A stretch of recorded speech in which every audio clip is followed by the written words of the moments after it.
What up, guys? How we all doing? Can you lot hear me? Richie, I can't hear you. Yeah, Hello, hi everybody. Can you hear me? Hi. Yeah, I can hear you. LuxSylva. Finn, can you hear me? Yeah. Can you hear me? I think it's just Richie. Hello. Oh, okay, I can hear you now. Okay, cool. Hope everyone's The doing well, Bob man. 3+4 spammer, he has no Oh, shame. I'm here, man. He has no shame. All right. Well, I mean, this is the first time that Richie and LuxSylva's been on, so just before we get started, if you guys just want to introduce yourself, we'll start at LuxSylva. Just tell the chat a little bit about yourself. Hi guys, thanks for having me. Good evening everybody. I am Silva, aka LuxSylva. I'm a Tekken player and content creator from Italy. I have a long history with Tekken since, I say, Tekken Tag 2 with competitive Tekken. So I will be very happy to share my insights, talk about Tekken, about everything, also about the experience so far. Yeah. Yeah, I've seen the rant video. Thanks for I've having seen me. your rant video. Yeah, we're gonna go over all of that, and then Richie, if you just wanna, I mean, I'm sure like because of Jay and the Mandem Lobby channel that everyone knows, but just want to introduce yourself to who you are. Yo, what's going on, everyone? I'm Ayorichie, content creator, Tekken comparator as well. Traveled a lot for the game, put a lot of heart and soul into the game. And yeah, man, I'm ready to discuss everything that's been happening with season 2 and just the state of the game and the direction of the game. And you know what? Everything that has to be offered today, So appreciate you having me on, man. All right, cool. The Obviously, Bob we got 3 King Jay spammer. in the house, otherwise known as Slim J. I want to give a big shout out to Jay, yeah, because Slimming down, bruv. I really advocate going to the gym, yeah, for gamers. Jay's been killing it, like he's lost bare weight. So just shout out to King J. Bro, I wouldn't big even ups, fam. expected that. I appreciate it though. Yeah, no, I've been in the gym a lot, man. But yeah, it's a lot of hard work and a lot of like dedication and motivation, and you have to kind of be disciplined as well. So yeah, I appreciate that, man. Thank you, man. I can finally see it. I know we was talking about it before where I couldn't see it, but I was looking at my face and I said, bro, nah, my face is mad slim. Yeah. How it was before. It was mad. But yeah, And we appreciate got FinnT here, the Great Dragon. Yeah, hey, what's good, guys? I enjoy Tekken 8 not so much, but I enjoy Tekken 6 right now. Good game. Yeah, and John, how you doing, bro? Tekken 6. Tag 2 is better.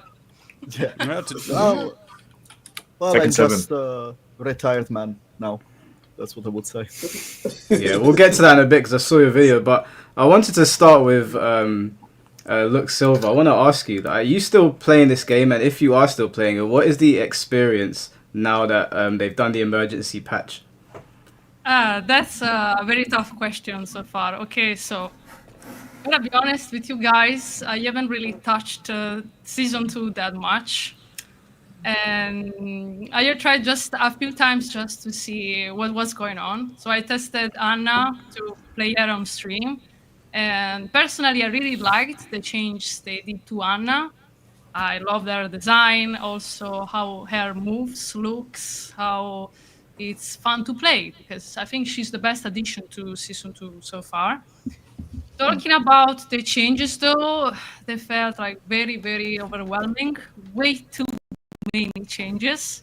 And as soon as I saw all those like pages, plenty of pages, with like 50 pages or so, I was like, okay, so let's see what also other players, what they think about this. And I felt like it's just a bit too confusing. I didn't know exactly what to think. So everybody just said, maybe, is this an April Fool's or what? Like,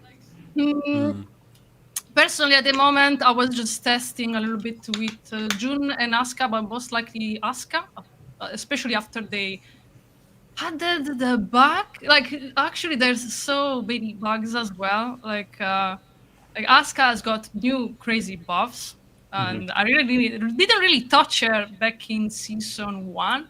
I was playing most of the time. It was just June. And I also played few locals, but not more than that, because with Tekken 7, Season 1, Season 2 also took part to TVTs. I enjoyed the take part to tournaments, my country. I think with Tekken 7 we got the best flourishing era back then, but we're gonna get back into it later on, I guess. Talking about season 2, so yeah, I think like these situations, it's a little bit like unsettling, I might say. Like, it doesn't really convince me. Let's say this. Yeah. Okay. Richie, are you still playing the game, or have you tapped out as well? Obviously I made the video about the break and stuff. I did have a break, and I keep having breaks, but like obviously I do need to stream and stuff in it, so I need to provide some kind of content. So I have been playing. I did manage to get GOD and stuff like that, but that experience was terrible. Like completely horrible. Like there's no character you can run into and just have an easy time.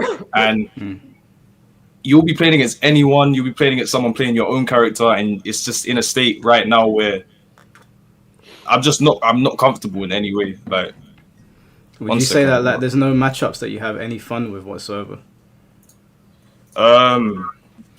Nah. The thing is, like, when I was getting the rank, I had to deathmatch an Eddie player, and I already like Eddie is the design. I feel like I don't know, man. It's just whenever I play against Eddie, I just felt like I wasn't playing the game. Like I never got to play the game whenever I played against Eddie, and then my character became like Eddie.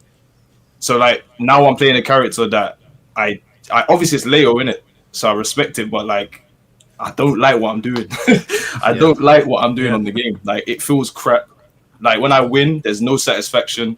There's no like, I played sick, I outplayed my opponent. I'm just doing dumb shit. I literally said, bot 3+4 spammer. It's not a joke. Yeah. Like I have to play like this to keep up with, the state of the game. And I feel like everyone has to. Like, and that's a horrible game design. People have made bad jokes about this game being like Smash, Mugen, and all these other games. And is it that far fetched? I don't even know, man. At this point, like. But yeah, I still have to play in it. So here and there. Wait to the point. Like, I wanted to start, gradually with the. That's just my experience in it. Like I've played a little amount in it. I played like maybe like 400 games, which is a decent amount. Some man are on like 2K. I don't know how. So many people one and dunning. Have you noticed that? More than before. More than before. I don't know. I would justify them now, guys. Honestly, I mean, they were doing one and done. I don't blame. That's the thing. I don't blame them no more. I don't blame them. Yeah, that's the point. No, but in fact, I just tried a few times. That's all. But everybody, like even worse than before. And it's not like even like no, it's my character. Maybe they don't like my character. No, it's like a staple. They said it's like this. Like especially if you win like 3 rounds in a row, they be like. Nah, ciao, bye. So they close with everything. All right. Well, before we move on, I'll just introduce Blackheart and Loose Streets. Hello, everyone. Hello. What's up? Oh, I hope everybody of you is cool. Hello, chat. Hello. What's up, Mike? Oh my god. Is my audio okay, or is it too loud? Is my audio okay? Just try to not swallow the mic this time. No. I only want to swallow other things, Mike. But let's not go too much into detail about that. All right, just relax. Let me introduce Lou first before you start. Lou, how you doing, bro? Well, what's going on, bro? What's going on, everybody on the panel, bro? How y'all doing? What's going on? Now, I've got Lou on here because Lou is going to provide the contrarian opinion because everyone here detests season 2. So before we move on, I want to hear from Lou because we pretty much unanimously hate it and you like it. Can you tell us what it is about season 2 that you like? Okay, so I have this theory from a friend from a long time ago, right? He told me that the better that this is back when we used to play Madden, but he said the better that you get at a game because you know how it's supposed to operate, the more it pisses you off.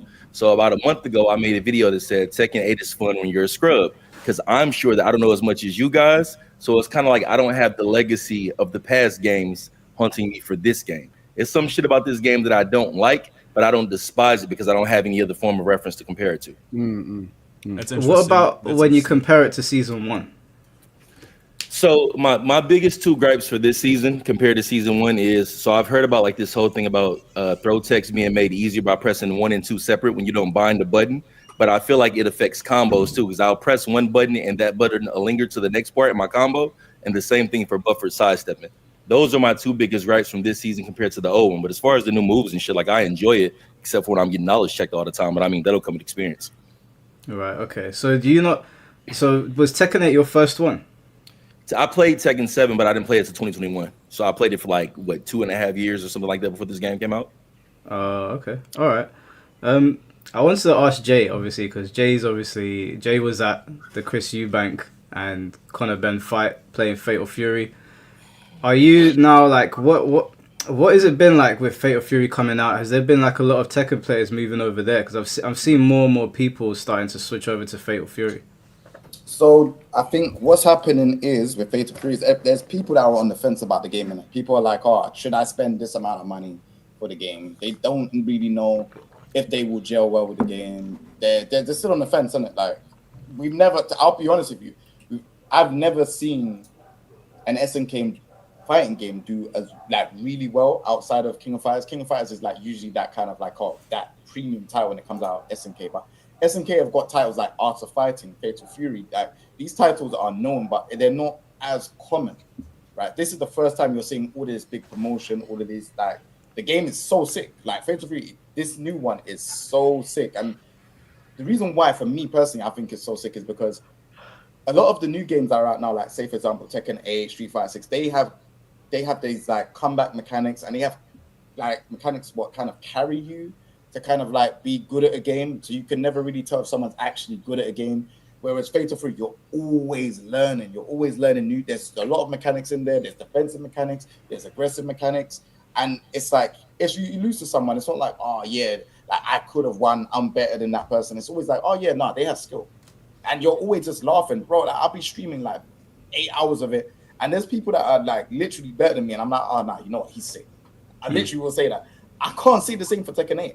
And I can't say that it's same for Street Fighter 6. In Tekken 8, I'm saying, bro, if this was Tekken 7, you know what time it is. But I can't say that in a game like Tekken 8, bro. Because it's like, this is the way how things are going in. That's the direction how fighting games are going into. But I don't like it, which is why I've said, all right, I'm not playing Tekken 8. Like, the only time I've only like turned on Tekken 8, which is today, is to go through the patch notes for season 2, which was on the 1st of April.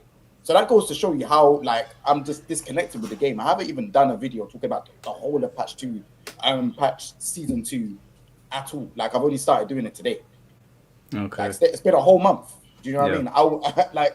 I'm always hot on it as a creator to be like, oh yeah, there's been patch notes, talk about it, make a video. It's been nearly a month. This is the first time, and I'm getting bored when I'm at Eddie. I haven't finished like Harang, Gian, all these other guys. I don't even want to do it. But it's only because I have to, as a creator, talk about the patch notes. But I am bored of talking about it. Like I'm bored, and I'm at Eddie. Like I literally finished Eddie before I came on the podcast, and I'm like, bro, thank you for saving me. Because I don't want to talk about it. Like it's hard, bro. I'm just not interested. Yeah, no, I hear that. I want that transitions over to John because I saw his video the other day saying that he's quit as well. And obviously we've seen the Steam player numbers, they're just dropping and dropping. I think now they're sitting at like low 3,000s, which is like we're entering Mortal Kombat territory now. 3,000? Yeah, low 3,000s. Now we are like 4,000, 5,000, but yeah, it's it's spiking. 3,000 was the lowest ever. Like, so the numbers are clearly just the bunch of people going in to get the points for the season pass for the it's called the Tekken Pass and then go back. That's basically what's happening. Like now, the but it touched the 3,000 threshold. Don't get me wrong. It touched the 3,000. No, the low points still touching it. Like it touched 3,000. Yeah, right now it's at 4,069. So it's dropped to the point where it's floating between 3,000 and 4,000. Where before it was like 7,000 and 8,000. Yeah, absolutely. So absolutely, yes. For me, it was I played season 2 in burst, which is probably the worst way you can play it. Like I had not many sessions, but they were very long sessions. But I really tried to play the game. I had only 2 ranked sessions, and it was way more than enough. And it was just what made me just completely say, okay, I have enough of this. Is I played Brian, and I literally noticed that the only matches I was winning, it was when I was literally just turning off my brain and just going with his new moves, which is a +7 on blocking into a crouch mix-up. Which is not a stance character, but he acts like a stance character. Which The is real something question I is, really did don't Brian like. really needed all those buffs? No It was comment. already No, good. no comment. No comment. I did online. It's out of mind, completely out of mind. I read the patch notes of Brian on live, and there is me saying, I've been complaining for 30 minutes of my character getting buffed. This is what it is in live. It's on my channel. You can go and see. It's like it's not fun. And on top of that, really, I've been playing other games. One of these being Monster, and the way that as well the directors and the developers communicate with the community. The game has its flow as well. I'm not saying the game's flow, but just the way the directors and developers communicate to the community make me feel as a consumer, as a player, that especially fidelized with the game for now it's 26 years. I'm sorry. I really feel like this is not the way you should try. You should treat your fan base, the people that support you and brought you where you are now for all this time. And this game is not for me. That's what I say. And I hope that the new fan base that is in love with this game, because there are people that like this game, they're gonna get at least at 20% of what I got from Tekken in the past. But for me now, this game is it's not fun. It's not enjoyable. And on top of that, the directors really cut it off. I understand they are from a big corporate. They need to do the business, yada, yada, yada. But they lied to us in multiple occasions for a whole year. They just keep on lying to us. I'm tired of it's going to get better. Okay, no, that's a drag at it. That's not drag at it sentence. It's going to get better, but at the end, you always fall back. So it's like, Have you noticed, guys, this is very hard now to tell if a player, it's a new player or a veteran. Yep. That's what I said. Yeah. Especially gym players. So much. No, oh my god. Guys, it's so hard. It's embarrassing. It's embarrassing. I have no word. I The think way it's Eagle not gives it a away, character usually. specific problem. I think it's a general problem. Like if you see every card, even Kazuya players right now. I think honestly, Yeah. I like, looked at your every tier list. card Your is tier list just was dumb good. right now. I think. Did we all see what happened to John Ding in the most recent tournament? Oh yeah, No, I that's saw the that, thing yeah. I Yeah, wanted to yeah, add, yeah. actually. No, I The don't see what 2-1, happened, 4-4, and then he tried to do a safe punish. Oh and yeah. Yeah, It was yeah. minus 12. Yeah, because Yeah, Instead of but minus that's 13. crazy. Lord, I saw that. That's crazy. And now he's out the I tournament. thought There was minus He's 31 out the tournament. to minus 12. Yeah, Yeah. these changes. That Yeah. change also is agreed. But that It's- makes no it's sense just- either. Under pressure, he just thought, let me do a safe punish, and now he's out the tournament. Muscle memory. For how muscle many memory years? kicks No, in but that's and- exactly and I close it out. Like one thing that they added to all the things that I said to my experience is that I always watch tournaments since Tekken 7. I love to watch tournaments and I enjoy them. And one of these first kind of semi-major tournaments that there are now, there was Mulgol playing. It was playing Fang, and his Fang gameplay for a big chunk relied on being basically what I would do as Fang is my sub character, which is back 3 into crouch dash mix, back 3 into crouch dash mix. Yeah, And it's like, okay, now I'm watching a pro player doing The whole basically thing. what I will do. I'm not saying that I'm playing as Mulgol. No. Mm. But it's like I saw Mulgol live on a VF fighting VS, sorry, in last year. And it was a different experience. He crushed everyone with no coach. And now he's doing what I would do when I play ranked. Back 3 into crouch dash and flip a coin. It's for It's like, everyone. I'm man. sorry. It's like, what's the point? I don't know That's about it. you guys, but really, seeing like I cannot stand like watching Tekken tournaments. Yes, recently, like I watched Yeah, them for same. like 10 I can't watch minutes, them and then anymore. I just get nausea. I just have to watch something else. I don't know how to tell you guys, but really, some people say, yeah, but wait, why don't you stream some Tekken tournaments? Like you react to some of them, but I just can't. They're just boring to watch. I don't know if you guys agree, but that's my feeling. Like, with it. Well, I wanted to ask a question about one of the changes, but just before we do, I wanted to ask, like, Lou, because you like season 2, do you still enjoy watching the tournaments? I do. I feel like this is kind of my thing, right? Tekken 7 was like about having like extreme defense, which was cool for the people who like understood the nuances of it. But for me, who was newer to that game, like around 2021, it was cool to watch, but it wasn't overly exciting. From the very first moment they brought us the beta for Tekken 8, I uninstalled Tekken 7 that day. Like I just liked it that much more. Obviously, it still has its problems now, but I still enjoy watching it from a spectator, like perspective, and I still enjoy playing it. But I do have gripes about it, like what King J said about not knowing the difference between who's good or who's not based on like just kind of the mashing play. I agree with some of that. So I'm not saying it's perfect. It's just that I probably would feel more like you guys if I had that 10, 15 years of reference to pull from, which I don't. So to me, this is just Tekken and a small sample size of Tekken 7. Do you know that Can I pains ask me you, to hear as Mike, well? can I ask something? But wait. But how long have you played Tekken? When was your first Tekken? I mean, I played it back in the day when I was a kid. But as far as like taking it serious and trying to get like solid at it, I got pretty decent at Tekken 7, but I didn't play it from like the launch. You know what I'm saying? So I heard that Tekken 7 was bad when it came out and it got better. I didn't see what the bad version of that was. And as far as this game, like, so the question I have for you guys: do you think that this game can be saved, or you're just done? Nah. That's a tough question. We're trying to be on the fence, but it's we're coping at that point. You know what I'm saying? Yeah, Like, you know it's what? really bad. Let me just answer. I'll let Jay go after. Season 1 was already bad. As someone I've been playing Tekken since Tekken 1, so Season 1 for me was bad. But it's the first season, and I kept on hearing this is the arcade season. And even though I thought that was capped because this is a console release, I said, okay, do you know what? You know, they'll improve it over time. I'll stick it out for a year. Season 2 is going to get better. There's no way they can make it worse than what it is. Now they've made it even worse, and we're still discovering things that are stupid in the game that lack any real direction. Now it's gotten to the point where it's like, it's not that the game can't be saved, because there's clear things they can do to fix it. It's that the people in charge don't know how to save it. They don't know what needs to be done to save this game. Largely because it seems like a lot of them are either from other games, or they're new to developing a game of this scope. And I don't know if Harada has completely let go of the wheel and he's let other people take over and do whatever they want, but I don't think it can be saved purely because the people developing it, I think, want to take in a direction that is alien to veteran Tekken players.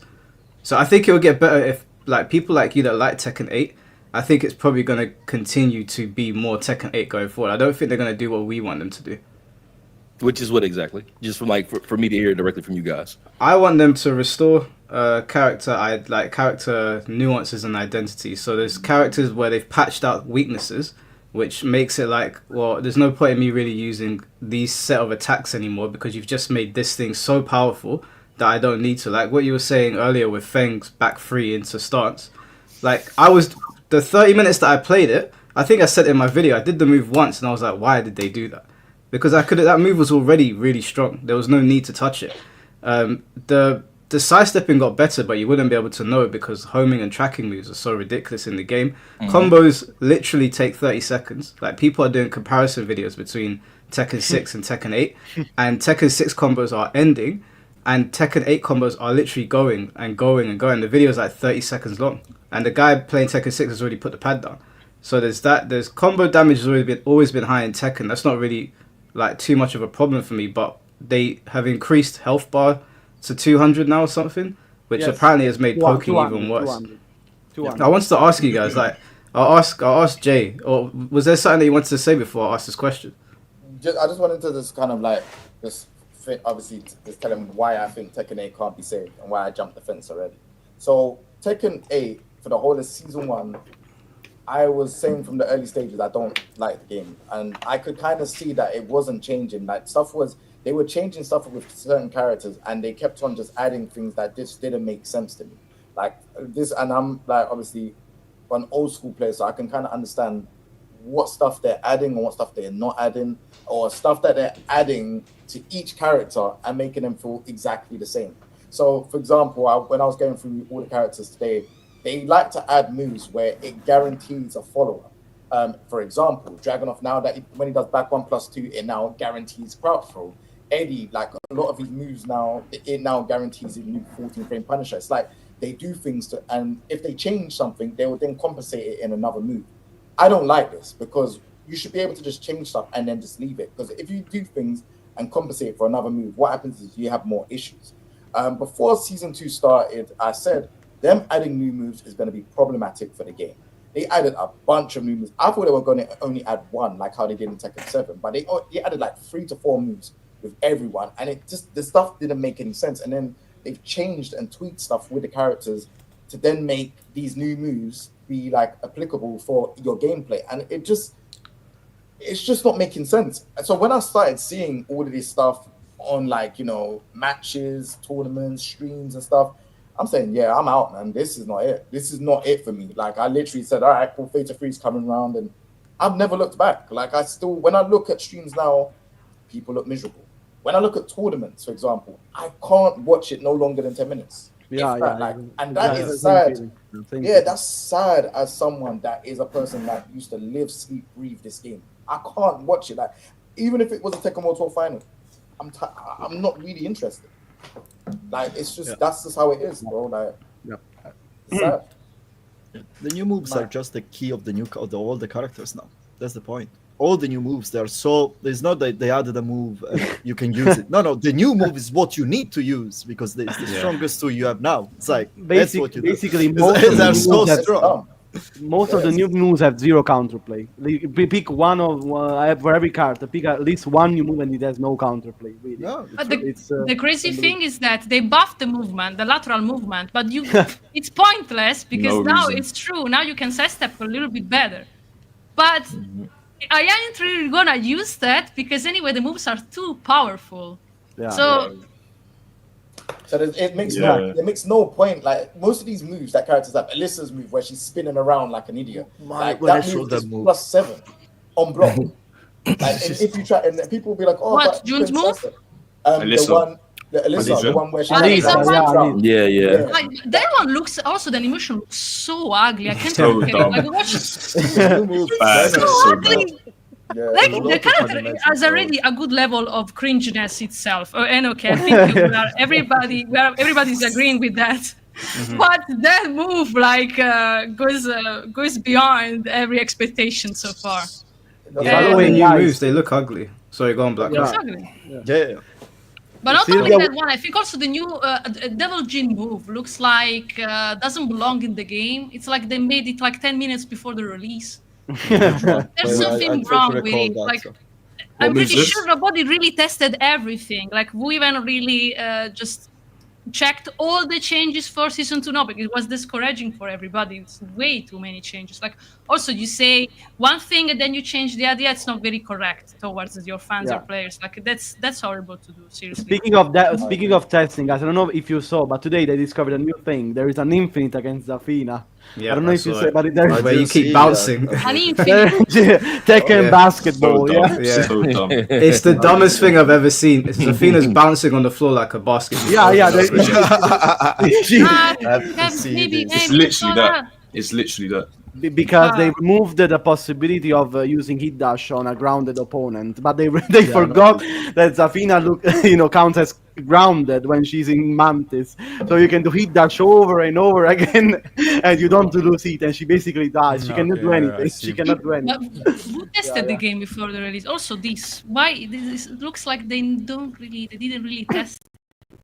Like It's you know. impossible to thoroughly test a game of this size. I'm not gonna tell them, oh, they didn't taste it enough and everything. No, because True, like, but they more should- for a reason, for a more of a reason, exactly because it's very hard to balance this game itself with the amount of huge move list that you already have. Then you had 5 moves per character, and there's 32 characters. There's going to be more. So you're never gonna balance that. They What should you have done a gonna close do? beta. Like 2 you months needed ago, 2 one. months ago. They had 1 full year. They had 1 full year. They said, yeah, we're listening to you guys. Yeah. Keep reporting. Keep saying whatever. Like, please tag us to the hashtag. It's like The problem is this, that some new Never moves can happened. even. The problem is this, I think, that some of the new moves can even be balanced out. The problem is that some new moves, really, even if you balance them up, they just destroy the character's identity. Like, speaking of Leo's box 3+4, which is here now to confirm. Even if you nerf the move, it just destroys the point of that stance. You know, I also played Leo. I played against Reach a lot of times in these days, of course. No, I'm not a Leo main, so it destroyed me. Basically, it was a battle of Leo Bok 3+4 over and over again. Because even if you nerf Basically, the move, it just destroyed the point of the stance. It completely shifts the point of the stance because now it's a mix-up stance. I don't know if you agree, but before it should was never not a have been mix-up stance. It was Yeah, not a yeah. mix-up stance at all. I Like, want it was used to. Only at I all. want to say something to that Leo thing because what amazed me is I played I season 2 obviously I played it. It's horrible, But I went back to Tekken 6. So the amazing part is Leo had that low in Tekken 6.0. He had Bok 3, which is that low. It's an unseeable version of down forward 3 out of full crouch, and it is a counter knockdown and unseeable and advantageous on hit. So back then they had this move in 6.0 and said, you know what, that's kind of retarded. Let's take that out for BR. Get rid of it. So for BR, they took that out. So back then they saw this and were like, hey, this stance is like kind of stupid if we give him this low. But like now they are like, yeah, that's a good idea, I guess. Like I don't get it. And this is one thing, right? Like if you take the low is one thing, then you see like back 1-4, and I know Ayorichie said like, hey, no one at high level, a lot of people even at high level didn't try to step back 1-4. But it was there, right? It was a form of counterplay. It was there. Yeah. And to take this out and to make the string jailing, this is like the kind of stuff where I just couldn't believe it. I was just, it's Kayva's main point also, right? Kayva's, for example, says, hey, this patch, they are taking so much counterplay away. And on top of it, the moves are so good that now the characters are centered around the Dragunov launched, or like Dragunov in this game is the perfect example. All the moves that you used to see, it doesn't matter if you take launch Dragunov in Tekken 8 or over all the months. All the moves you used to see and the powerful were all the new moves. It was all the new moves. QCF4, full crouch down forward, 1-4. It was all the new moves. They're so powerful and cover so many options. It centralized the game around them and makes it pretty uninteresting. It's unfortunate. It's overkill. Like Kazuya up forward 1. Like fuck me, bro. I can't. Yeah, that move completely destroys Kazuya's identity also, because Kazuya has always struggled into tracking from standing, without using unsafe mid moves. But now we can just throw out a safe, fast only tool. The electric now recovers very, very fast. If he whiffs that, it's like you can't really punish it. Because I tried last time, it recovers so fast you can't. Like, makes no sense. Yeah. I wanted to ask Lou, because I think this character has been destroyed the most historically in its lore. And obviously you're a lore player, and you started in Tekken 7, where lore was still intact, and then obviously to see what's happened to him now, what's your opinion on that? Because a lot of people, even me, I don't play lore in the game, but even I think what they did to him was terrible. So this is the funny thing, right? So, and this might be like a slight amount of troll, but it's kind of like picked up a lot, like in my comments on my videos. I've been saying that law is buffed because everybody's saying that he's nerfed because they took away FF3 Dragon Cannon, the armor property, right? But I think that the replacement moves are so good. I find them to be very viable that I use them. They got like a ton of combo and wall carry. I think that they're very useful. I didn't ever really rely on Dragon Cannon as far as like armored in the middle of pressure, so it didn't bother me that much. So it's kind of like the only thing that bothers me about Law is his while standing for counter hit follow-ups. That's the only thing that I really miss. Other than that, I'm kind of fine with him for the most part. Like I'm not really. Some people will argue that he's nerfed, and I get this a lot. I go back and forth with people on this all the time, but I'm pretty happy where he's at. I just wish I had while standing for counter hit follow-ups. That's it. No, I don't mean nerfs. I mean his execution from just the older Tekken games to now. Like the Dragon stance has basically been ripped to shreds. Yeah, like that. It was like this. So I was pretty much trolling people when that first came out about because I even shared clips of me doing the DSS and Tekken 7 because I was able to do it as well there. But at the same time, the way that this game operates, I think it would be hard for any Law player to play if you had to have that execution versus what the other characters have offensively and how this game is just put together. So I think in Tekken 8, it just wouldn't work to have that execution because then you would be dropping combos while somebody else has simple execution that getting 50% of touch. But then I would rate someone for doing it though. That's what I'm saying. But this is the problem with the game. I don't rate anyone in this game, and the reason why is because everything is so easy. Yeah. When I used to see Richie do the council, and I'm like, nah, he's sick. When I see other players using their characters and doing stuff that is hard execution or very strict timing, I'm like, oh, that's sick. Yeah. But no, there's none of those moments. So no, I'm zero interested in tournaments because there's nothing that I'm not gonna see. That's gonna be oh yeah, maybe I should have watched that. I'm gonna be amazed. It's no, I see everyone. They also changed the inputs on so many moves, in season 2, earlier, but also in season 2. They removed a lot of the back forward inputs. I'm waiting for Jet Upper becoming a down for 2, guys. No, down for 2. Guys, Why would don't you look for ever true say that, launcher. I download the game again when that happens. I don't think. Yeah, I think that upper move that Brian has. I don't think it's going to be forward back to you anymore. I think they're going to change it. No, they can't change Eventually- that. I will never play Brian again ever. It's like Bro, you think, Honestly, you think I'm joking? Richie, Alright, cool. it might Remember happen. this. Remember we had this conversation. So they It might changed happen. absolutely a lot of things. I know, but DSS I'm is having big. some Bro, Vietnam think about it like flashbacks, this. please. We're in the era where DSS has now been just finished. Yeah, Yes, basically, yeah.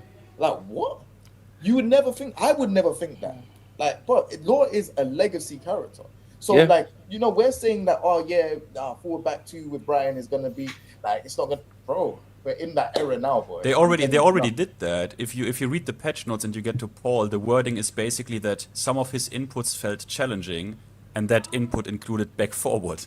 So his backswing blow. They changed that input. They made it easier because they thought that input, a back forward input, is already too challenging for players. I don't even know how you can how much crack you have to smoke to come up with this.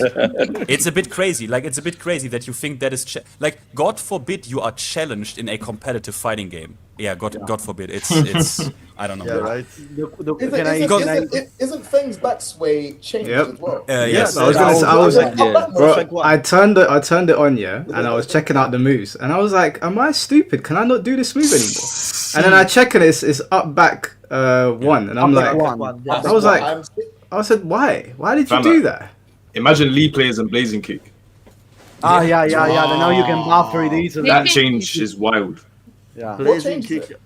It's QCF4. Blazing kick now, QCF4 and do it easy. Yeah, they changed the QCF. What? Yeah. It used to be down, back four. He's done back forward. But that's the crazy thing. It's like it relates in a Oh. different way to like the DSS change. It's like it's not that you either did Blazing Kick or you didn't get anything. You had the easier alternative. But if you're a good specialist with the character, you work your ass to get a certain level. You do the Blazing Kick. That's what you do. I told you lot in December. They're killing the game. I said this to you lot. Why would anyone do QCF and kick with when they've been doing it for years, or it's been down back? It's like, stop changing the game. You're gonna be losing. They're losing their player base already. Like, yeah, I wanted to bring something up actually. Now that you mention it, I was watching Fighting Gem's video the other day, and he mentioned how he went into ranked and he went into quick match and he couldn't get a match for about 30 to 40 minutes. And I was like, what? So I asked my friend, and he said to me, he waited about 20 minutes. So like for the rest of you, I don't know who's still playing Tekken. I don't know, Lou, you're still playing it. Finn's playing it. Are you getting long wait times? I had to turn back on crossplay because of it. I just played a few sessions, but you had to wait much longer to just get a game. And last time it was crazy when I just met the same low player like 5 times in a row. I posted a screenshot of it because I couldn't believe it either. And the guy was so pissed off, he just started to do one and done. So but come on, if you're the only person here to play, just accept just play. Like, come on, bro. I've got something funny. I've got something funny to say. I've got something funny to say. Just quickly, sorry, Finn. Go on. Basically, I was just scrolling through Twitch streams, and I came across obviously a Tekken player stream, and the first thing I saw in their stream was like a live feed of the people around his rank, like a website, and I couldn't believe my eyes. I was like, wait, like what? I remember there was like a player display back in Tekken 7 days, but like you can literally see everyone around your rank that is actively playing right now. Like that is how long people are waiting, and they're like, oh, they need to see if there's a reason of even getting on the game, like seeing if people are in the queue in the first place. Do you know how mad that is? I saw that and I was like, wait, what are you guys doing? What? You want we are that desperate. Play your game. Makes no sense. Just Bro, play the it's game mad. like it. Even I had to start using it. I was like, oh, everyone's using it. At super high ranks, it's mega hard. At blue ranks and stuff, you also there's weird stuff. People said they fucked the matchmaking system up in a way. Yeah. There's something bugged with the matchmaking system. I don't know how valid that claim is. But as soon as you reach like Tekken God or Supreme, then you need to use Ayorichie's website, because it's literally like It's not mine. It's not mine. But because the rank system is so much harder now that you have very few players on Supreme and GOD. You have very few players there. But was the there problem is not this, a patch note that was saying that they changed on the emergency patch in the general, that they said that they tweaked something to the matchmaking. It would have resulted in maybe longer timings. Yeah. They acknowledged it was in they the acknowledged emergency patch, right? Yeah, they acknowledge that that now you should have waited more for your matches, but I think it's worse. This I way. don't think so. I don't. Yeah, but I it's don't- not. It didn't work as intended, so it's I worse don't than No, before. yeah. I played in blue I ranks and it was alright. Honestly, I played as usual 5 times the same characters. It was Oh. like playing Virtua Fighter 5. So it's like playing Virtua Fighter 5 has got less than 1,000 players, but when you find someone online, you play 5 times the same person until you take a break and you switch to the next one. Yeah. And it's the same, but this game should have 10,000 more players, but no, it's still the same. I play the same Do you players. want to hear Same something funny? So I've switched over from Tekken to DOA, and I went on to I saw. DOA and I found a match straight away. When they started saying the matchmaking weren't working, a game that has basically doesn't really have much of a community left. There's only a few couple veterans playing that, and I got a match straight away. I don't know if it's because more people are playing DOA recently. Which, by the way, guys, if you're sick of Tekken, I highly advise Virtua or DOA. It's a much more enjoyable experience. For sure, Virtua Fighter more fun than than season 2. You're not I going have to to endorse use Mortal your Kombat brain 1? a little bit more. I need a coach though. Can you coach me, Mike? I'm not that good yet. But did you say Mortal Kombat 1? I would say you weren't going to endorse Mortal Kombat 1. I thought it was your favorite game. Nah, yeah, you got me confused with Tom Brady. I'm not gonna I lie. can't stand it. The way that y'all feel about MK1. Tekken 8 is how I feel about Mortal Kombat 1. So maybe it's kind of like that's part of the reason I'm enjoying Tekken 8 so much, because I don't like Mortal Kombat 1 as much as I like Mortal Kombat 11. So it gave me something else to do. Well, I hate Mortal Kombat 11 and I hate MK1. So for me, I've been very disappointed by fighting games for some time now.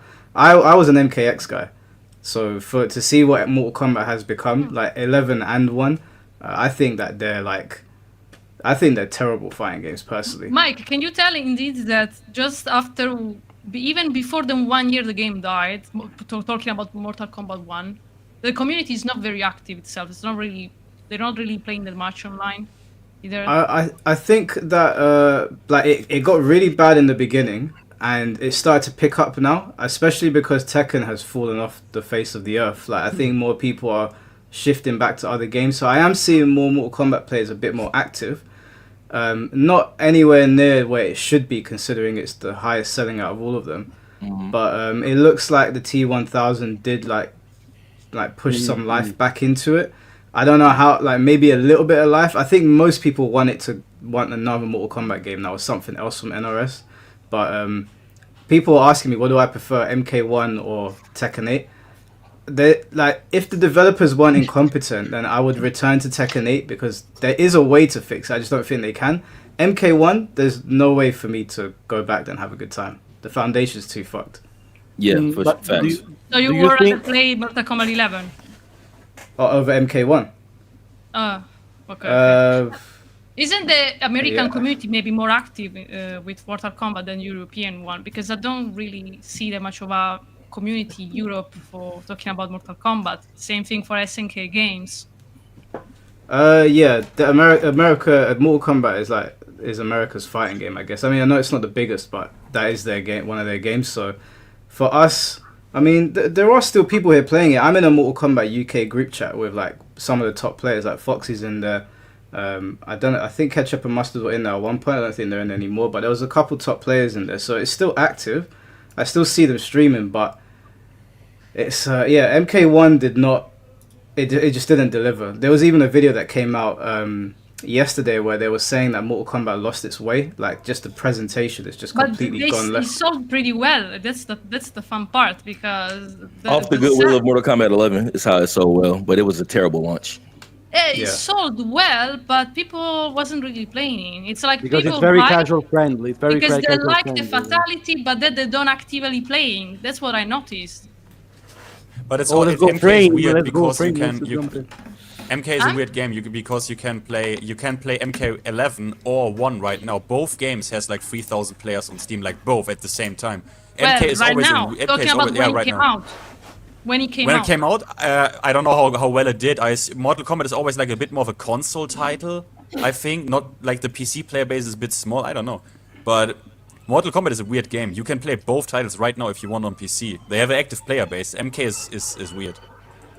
Mike, Yeah. can I ask you something? Do you think in proportion the situation is worse on Mortal Kombat or Tekken, right? In No, both it's games? not, it's not even comparable. Tekken's is much worse than Mortal Kombat's because Mortal Oh my Kombat, god. Mortal Oh my Kombat's the God. kind of game where Mortal Kombat is like, you can sell a bad Mortal Kombat game, but it's kind of like having a Ferrari badge. Like you can slap Mortal Kombat on Okay, I something, see. and I people see. will buy it. You know, It's there's a lot of appeal there. It's hyper gory. It's got a lot of appeal. Like there's nothing better than ripping your friend's head off after you've beaten him in a match, right? That is a lot of fun. So Mortal Kombat, I think Mortal Kombat will probably continue to get away with it. Tekken can't. Tekken is not the juggernaut that Mortal Kombat is. Like it's not even close. So Well- this is much worse for Tekken. Like leaps and bounds worse. Like I get what you mean, because on Mortal Kombat it's like the main selling points are so gimmicky that even if the game is shit, it's still gonna sell because it's still makes a lot of people wanna buy the game because of our the fatalities and so on. Even if Yeah. the game is shit, it's still gonna sell. I get what you mean. Okay. Yeah, Yeah. we're violent in America, pretty much. Yeah. All right, let me introduce Frame to the pod. Also, congratulations, Frame, on your engagement. Hey, thanks, Ooh. man. Okay. Yeah, Hey, Frame. Congrats, man. Congrats. all the people who are like jumping ship from Tekken right now are like having really positive things happening in their lives because I think we're just realizing how much of a black hole in your personality it is to be like a dedicated Tekken player. So like I heard Arslan Ash became like a ninja warrior, just trying all the different flavors of gelato, we've actually picked a date for the wedding today, and we're actually looking at a house that we might be buying in the next few weeks. So yeah, Oh, awesome. if only man. I hadn't played Tekken for 10 years, I might have gotten to this point in my life a lot earlier. Well, I'm going What- down with the ship. Yeah, Finn's dedicated. Finn is gonna reach the island, guys. I'm saying. Yeah, I mean, there's a couple of you. You know when the Titanic goes down and the band are still playing, the violins on the deck? Yeah. Mhm. There's got to be a couple of you who, Yeah. the African dudes carrying the coffin, off to to the horizon. Have you tried any other fighting games, Frame, or are you done with it? I have. I played. I was really into Soul Calibur for a while, but that's a dead franchise. But I actually really liked Strive. And that was, it's anime, so I should have known that it was all, furries and pedophiles before I got into it. But just from a gameplay standpoint, I actually found it really enjoyable.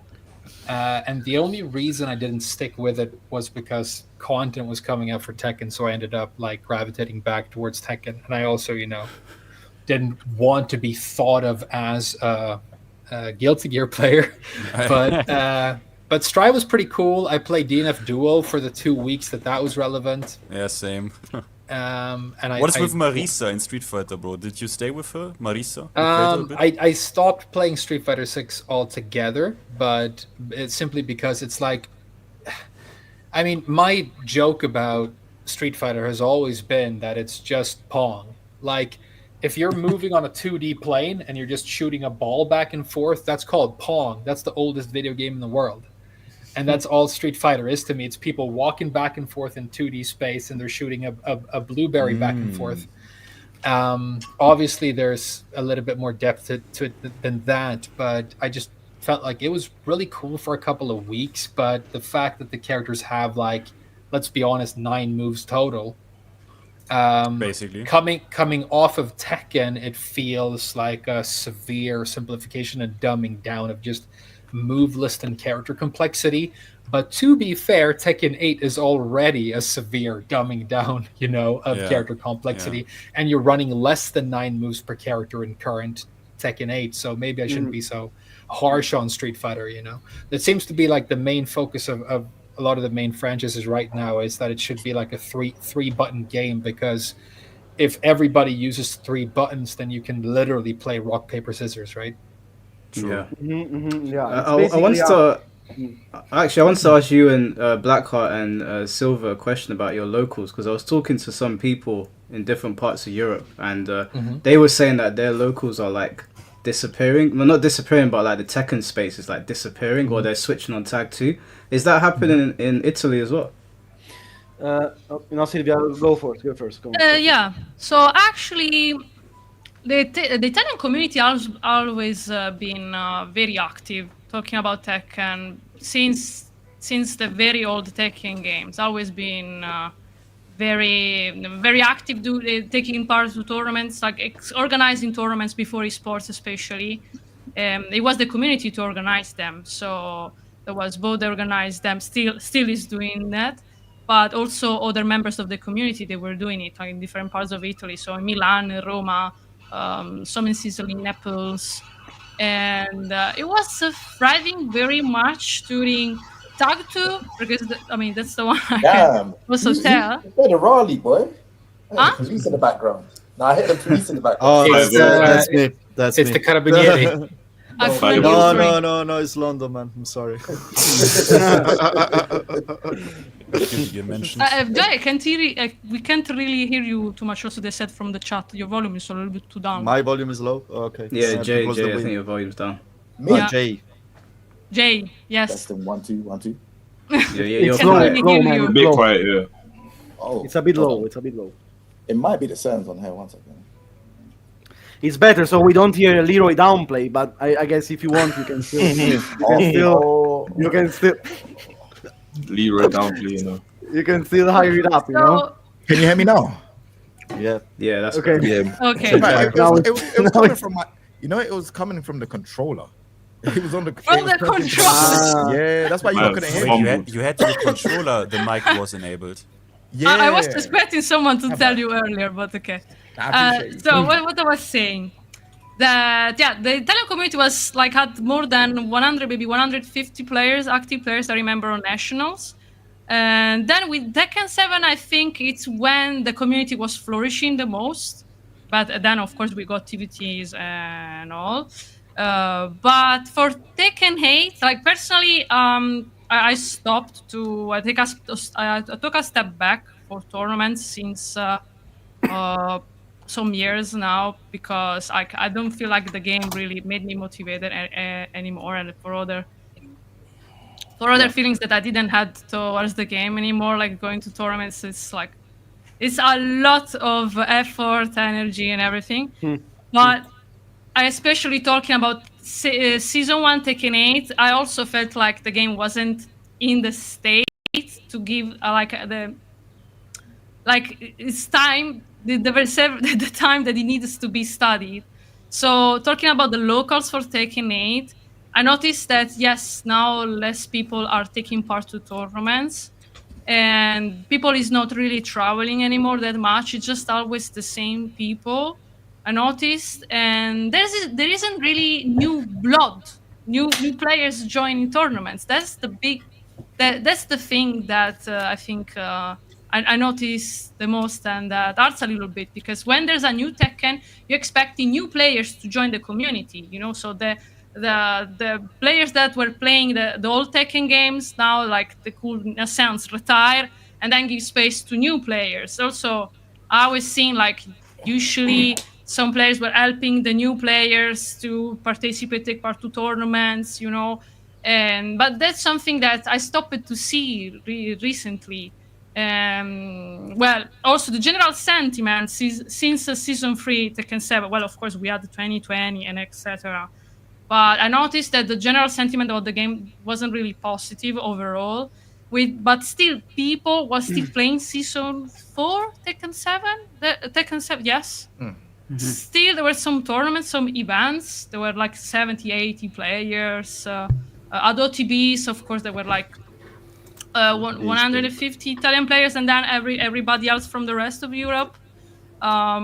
But talking about Tekken 8, that's when sadly you notice that there's a few new players that I never seen before. But it's also true that I haven't been to the biggest one, like in Roma. Like they were doing many tournaments in Roma. I saw, like organized by Rampage Gaming Center. The crazy thing is that the Rampage Gaming Center always organizes tournaments since Tekken 7. So people were gathering in Roma to play. But recently we got a news just a few days ago that this place is gonna close. And No way. Yeah, the Rampage is closing. It's crazy because The I barbershop. know them now for a long time, and I know how much passionate they were. And people seems like is joining more tournaments for maybe Street Fighter or other 2D games than Tekken. That's sad, honestly. That's pretty much sad. Yeah, maybe I think they're gonna do the last tournament in May. It's gonna be Yeah, exactly. They're Is, gonna do a is it last like that, tournament. right? Where in Italy? Yeah, Where in Italy we is had it? a very big scene in Rome with the Rampage Gaming Center. The barbershop one, right? Yeah. The Reach has also man. played in some of their tournaments, right? You played in some of their Yeah. tournaments, yeah. And the center is about to close. But I think with That's that crazy. particular center, it's not only because of Tekken 8. Because I know I don't know the yeah. other reasons, honestly. No, it's not about. It's not only about Tekken 8. It's also because of Tekken 8. Because of course there are way less entries than before, Mike. So it's of course the general sentiment is the same in Italy as it was in other countries.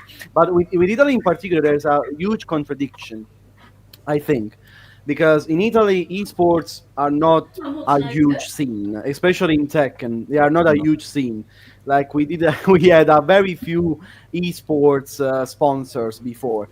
With Tekken 8, ironically, there are a lot of new sponsors that were born. A lot of new players are sponsored now, but at the same time, the game is going to shit and and everything. So I think with Italy that's the thing. Like it's such a pity because at the same time we have the most flourishing esports scene probably in years because there are so many new sponsors that want to be involved into the Tekken scene. But at the same time, yeah. It's important to mention that they're closing the LAN, how do you say, the gaming centers. They're closing also because in Italy, actually, you can't really be, even if you want, like an esport player because it's seen as gambling for the Italian state. Yeah, it's illegal. It's illegal. Yeah, it's illegal. It's kind of illegal.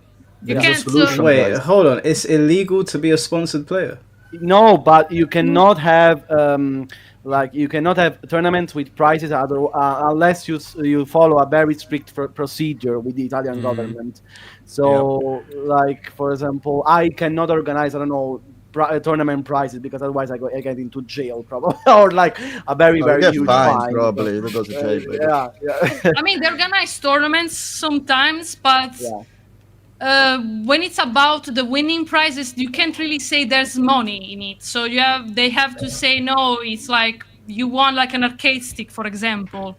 You can't really say that you're giving out money. So it's kind of complex. I don't even know how the organizers are managing this. Honestly, I usually when I do tournaments, I usually give my feet picks as a prize. I don't know. Oh, fantastic. Nowadays. But we also have stuff like this with our games. Yu-Gi-Oh! Also does it like this. That's what happened. I wanted to ask. Leave Italy. I wanted to ask her because I saw Mrs. Play stuff in the chat, and I've been going over and watching her streams. Like she's been doing Tekken 6 and Tekken 5 and Tag 2, and I see the numbers are still there. But for the rest of you that are still streaming Tekken 8, have the numbers fallen off at all, or are you still getting the same viewers for it? I would say they're round about the same. I don't feel like they've changed too much. I feel like less people are playing and more people are becoming viewers in a way, if that makes sense. So Yeah. So no one's streaming. and it's becoming I think more what's actually happening right there is because the game has been so controversial lately, and a lot of people are thinking about it. More people are watching streams on Tekken because they want to talk about what's gone wrong. They want to talk about season 2. I streamed. It's very negative. I streamed 7. Like I don't know if it was like 2 weeks ago when this all was like happening, and I had many more viewers on the T7 stream than I had when I streamed Tekken 8. But it was mainly because people wanted to sort of it's sort of the community rallying a little bit and wanting to find spaces to talk about all the craziness and talk about Michael Murray blocking people on Twitter or whatever. But I think that sort of momentary hype fizzles out quite quickly, and I think a couple of weeks from now, if you're still consistently streaming Tekken 8 and you consistently have been, you're going to see there's no way you aren't going to see a considerable drop-off in numbers, because we're seeing that drop-off in player numbers, and at the end of the day, who's going to bother just watching a dead game, right? No, Mm. and it's not gonna Yeah. recover before summer, and the numbers always slow down a bit on summer. So it's just gonna be again, it's just gonna be a series of consequences that tangle up together. You know. I think Just people are in waiting general for are curious patches. about all their tech. We- Yeah. I'm already That's it. I'm already ready to go flip burgers, guys. I'm very ready. I don't know about you, but you know, like I'm so ready. I'm fine. I'm definitely not. Let's see. It's I- not I- bad advice. I mean, people. I mean, I was basically flipping burgers the entire time I was making content, and I'm very grateful. Yeah. Because, you know, I had a paycheck the whole time, and I still have one now that Lucky you, Tekken lucky is you, going away. lucky. Yeah, but it's honestly like it's a pretty good idea to have a backup plan. Yeah. Eris said something in one of his recent videos when he was talking about because he was starting to like leave Tekken behind in Tag 2 already. And he was Yeah. talking about how he realized that he had this website and the streaming career happening around Tekken, but that means that he is entirely putting his livelihood in the hands of these developers who he had met. You know, he knows Harada and Murray, and he probably knew that they weren't exactly on the ball when it comes to developing this franchise. And so putting all of your eggs in one incompetent ginger basket is like not the best plan. So his idea was he pivoted into basically becoming a variety streamer, and he could leverage his very like interesting and infectious laugh and personality to make that happen. But it was essentially him diversifying his portfolio the same way you do like a financial investment. You don't speculate and, you know, buy, you know, orange juice for $1 billion because you heard a rumor that it's going to spike. You know, you need to hedge your bets. And it's probably a really good idea for people who go deep on like a single franchise to do that. Otherwise, you end up being one of these lol cows who are stuck playing a game that you hate and have hated for years because you got to feed your kids. Yeah. That's hell. That's hell. That's a No nightmare, particular man. mentioning here, completely random. But okay. Putting I mean, the fries the in the logical bag is not place. a bad idea. It's not a bad idea at all. I mean, Alyssa Mercante is doing it. Yeah. Oh boy, that name's radioactive right now. But it's true though. Like I went over to DOA and I'm having the time of my life on it. I love that game now. And to be honest with you, like I think if you just enjoy what you're doing, people will probably go there anyway. Because I didn't see any change in the numbers when I went to DOA, and I know I get some people do it for a living, so it's kind of hard to walk away from what's brought you bread. But I couldn't do it, man. Like I don't play Tekken for a living, and I turned it on once, and I was like, this is awful. Like, I can't put myself through it. No, but anyway, it's very dangerous thing to do anyway. So most of us, I think, have you just do it as a hobby. Like in the case of Ayorichie, okay, so officially like pro player and everything, but so also having a daytime job and then doing like technical content as an hobby or free time, because like there's a lot of people actually wants to be a pro player but without knowing what's up in a sense, like Yeah. what you have to do actually, because also now the competition is got even higher. I mean, already always being hard because there's always gonna be sweats. I mean, is that how you call it, right? But now that there's like sponsors, prize pools, now stuff got even like harder in a sense, and the game now is so chaotic, like that it's also more complex. Like it's not like it wasn't in the past, but now you have to keep up with the updates, and that's what most people maybe are forgetting about it. So it's like it's not even about like playing many hours, but also the quality time, because then you're gonna have like a good situation playing with good players and exchanging the good tactics, like and everything. Like it's very taxing and mentally taxing as well. So like playing Tekken like for more than a few hours now, like It's mentally draining. It's mentally draining. a lot. Taxing and is even just for reductive. fun. Like after 1 hour, like my brain is already all over the place. Okay, like it was easier to play for more hours the past Tekkens, I think, because it was more focused on on other aspects of the game, No, because, right? because you didn't have to guess every 2 seconds. That's the thing. It's You not didn't have just to that, be. yeah. Exactly. Yeah, it was more it's- about defense. So it's also true that back in tag games, for example, where like, okay, now I'm gonna pick one, like Tekken Tag 1. I have been told like stories and how it worked back then, right? So most people were just taking the life lead and then backdashing all the time. Or just if you go to watch the Koreans back then, there are still the videos, like you see, like it's just people backdashing all the time backwards because there's no walls. Like, so it's just also another way to approach the game. So if you were good at backdashing, breaking the tropes, it was very hard at the time as well, more than now.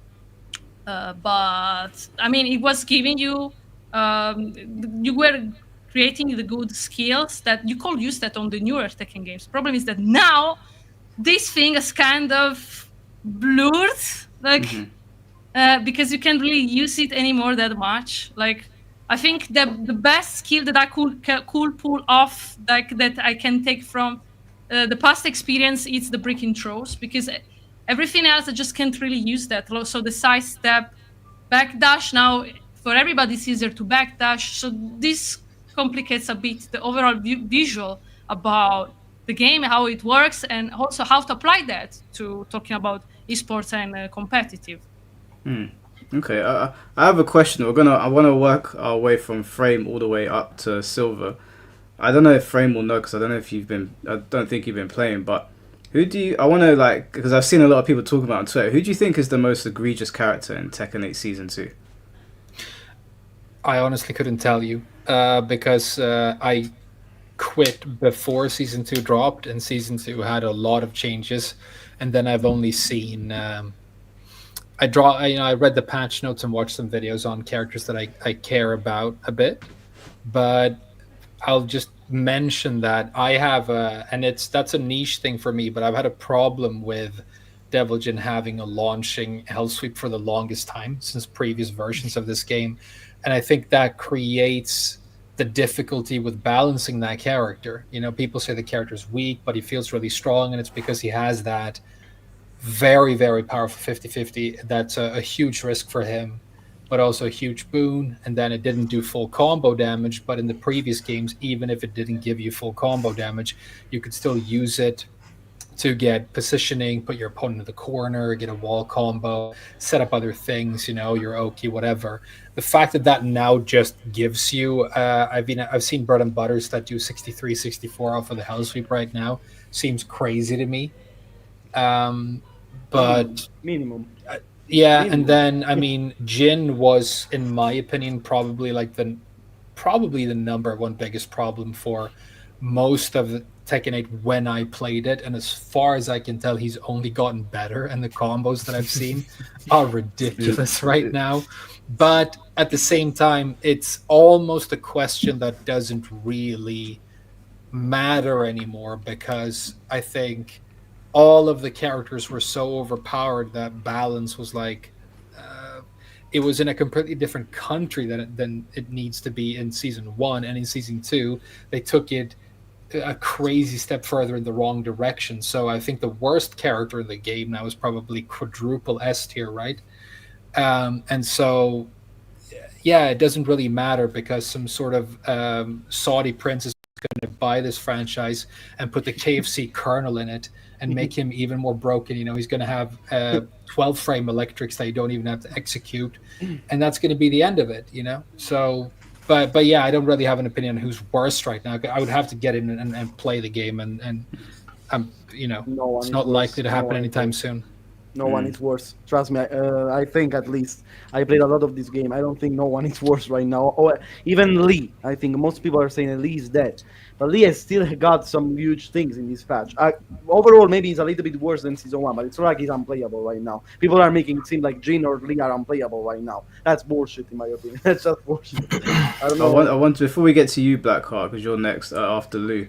Yeah, Lou, do you have an opinion on which character is the worst in this? I think for me it's more like kind of like laughing at like her one and done tag, but it's like, for me, it's the characters that are extremely ambiguous in everything that they do. Like, those are the characters I never want to rematch. So it's kind of like Ling, Eddie, and Elisa. It's like I feel like I never can tell what they're doing. And I feel like the only way I would really be able to learn that is if I played somebody who was high level with the character for a really long time. But usually like if you play a long set, you can kind of pick up on animations and tendencies and kind of see like, oh, I can recognize this or that. When I feel like I'm playing against Eddie or Ling, I feel like I'm legit guessing for my life or trying to force my offense to the point that I don't have to play defense. So I think like it's those type of characters where I don't feel like I'm really when I feel like I'm playing against the character instead of the player, that's when I really get frustrated. And I think those three are like the main ones: Eddie, Elisa, and Xiaolin. Like those are my ones. Okay, Blackheart.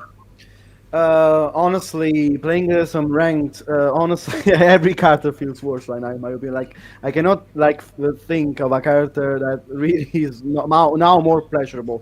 Maybe the only exception, I think, the only character that I have a little bit more esteem now than in season 1 is Shaheen, because I think they did a good job with him in season 2. Like they rebalanced him well, they removed most of his bullshit.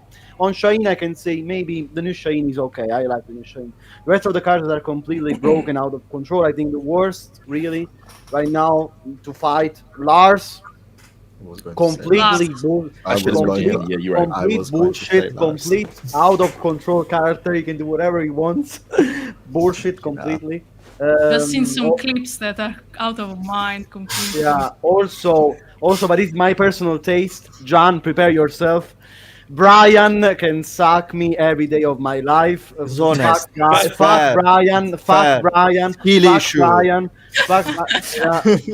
Frame agrees. Like, but Nick, I enjoyer. And also, all the cards we know counterplay. Like, I don't know. Like, honestly, you name it. Like Leo, also crazy right now. Bullshit character completely. Alisa, stupid completely. Like, honestly, most of the Stance characters now are complete out of control.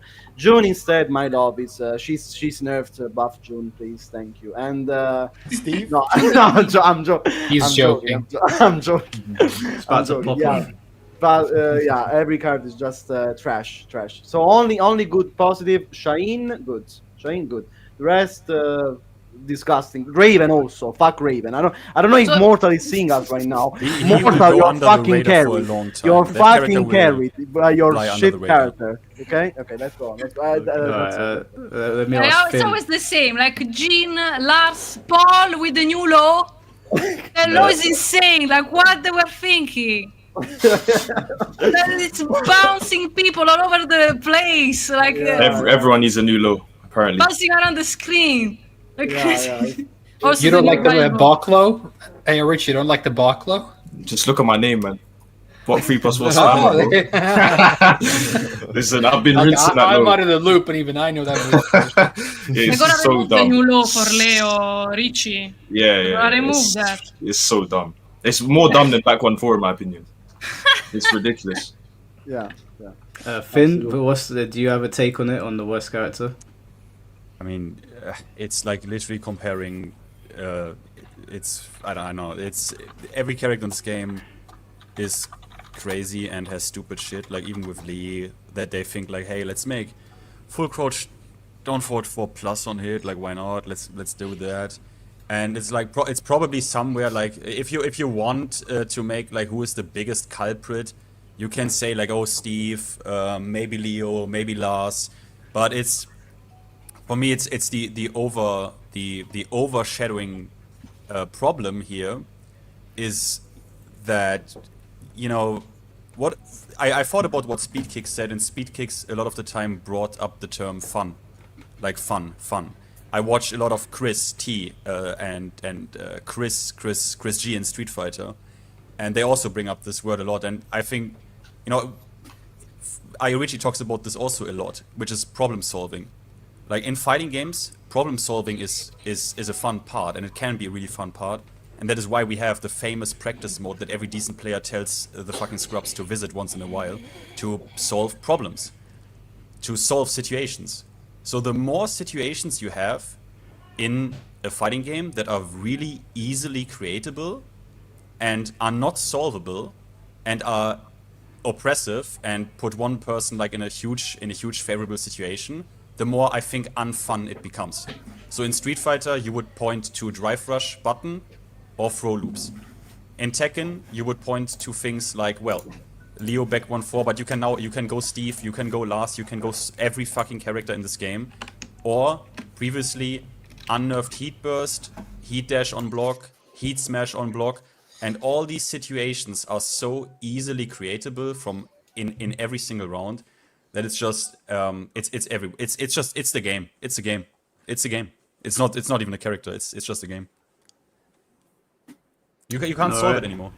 But the question is, will 2XKO save fighting games? I played that game. Absolutely not, because it will drive in that an audience that is not into fighting games. Listen, 2XKO definitely does not have a roster of 10 characters. It probably has a roster of 30. But if you can launch it with 10, you can sell them 20. No, but they shouldn't sell from the foot, because after the backlash of launching with 10 characters, they declared that they're going to launch with 26 characters. I read it. Okay. And the problem is that, well, if you wanted to launch with 10 and then you add in 16 characters, well, how are you going to not fuck it up? Exactly. You've just admitted to the fact that you had 16 characters. They've been working on the game since 10 years, and then we just saw 10 characters. Yeah, that's not enough, you know. I don't know. It's weird. I mean, 2XKO. It's going to be DNF Duel. League of Legends character. You can't die just in 1 month, I don't think. So. I mean, Arcane is apparently a pretty cool show, and all the kids are jerking off to it, but it doesn't mean that it's going to sustain a competitive audience long term. But that's a systemic problem with fighting games altogether. MK is the best example of this, because Mortal Kombat is not a successful fighting game franchise. It's a huge media franchise. It's got movies. It's got reboot movies. It's got, all of this cultural relevance where when censorship of violence and the connection between video game violence and in-school violence in America became like a really hot political topic, had a lot to do with the launch of the original Mortal Kombat, right? So it's got this huge cultural legacy. You launch a new Mortal Kombat game, and all the 46-year-old dads who remember how that game used to be cool go and buy a copy for their Xbox or whatever, and they jerk off to Katana's new outfit. They check out the fatalities in practice mode. Maybe they play some of the, I don't know, Mortal Kombat Ball or some of the fucking single player modes. And 10 hours later, they've played the game for the last time and they feel great. They've got their money's worth, but sustaining a competitive audience in a tournament scene and an esports scene on top of that is almost impossible, right? So you have all these fighting games coming out and there's a lot of hype and they sell enough copies that it's still a viable thing for the developer to keep making. But that doesn't mean that a couple of months down the line, anybody's going to bother with it in a competitive sense. So if you want to have a successful fighting game, you have to do both. And for the last few years, for quite a long time, really, the only two franchises who have managed that have been Tekken and Street Fighter.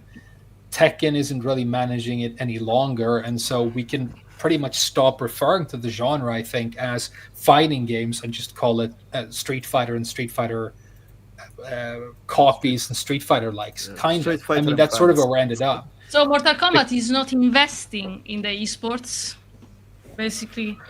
I mean, they can invest. They can invest as much as they like, but if the scene isn't there, if the people who are like, "Damn, I'm so into this right now that I want to start learning this now and still be learning it 6 months from now," if those people aren't there, that doesn't mean that you can't sell 10 million copies. And that's what happens then at the end. They sell the game to the casuals, but then the game is not really supported by the community itself. It's just about saying, oh, that's a very cool fatality. Haha, look at this. And then that's it. Exactly. And that is exactly why you see more cinematics, more breaks in the action, less complexity, less input complexity, more focus on the esports scene, more focus on advertisement, in-game and events.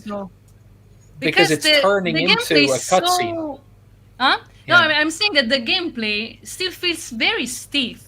Very, very stiff. It's like it's a 90s gameplay, and you sell this game in 2025. Like, I bought Mortal How? Like, Kombat I still 11. don't see how. Yeah, the animations Yeah. in Mortal No, Kombat what? are trash, but you have to remember that you can make like it's the same thing. You make a Ghostbusters remake with like Melissa McCarthy, and it's this like giant piece of shit. And then it's like, okay, we got to do this again, but you know, this time we just put Paul Rudd in it, and it does a little bit better, and then that gets a sequel.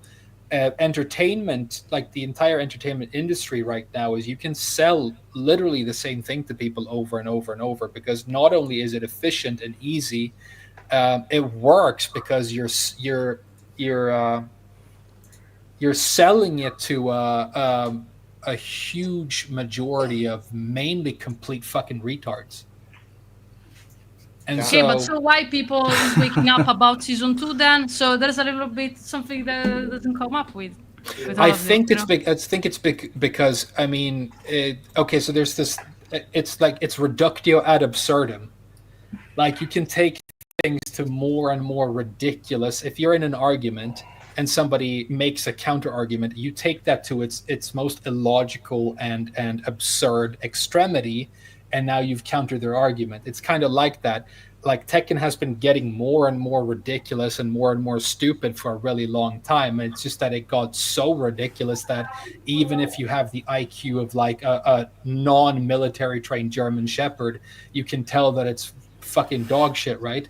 So Tekken has gotten so dumb right now. That's the only reason you're seeing a counter reaction to season 2, is that Tekken has finally managed to become so fucking dumb that it's dumber than the fucking retards who bought it.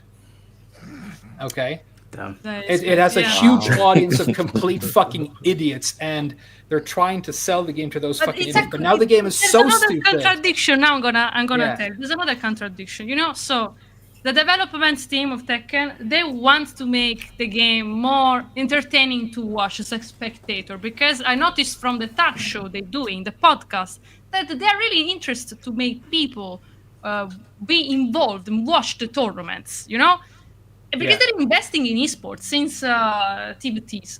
So Well, I no, have Cup been into Noodle the are TVTs in investing in season 1 esports. Tekken 7, so I've seen that. That's But the problem. Cup Noodle are investing in esports. Red Bull are investing in esports. Bandai Namco are investing in making Red Bull invest in esports. So you have a revenue stream that has nothing to do with the actual player, right? If you can get people to tune into a Twitch stream that has a bunch of Cup Noodle and Red Bull ads, and then some fucking stupid kids go on Bandai Namco's website and buy an embarrassing Kazuya action figure, they make so much money off of that it doesn't matter if the game is good and sells or not. And I broke this down on one of my videos, but if you look at Bandai Namco's financial statements, they actually make more money selling toys and trading cards than they do selling video games. So Bandai Namco is mainly a toy manufacturing company, and they make video games to support their toy manufacturing line. Okay? Who sure, buys... but what about the esports? Sorry, I missed that. What about the esports? Somebody's the investing in the esports for Tekken. Yeah, I mean, companies are investing in esports in the sense that they essentially pay for these events and for the world tour to be held, right? Namco aren't making their money because people love to play the game and people are buying the game. It's advertisement for the game, but that's not the point. Okay, if you have if you're selling Cup Noodle or some sort of energy drink, I mean, I went to Evo Japan. They had new cars out on the show floor and girls in bikinis straddling them. You know, it's all about the product. They pay to be present at these events. And so for Namco, the incentive is to make advertisers want to be visible and present at those events. And that's where the money comes from. And so as long as that is happening, to take parts to tournaments and also make visible. Yeah, exactly. Games. So I mean, let's be honest. How many like big actual pro competitive players go to these events and are big names? I mean, are there 20, 30 people? And they have a steady paycheck because they have the same corporate sponsors. Red Bull pays for their salary. Okay, so as long as they are willing to go to these events and pretend that the game is playable and go up on the main stage and make some noise and get everybody hype, and then breaks the Kazuya figure and there's fucking noodles all Yeah, over the yeah, yeah, table, and we'll be right back after these messages. The thing actually keeps on churning whether the game is being played long term by people who like it or not. And that's the smokescreen, right? If you can sort all of the constructive and legitimate criticism off of the internet by banning them on Twitter and pretending they don't exist, and you can get the people who don't understand anything about Tekken still watching these streams and getting the numbers up so that company will want to sponsor the events, then all the money is actually being made whether the game is good or not. And when the money is being made whether the game is good or not, then the game, as a direct consequence of that, is not going to be good, right? So it's just because there's always gonna be some people, because there's always the same players and sponsored by teams. So for them, it's all right. But anyway, people still are gonna leave bad reviews anyway. So it's not like didn't they just close the opinion, like the review part of it? Didn't they? Now, no, but on PlayStation they did. You cannot leave a review on PlayStation to the game. I didn't notice. Really? Yeah, they closed it on PlayStation, but on Steam you still can. But they did this. They censored reviews when there was the scandal with the Chinese player that got banned in the end of a whole fucking tournament run. Yeah, I think that time they used kind of a little gap in some regulation, so they block it. They manage a way to take off the review. They managed to censor the reviews, but now they didn't on Steam. In fact, they could not. That's why they just could not. Yeah, they reached a new 8% positive reviews in the last 30 days. 8%, and most of those positive reviews were like, I don't know, sarcastic or something like that. Yeah, so, that's true as well. Just before that, just for ask Jay about what he thinks is the most egregious. We got Mrs. Play Stuff in the house. How you doing, Lisa? Hey. Hello. And is there a sound in the background? Yeah, what the hell was that? Sorry, guys. Bro, are you in a war zone or something? What's happening at your place, John? What the fuck, man? It was a motorcycle. Fireball circling, blood. I closed the window. I got a coffee. Hello. Yo, what's up? That was a good welcome. I wanted to ask you. The Italian way. It's LuxSylva. Yeah, you wanted to ask me. Yeah, I wanted to ask you because you've been streaming all the other Tekken games. What has been your experience now going back to older Tekken games? Well, I don't understand anything, basically, in all the Tekken games. Everyone in the chat calls me a noob for not knowing anything of the older games. I need to say to them that they need to go bring me a sandwich and stuff because they are useless. Yes, it's been a good experience of being bad at the game again. I cannot break throws for shit. I haven't. You never played older games. You never played older Tekken games. I've just been mashing. I've just been fun. In Norway, I was one of the best with You started mashing. with Tekken 7. You started with Tekken 7. You know, like playing Tekken. Okay. So it's your first time playing older games. Yes, okay. Of course I've been playing with the buddies and stuff, and I got a humbling experience in Tekken 7 when I went online because I thought I was super good in the game, but I didn't know shit. I saw your match against Jinpachi. It was so funny. He chose you out. Madre. Yeah, it was so great. Oh my god, that it was crazy. By the way, man. Yeah, it was really a humbling experience. All the old games have been humbling me every day. I've been pissed off, and there's always been a guy in chat that has had fun with me when I've been pissed off. So. It's been a good experience. I've had really much fun. We're ready to block them. We block them. No, I'm not blocking them. I'm talking shit, and then they talk shit, and then we are in a loop, which I'm gonna win. Like always. Did Mirio make the sandwich in the end because he had to? Yeah, of course. The man always make the sandwich. The man belongs in the kitchen, of course, 100%. Okay, and then later we go checking on him.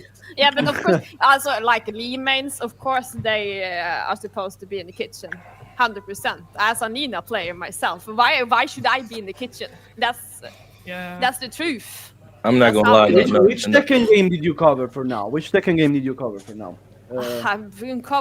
in Tekken Tag 2, and Okay. I do not know how to do combos in this game, so people are like, "Oh my god, she's so bad, woman!" Oh! It just goes after that same thing, and I'm getting humbled every time, and I don't like to be humbled because that's so annoying. So yeah, it goes in a.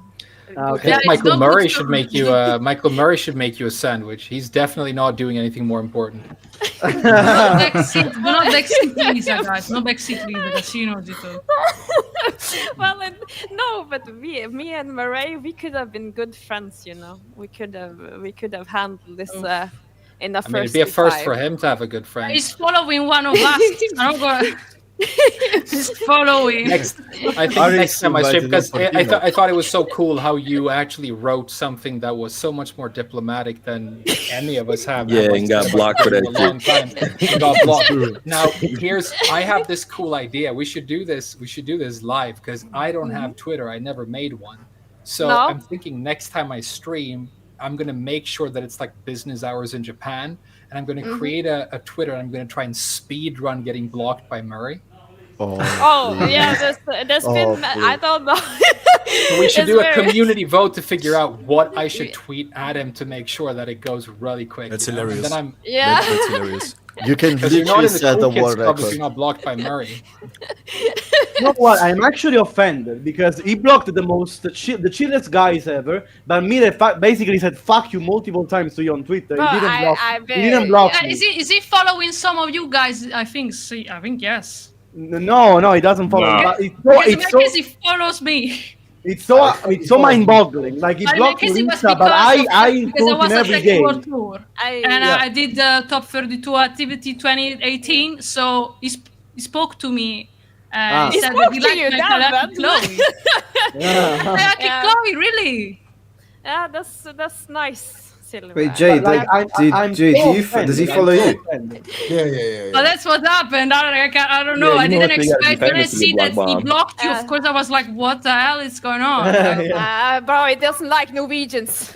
I figured it out. You need to Never how much as they hate Italians, everybody, especially. Yeah, bro. No, it's probably you, LuxSylva. After all the shit I've talked about Italians. You have made. That's actually I you. was talking shit about Italians, man. No No match the Italians. Nobody wants to rematch the Italians. Bro, Actually, Joe, guys, I actually want to. Now that you're talking about Michael Murray, I want to bring something up. And if you don't want to respond to what I'm about to ask, and you don't want to you want your face attached to some sort of like controversy like last time, then don't respond. But it's not to do with Michael Murray, but it's to do with Rip. And not being a commentator this year on the TWT, and obviously Rip was one of the more like vocal people about lore and how they've basically bastardized the characters. Do you guys think that Rip was removed from his commentary position because he was vocal about lore? Hold on. Yeah, can you give a bit of background, please? Is it fully confirmed that he's? He said it yesterday on the He's not stream. gonna be a commentator. He's not on the list. Yeah. He's not on the list.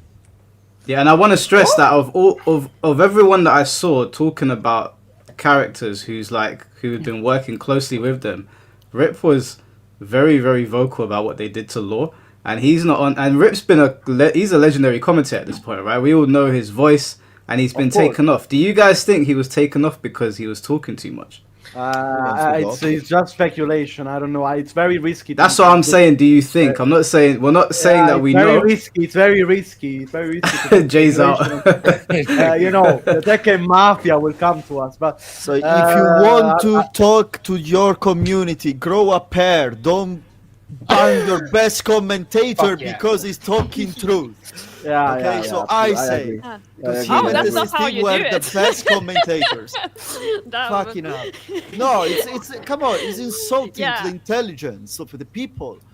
Come So on, wait, what it's do you? like- So Gian, you are of the opinion that he got kicked off the list of the staple commentators because he did that, or what is your Absolutely, he's the most prominent commentators of US with Tasty Steve, but Tasty Steve does other games. But him and Tasty Steve were the staple of the Tekken commentators, and Spag managed very well to insert himself. But if you think about commentators during Tekken 7, it was the two of them, and they The were the ones best. that- Like Hey, you, what? Hey, what? Did any of the commentators back him on what he said, or they just kind of No, I think it was alone. I don't think anyone's got involved. no one has ever been as No one got vocal. The only involved? one No one got What? involved. As far as I could see, Yeah, I not yet, listened not to yet. some of his stream. I didn't hear any mention of anyone like mentioning that he should be on there. I read through his comment section, and it was like people like us going, "Why is he not on there?" It's the crabs in the bucket mentality. Actually, let me just shut up then. The thing is- the thing is- Aris basically snitched that Rip doesn't like the game, right? And I thought that was such a cool moment when he's like, Aris said they were talking off stream, and he's like, "So what's up, Rip? Do you like Tekken 8?" And Rip said, "I don't think anybody does, dude." So It's always been it like could, this, it Rip. could just, and I mean, I'm going to be careful because last time I tried to like speculate, Yeah. fucking commentators and stuff, it turned into a whole thing. Be careful, be careful. But it could just to give Rip the benefit of the doubt. It could just be the case that he's just fucking as done with this shit as the rest of us. Maybe he's got better things going on. The It question didn't is, sound like it when he was talking on his stream. It sounded like he felt like he was hard done by them. That's what it sounded like to me. And he put it up Yeah. on his Twitter, and I That was don't his title think. of his next stream, of his recent stream. That was his title, like this year or forever. Like he put a slash on it to say that he basically didn't know and didn't know why. Yeah. So I have. Well, I mean, it's not like Murray and the Tekken team to be like petty and vindictive and like No, absolutely fucking not, be absolutely I humble hope about it's stuff. not That for doesn't that sound like reason. them. That would be very sad though, because Rip always been there commenting tournaments, like as be. No, that's You can't have a insane. combo Wait, breaker about Rip. Wait. Let's be honest. He's the So what commentator, Rip guys. has done for the is this forever or just For the Tekken 2025? World Tour. For this for year. this From- Tekken World Tour, yeah, he's not So- gonna come in. No, from what I know is he doesn't know. He doesn't Ah, know. he doesn't. Yeah, he No, doesn't know. I- He don't know. That's what Yeah, he he implied in his doesn't know. title. Yeah, So I based can- based I can based maybe- on I what can- he said, he does not know when he will next have a commentary date other than the ones my he's already God. signed a contract to, and he's not doing Oh my TWT. So it might be how forever. it sounds like It the might be TWT over. commentator I know, contract is a alright. yearly Mike, you got to get him contract. on. You got to Alright, get him on. So I kind of You got to get him on because it sounds like if you just like chip the paint on this a little bit and he goes off, it could be fucking epic, dude. Give him a couple I'll- of shots and get him on, and then make him talk about this because it could be, maybe he wants to hurt him back. So Maybe, could be cool. maybe. So the one that he's contracted to will more than likely be the Esports World Cup. More than likely be. Esports World That's Cup not is part of the Second World dissociated Tour. from- Yeah. No, he Yeah, said that's- he wants to do Esports World Cup. He's not currently scheduled for that. Bro, the comment, That bro, sucks, man, that you, sucks. you Tekken commentators don't have each other's back, man. Damn, that's And crazy. Spec, so let me. Okay, so Spec I'm was just gonna be real. in his chat and asked It's like, what the important to fuck? step Why a are you little not, bit. It's important, Let them be. I feel like I feel It's like me and Swedes, Norwegians and Swedes. They need to stab each other a little bit. Like I look at Fame Whisperer sometimes, and I'm like, ah. What? I'll be honest. I kind of forgot Norway was a thing, but now that you Oh reminded me shit! that you guys See what I are mean? up there in See the what I hills mean? speaking our language wrong, yeah, I guess Norway's still Bro. up there.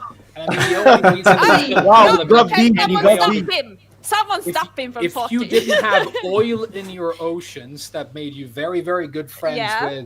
with the Americans, no, then we, you would basically be a Swedish suburb at this point, where we would Wow, go to, wow. Listen. We are rich people, and you guys kind of cheap, That's where I take it, okay? You're cheap brothers. And we are I wanted to say something to the Rip thing. Remind me of the last Let's time. all- Remind me of the let's all last do time the Sweden was together. part of the. No, just remind me of the last time Norway was part of this, or Sweden was part Hey! of the Norwegian Empire. We don't talk about this right now. We talk about it. When did you guys Me and last you, conquer we can us? have our verses.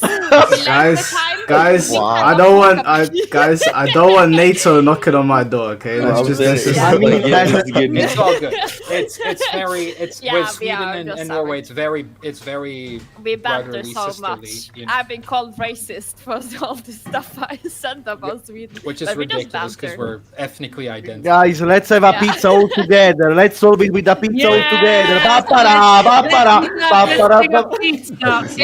And Blackheart is gonna cook it, by the Italians way. come Oh, in with yeah, the yeah. pizza. I want FinnT wants to Making. say something. Sorry, Finn. Yeah, so the RIP situation. So first off, Spec was in chat and said like, "What the fuck's going on? Why are you not commentating Lamau? Like, what is this?" And so for those who don't know, so RIP was on a almost 2 hour podcast with James Chen. For those who don't know James Chen, he's a goddamn legend in, for example, main game Street Fighter, commentator duo with like famously Ultra David. And he went on there and basically for like 1 hour and I think 1 hour and I don't even know how long it was, like 90 minutes, basically trashed on season 2 and also quite a few times said like when James asked him some relatively spicy questions, said like, "Ah, bro, come on, you asked me that. I want to keep my job, bro. Like, why are you asking me that? Like, what do you mean?" And but he answered like basically truthfully. But he also said in his stream that he said, "quote, oh, the last time this happened, I know what it was, but this time I don't."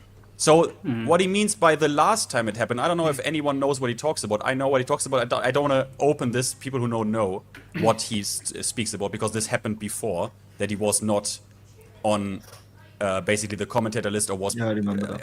I mean, the people who know. I don't want to open this topic because it's stupid stuff.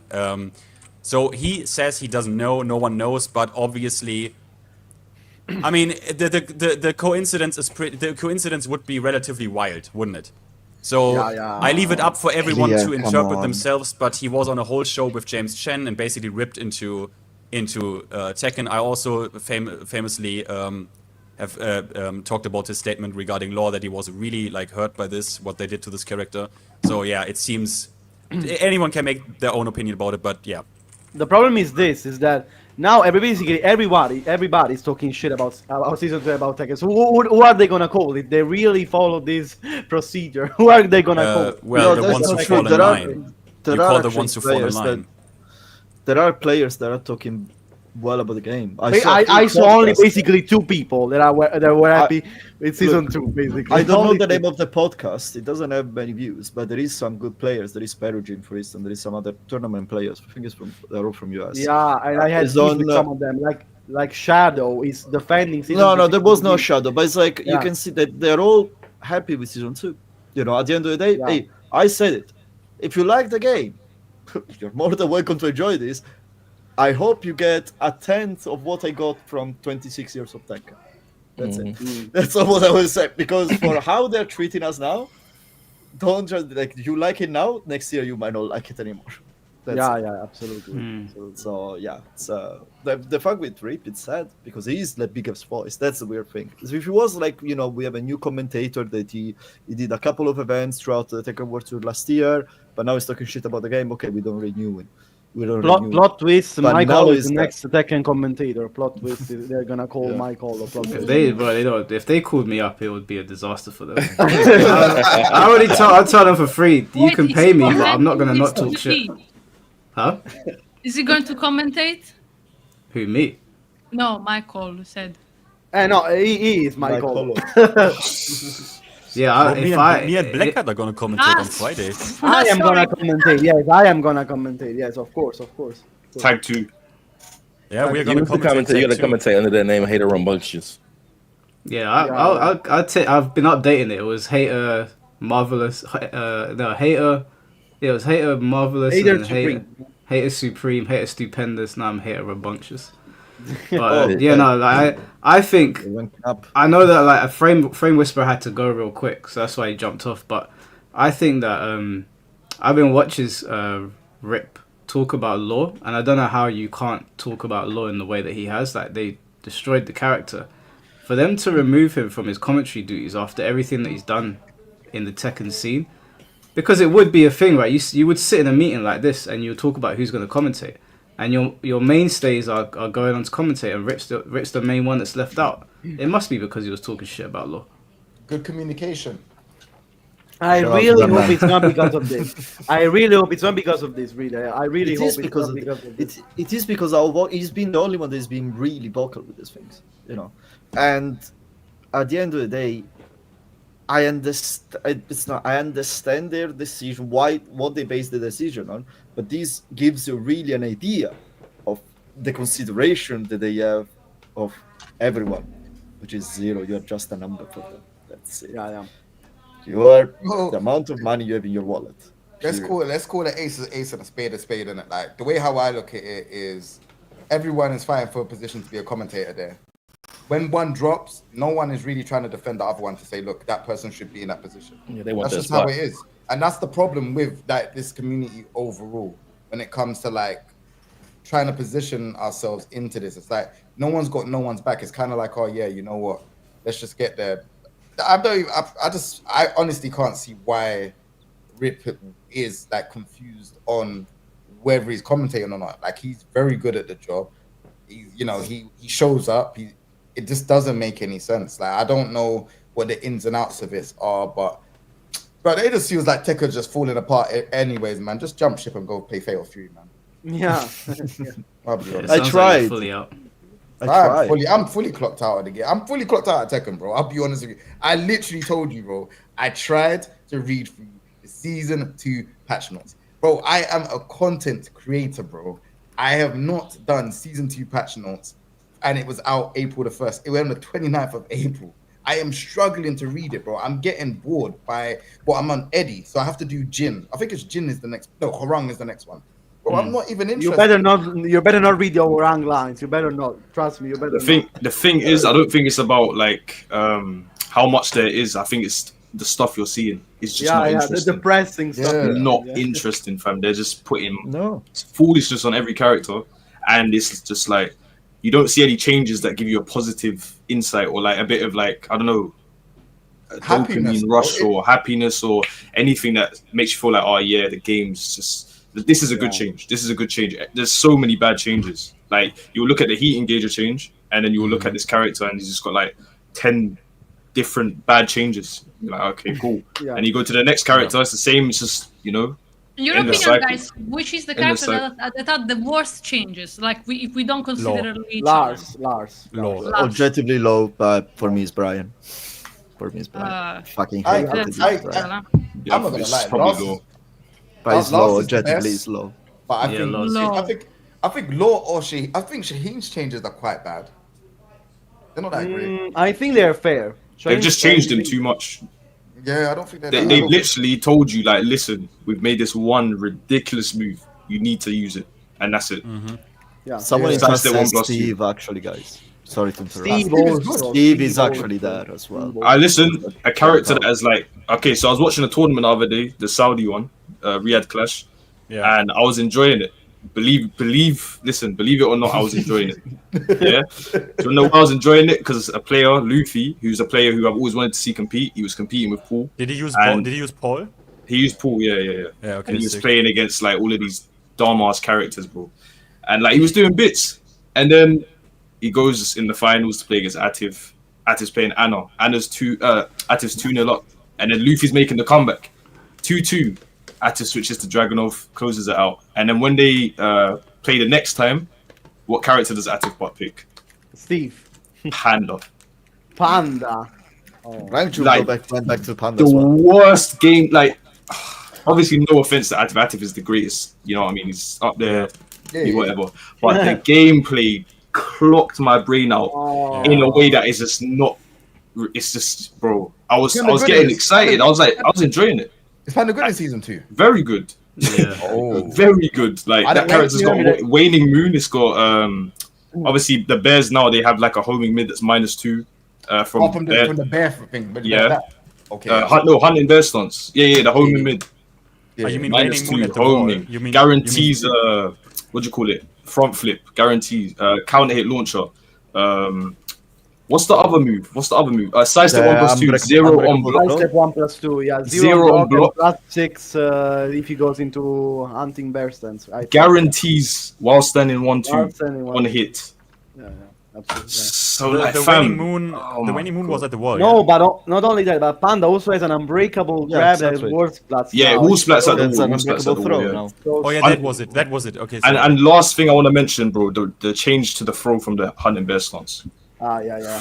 Oh, yeah, Now yeah, you cannot react. You cannot react to the Foolishness. mix. What do you mean? bro, you cannot react this to is the mix. this is what I mean, bro. And they did Foolishness. this with so many characters on also lows with Ali's on so many lows. They did this. It's disgusting. It's fucking. I get fucking Yeah, angry, yeah, bro. yeah. Yeah, they don't want you to react anymore. The They want you voice to guess. comes out. basically. Jin stance low. Yeah. Which or- other ones, man? Bro, I've barely What been did they playing, man. what did they do to Nina, Lisa? I don't know anything about Nina in yeah. season 2. But I have not. I picked up and played one one day, and then I gave up because I felt like the inputs were different, and the online felt more laggy. Everything felt. I didn't want to play the game really. So I don't know I honestly think anything. she's almost the same. Almost the same. Almost. Okay. Yeah, almost. They gave him a gunplay when I read the. Yeah, But more the gunplay. thing is, no, because I remember like this, you can do QCF 1+2, and then you get the running 1+2. Like there's a lot of other types of inputs, and I've seen multiple people struggle with inputs now that was easy to do before, and inputs have gotten eaten. Like I really just wanted them to just revert the thing, but that everyone has been saying that they want everything to be reverted. I really like. I think I've talked about this, and everyone has talked about it. So I think people are a little bit bored about it, but. Like they could have just fixed the online a little bit better and nerfed some character, and people wouldn't have left the game at all. Like I would have been there. I've always wanted to play Italians a little bit better.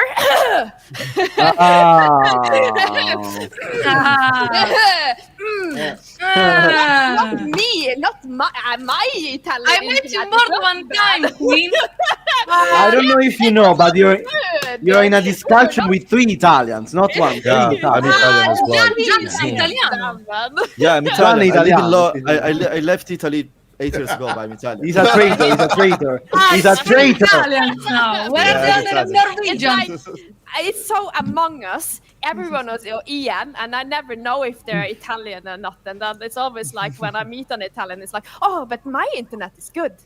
No problem. No, but That's crazy, I can proudly say I'm siphoning the internet from Italy because my internet is dog shit in London.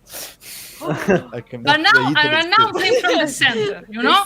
Hey, Blackheart's EN. Don't let him fool you, man. He's EN. We are Of working course, with of it. course. That's what he comes up on. That's what he comes up on the rank to filter me. It's such Of among course, us. It's of among course. us and Italians. Man's disguising himself at that, bro. Crazy. Of course. Man knows he's not getting no games, you know. This is IT. I I'm getting no games. like everyone else. You find a match every 2 hours, and then one time you're Italian and they dodge you, you will just want to kill yourself, you know. So yes. Everybody's absolutely, such a yes. pro at dodging Italians. I'm aware of the people in the chat. Shout out the Ian Massive, man. Don't Shout out dodge the Ian Italians. Massive. Don't dodge Italians. The Europe won Ian Massive, man. Big him up, man. 100%. I want to play you like Silver and 100% connection, and I will want to key charge you and make you. No. Oh, yeah. No. That's crazy. Show me that. Cover me, cover me. Cover me. You need the revenge now. You need the I want revenge. to. That food was shit, huh? Ask, Come on me. Mike, what have you done, Mike? What have you done, Mike? I'm sorry, ladies. Let's relax. Like, you know, What have you Blackheart done? close to Naples that they do very good pizza. Yeah. I wonder what we Norwegians actually. Mrs. Place, You should Lisa, not don't tell me look you, at our national Lisa, food. Lisa, wait. Kiwi Lisa, pizza. don't tell me you eat that shit pizza that you eat in that country. I hope you eat the like banana pizza. No, the banana pizza. No, I'm not a Swede. Okay. Ah, this is okay. Swedish. Ah. We What is Norwegians that do stuff? not touch So you that. distance yourself. You distance yourself Yeah, from we those. have distance, bro. We already look at Swedish people a little bit sus. Okay? We already know, like there's I something want to wrong know over more there. about this lore. It's interesting. Why can't you make a video about this lore, please? The lore of Sweden, Denmark, and Finland. Finland is like a little bit on the side. We don't care that much about Finland, but Denmark and Sweden, it's been worse and everything. We This is crazy, yo. It's like I've never heard this much about having a this. problem with This is full geography, bro. It's so funny. Italians. Yeah, it's so funny because when I talk about this, and I'm not really careful about it, some people actually think I'm racist towards this. No, we're just joking. We're just joking. You seemed a little bit against Frame Whisper, though. You seemed a little bit racist, though. Yeah, it's just funny. It's just fun things. Hey, I'm sorry. Did it ever happen that you go to a tournament in Sweden? I haven't been on a tournament in Sweden. It's a long time since I've been there. I bought candy You there guys because live it was close cheap, each other. and that's the only thing. I've never been there. I was there just because I played football. I was close to the cross. So can I ask this question as an American? What is a banana pizza? Hey, I want to know too. I want to know. I don't know what the fuck a banana I've never pizza heard is. that shit in my life before. Actually, That's I have something that seen should not banana exist. pizza in France. I have seen Banana it. curry, banana curry, and ham on the same pizza. Banana curry and ham. Or Hey, something. hey, I do not know this. This is Swedish stuff. I okay? swear, I We- seen No, that.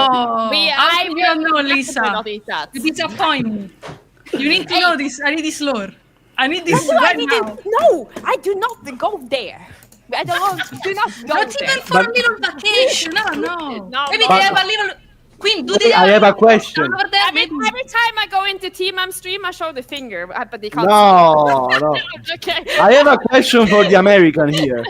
Now that we talk about pizza, what about Chicago pizza, man? You are criminals. That's not Oh, Oh, deep listen, dish. guys, Deep an dish is American- decent still, I can't lie. American people comes to my chat and they say, "Oh, New York pizza is better than Italian pizza." I know, no. deep dish is alright still. I'm not. Richie, it's not a pizza. It I've cannot seen be. some of the shorts. It's more of a pie, it's more of a pie, but they call it a pizza, innit? Okay, I know, I'm call it sorry, a I'm pizza. sorry, But I'm it's not- not- Guys, let me stop you for a second here, because you guys are talking about pizza, track. but the people that do the best pizza Sorry, are mate. Greeks. Masai Zito. Masai Zito. Mike, Shut up. Aye, that's some bias. Aye, that's definitely some bias. Okay. Guys, Like, guys, get guys. cancelled. It's They my say second that favorite. non- Guys. Italians like that. Oh Let- my Man god. said that's Greece. Guys, let me American explain Greeks. something to you. Yeah? We do the best pizzas. We do better pizzas than Italians. Look, The look. Italians, Bye, Italians bye. use this. I didn't say anything. Italians use thin crust. Yeah, Greeks we have It Greek depends. flatbread. It depends. You fucking don't Who are you talking to, bro? don't make me swear. Well, you better Don't know make your own me- shut your mouth. I was talking to Luke. Okay. Stay quiet for 1 Yogurt second. pizza? John, tell us how much changed the pizza recipe in London, if you ever did. No, there are good pizzas. You just have to pay 20 euros for one, and you find Italian pizzas. But like in Milan, what you so do. it's Because like otherwise in you go to Milan, it Domino's. doesn't change but, that you know. much, John. But yeah, no. It's there are Italian pizzas. There are very good Italian pizzas. But it's like you cannot find you find Napolitan style pizza, so thick crust, thin in the middle. Yeah, but he doesn't know what he's talking about. Let him speak in his own ignorance. Let him speak in his own ignorance. Yeah, that's Let him. like Lou, listen to me, yeah. If you ever come to Cyprus, I'll take you to Paphos. We do good pizza out there. Any Greeks in the chat, they'll know. sure, Our sure. pizza Yeah. slaps. No, See, the but- funny thing about you saying this is that I have been outside of many being times from America, in the UK, but every time they tell me to eat a pizza, I'm like, no, please. see, the thing that's fucked up is that You're outside of being actually- from America, in St. Louis, we have a pizza called Emo's Pizza, and we think it's the best pizza on earth. And I know you What guys is have that never heard of like? it. What is that like? I don't know. But- What is that? It's like a thin crust pizza with pepperoni, bacon, and sausage, and it's amazing. But it's not your typical bacon. It's like more of a crunchy bacon. I'm telling you, it's fire. Oh, sounds alright. It's amazing, We bro. have pizza with sausages, but it's like, no, with würstels, but not with sausages. But it's like, it's a dirty version of the pizza, so. No, but really, Mike, what did you say again? Please say it again. Nah, he's not done with you. I dare you to say it again. I dare you to say it again. Say what? The Greeks Listen, make listen. I'll tell you what. pizza. I'll tell you why I prefer our pizzas to your pizza. Yeah, Italian because pizza. thanks, You Mark, guys thanks, usually use thin, crispy crust. Yeah, That's what you guys. No. You do. Every time I've eaten Italian pizza, it's thin. Our pizza is thick. It's more spongy. The crust is more spongy. Okay. It's a richer That's texture. Neapolitan pizza, you idiot. That's Let me intercept with manners because Oh my clearly God, Blackheart man. is Oh my crashing. God, Look at Understandably Jai so. eating the sushi. Bravo, Jai. Yeah. Bravo, Jai. Bravo. The thick crust pizza is from the northern part of Italy, not the south part of Italy. Okay. It's from Rome. It's from the northern part of Italy. That's where it's like almost like a bruschetta or something. The real pizza, the one that you're saying, the soft one, it's from the south. You ignorant pizza. Okay, no, let's go. You need to explain to our friends. There's even Italians that argue about what's the best pizza. If it's like the thin one or the thicker one. So in different parts of Italy, they do it in a different way. Tell him. But even in the south, they tend to do it like thinner. Like for example, in Apulia, where I am from, but I don't stay there anymore. But they do it like more thin. But for example, people from Naples will say no, I prefer like thinner, thicker pizza. But it depends. Like usually in the south, they do it like more thicker. But yeah, in the rest of Italy, usually it's more. Lou, the best way I can describe it. Sorry, before you do, the best way I can describe it is Italian pizza's Tekken 8 and Greek pizza's Tekken 7. You piece of shit. Hell no, bro. You piece of shit. That's shady. That's shady. You absolute disgrace of humanity. Let's go with another argument. Don't do this to us, please. Don't do this to us. Yeah, all right, let's move away from pizza talk. I'll start with Finn because he was going to say something. Finn, in your opinion, what do you think season 2? What do you think the most pressing change is for the May patch? Because I think they're going to patch the game right. What do you think they need to do first? Well, they said they're going to address the performance of Heat Burst, and I hope to see if they at least want to do anything good. I hope they are finally addressing the horizontal range of Heat Burst, because that move since the launch hits like it almost has like a huge shadow hitbox attached to it. So when sometimes you see Heat Burst connect right on block or even on hit, and you're like, that's gonna whiff, and you're like, what? It didn't whiff. So Heat Burst, the horizontal range. But the most pressing change, it's funny because I can't give you a good answer because it's literally every character in the game. They have to go hard into every character and try to adjust things somehow. If you allow me, Mike, I would like to give the ball to Ayorichie and ask him about the last question you asked about the top character, the most problematic character. If you allow me, Mike. Yeah, go on. Okay, so. I mean, I've told you that story about Panda, and I feel like that's had the biggest impact on me in season 2 in terms of just watching. And I feel like it's something that will only affect the people that play the game, the people that are very in tune of what it is that's happening on the screen. So the people that are casuals and stuff watching it, they're probably like, oh, yo, Panda, yo, this looks sick. But these times, man's looping the same scenario and then putting himself in a situation where it's like, okay, he does the G-Clef, and Luffy does maybe a downforward one or something, and boom, loses the round. Or it's just not healthy gameplay, man. Like Atif Bot is forced himself into these mad risky scenarios that he just wouldn't do in the past, but he has to. And you, as his opponent, have to deal with that. And how are you going to be ready for Atif? You're thinking this guy's sick, man. This guy's going to play the best Tekken. He's probably going to mix me in certain scenarios, but mashing in these crazy scenarios and then looping the same offense that anyone could do. They have a tall order on their hands. It's crazy, bro. Like, as Finn said, they have to address so many characters and hit them all hard. But they just need to delete this idea of, every character needs one stupid move that they can keep using. I feel like you should be able to use a lot of your tools to create an identity, So a lot of these characters don't have that. So yeah, the way that they're doing it, every character just has one or two dumb moves that just cause a very dumb situation, and your opponent barely can do anything about it. And it's across the board. I wanted to ask Jay as well. What's your opinion on that? Not to interrupt your meal. No, I'm doing. Yeah, who do you think what do you think they need to do going into season 3, or who do you think the worst characters? What they need to do for going into season 3. Sorry, not season 3, the May update. Sorry, I jumped way ahead. It's like 2.0. Season 3 on the mind. Oh lord. Right. So Imagine season 3. Imagine for a moment season 3, guys. Imagine season 3. I've Transformers everywhere, fam. Trust me. Robots in the sky, fam. I think going forward to the May patch, they need to remove all the high plus frame moves. So like Leroy's sidestep 3+4 being +5. Alyssa doing that spinning robot thing that's +7. All of that needs to be like maybe like +2, +1, +2. It doesn't need to be so high and plus. Like +5 means you cannot move. Like you're locked down, and I don't feel like that's a good way to like. That they nearly had it in season 1. Like season 1 was actually getting to that stage at the end of it, but there were like maybe 5 characters that needed a bit of tweaking and changing, which it was all right. Like if they tweaked them, that would have been okay, and then maybe tweaked a few things. But now it's like they've just changed everyone. Everyone now is silly in the game, like, and it's just not fun to play. Like being locked down on a +5 move with chip damage. It's like, okay, so what am I meant to do here? Like no matter what I do, like. There's no skill involved. It's luck. I can either duck, stand, sidestep. But even sidestep, I'm locked down. I can't do anything. Yeah, it's literally duck or stand. Yeah, it's duck or stand. That's a 2D game. Like it doesn't make no sense. Like if it's like +1 or +2, yeah, you could get away with it. But +5, +6, +7, some moves are +8. Like.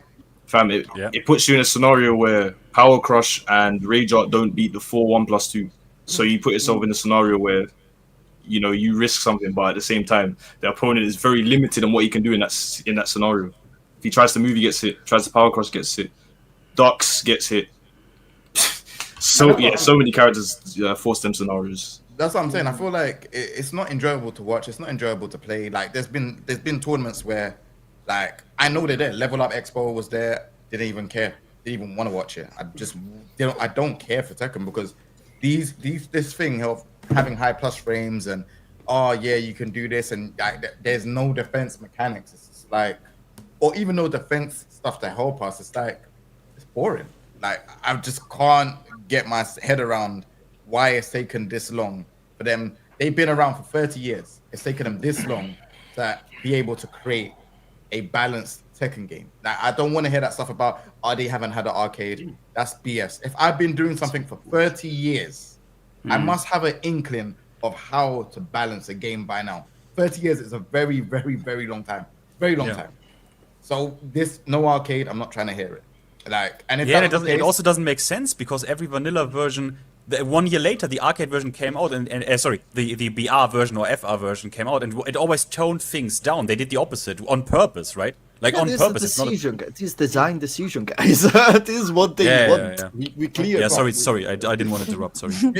No. So I'm just basically saying that like it just seems to me like they're just being stubborn and they're just not listening to no one. They have their vision. Their vision is being aggressive. And they just don't care about anyone else. They the famous T-shirt don't ask for, For shit. Let's say it. So it's almost like they try to double down in season 2, but what they've realized is that without the community, without the players and stuff, their game is gonna fail. So they're gonna need to start listening very quickly. Otherwise, there won't be a season 3. Like already, people don't really care about Anna. Like there are players that maybe they're fans of the character. That's fine. But Anna is not selling the season pass. People don't care about the season pass. Pac-Man is next. We're going to see a Pac-Man stage. People don't care about the Pac-Man stage. No, I love Pac-Man. We love Pac-Man. Wait, Jay, didn't you have a Pac-Man top the other day? You were saying you couldn't wait. You know I was trolling, bro. But speaking of that, the next character, we're getting closer now to the next character being revealed. Who do you think it's going to be? Leo Marduk. Oh no! Leo I ain't been in the headspace to think about new characters. I hope it's not Marduk Marduk. gang. No, please, no Marduk, please. No Marduk. It's not about what you think. It's about what's going to happen. Yeah. Marduk is what there. they want. I got an opinion about the arcade release topic. Go on. So basically, what I was thinking, is this might be the biggest mistake that they made, but releasing it to everyone, I think it could have been a bad idea. I don't think it is like set in stone a bad idea, but I feel like if it was how it was in the past, where it's just the arcades and it's just like the really diehard players testing the game or playing the game on a regular basis, and they didn't have like the extra noise, like the extra voice, in the Western world. To have their say, and then Twitter and then T8 report and all these extra things. I feel like the game would not look like how it looks now, because I don't feel like those players that were playing it I wouldn't allow is a mad way to say it, but like just how they would respond to a game like this, I don't think it would look how it looks right now. Like, no way. You know what? I disagree with that though. Is because they clearly made since day one, since they started to talk about the concept of Tekken 8, that they wanted to reduce the gap of skill level in the game and make it easier for less skilled player and casual player to win. So I would expect this kind of mechanic to be more present in the game and kind of pushing on that direction, just because that's the kind of thing that they were looking for since the beginning. That's my point of view, honestly. It's like they wanted to give tools to everyone to beat everyone on a certain extent. Because just before we go on with the convo, obviously Chad's jumped in. What's going on, bro? What up, guys? What's good, man? Hello. What's up, Chad, we briefly spoke about the RIP situation, but I know that you wanted to add to it. Just before that, we move the conversation forward. What did you want to talk about? Can I come in before that, just to say that I'm gonna leave since Chad came? No, I'm joking. Like that? Chad came, I'm gonna go. Yeah, this was it. That was it. Now I've been arguing with Italian, Swedish people, and now Chad came in from the side. It's enough. But yeah, it was nice talking to you guys. I need to do stuff. Take care.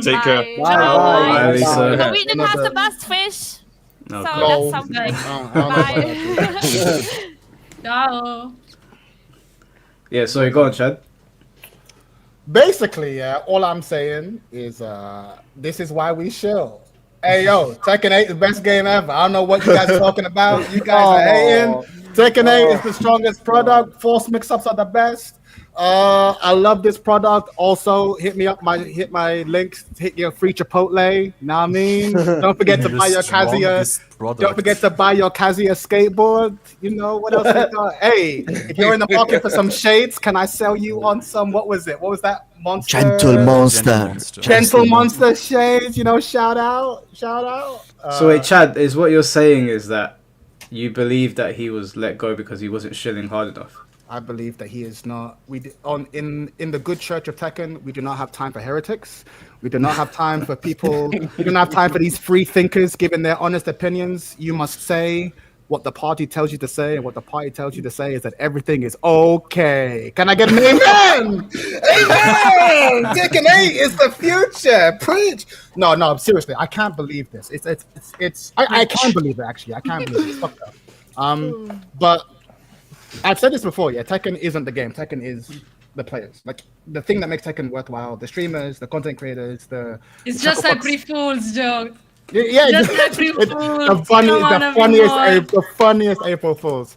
No, but what they've done is, for them to choose not to have. Let me give you the short version. I don't think that their forced mix-ups and their bad frame data is what's going to kill the game. I think the way they've treated the community and the people who have been diehards of the game for the longest time, that's what will kill Tekken 8. And for them to decide, oh yeah, Rip is insufficiently loyal, let's get rid of him, that is, I think, that is as big a mistake as many of the frame changes in Season 2. That's fucking wild. And they will learn that the hard way. When I saw that, like, oh yeah, I'm just not on chat anymore. Well, I'm like, so who's commentating now? Just who have we got? Like, is it Shinblade maybe? Wonderful. Yeah, he's not controversial in any way. They have four strong. Okay, sorry. Yeah, I take that back. But he's called Shieldblade now by people. Not by me, but by people. No, it's just crazy. It's just crazy. So yeah, I'm not. I was really upset. I was genuinely upset about that.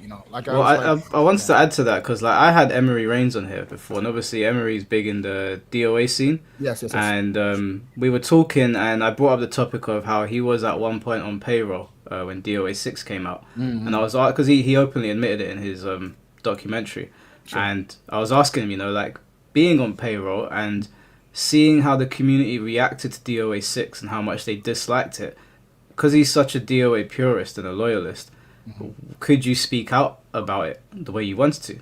And like, to paraphrase, he basically said no, like you can't do those things. And so whenever like hearing that from him, obviously I already knew, because I know people that work in that do commentary for other games in other scenes unrelated to fighting games, and I already knew that speaking openly about these games, you lose your job.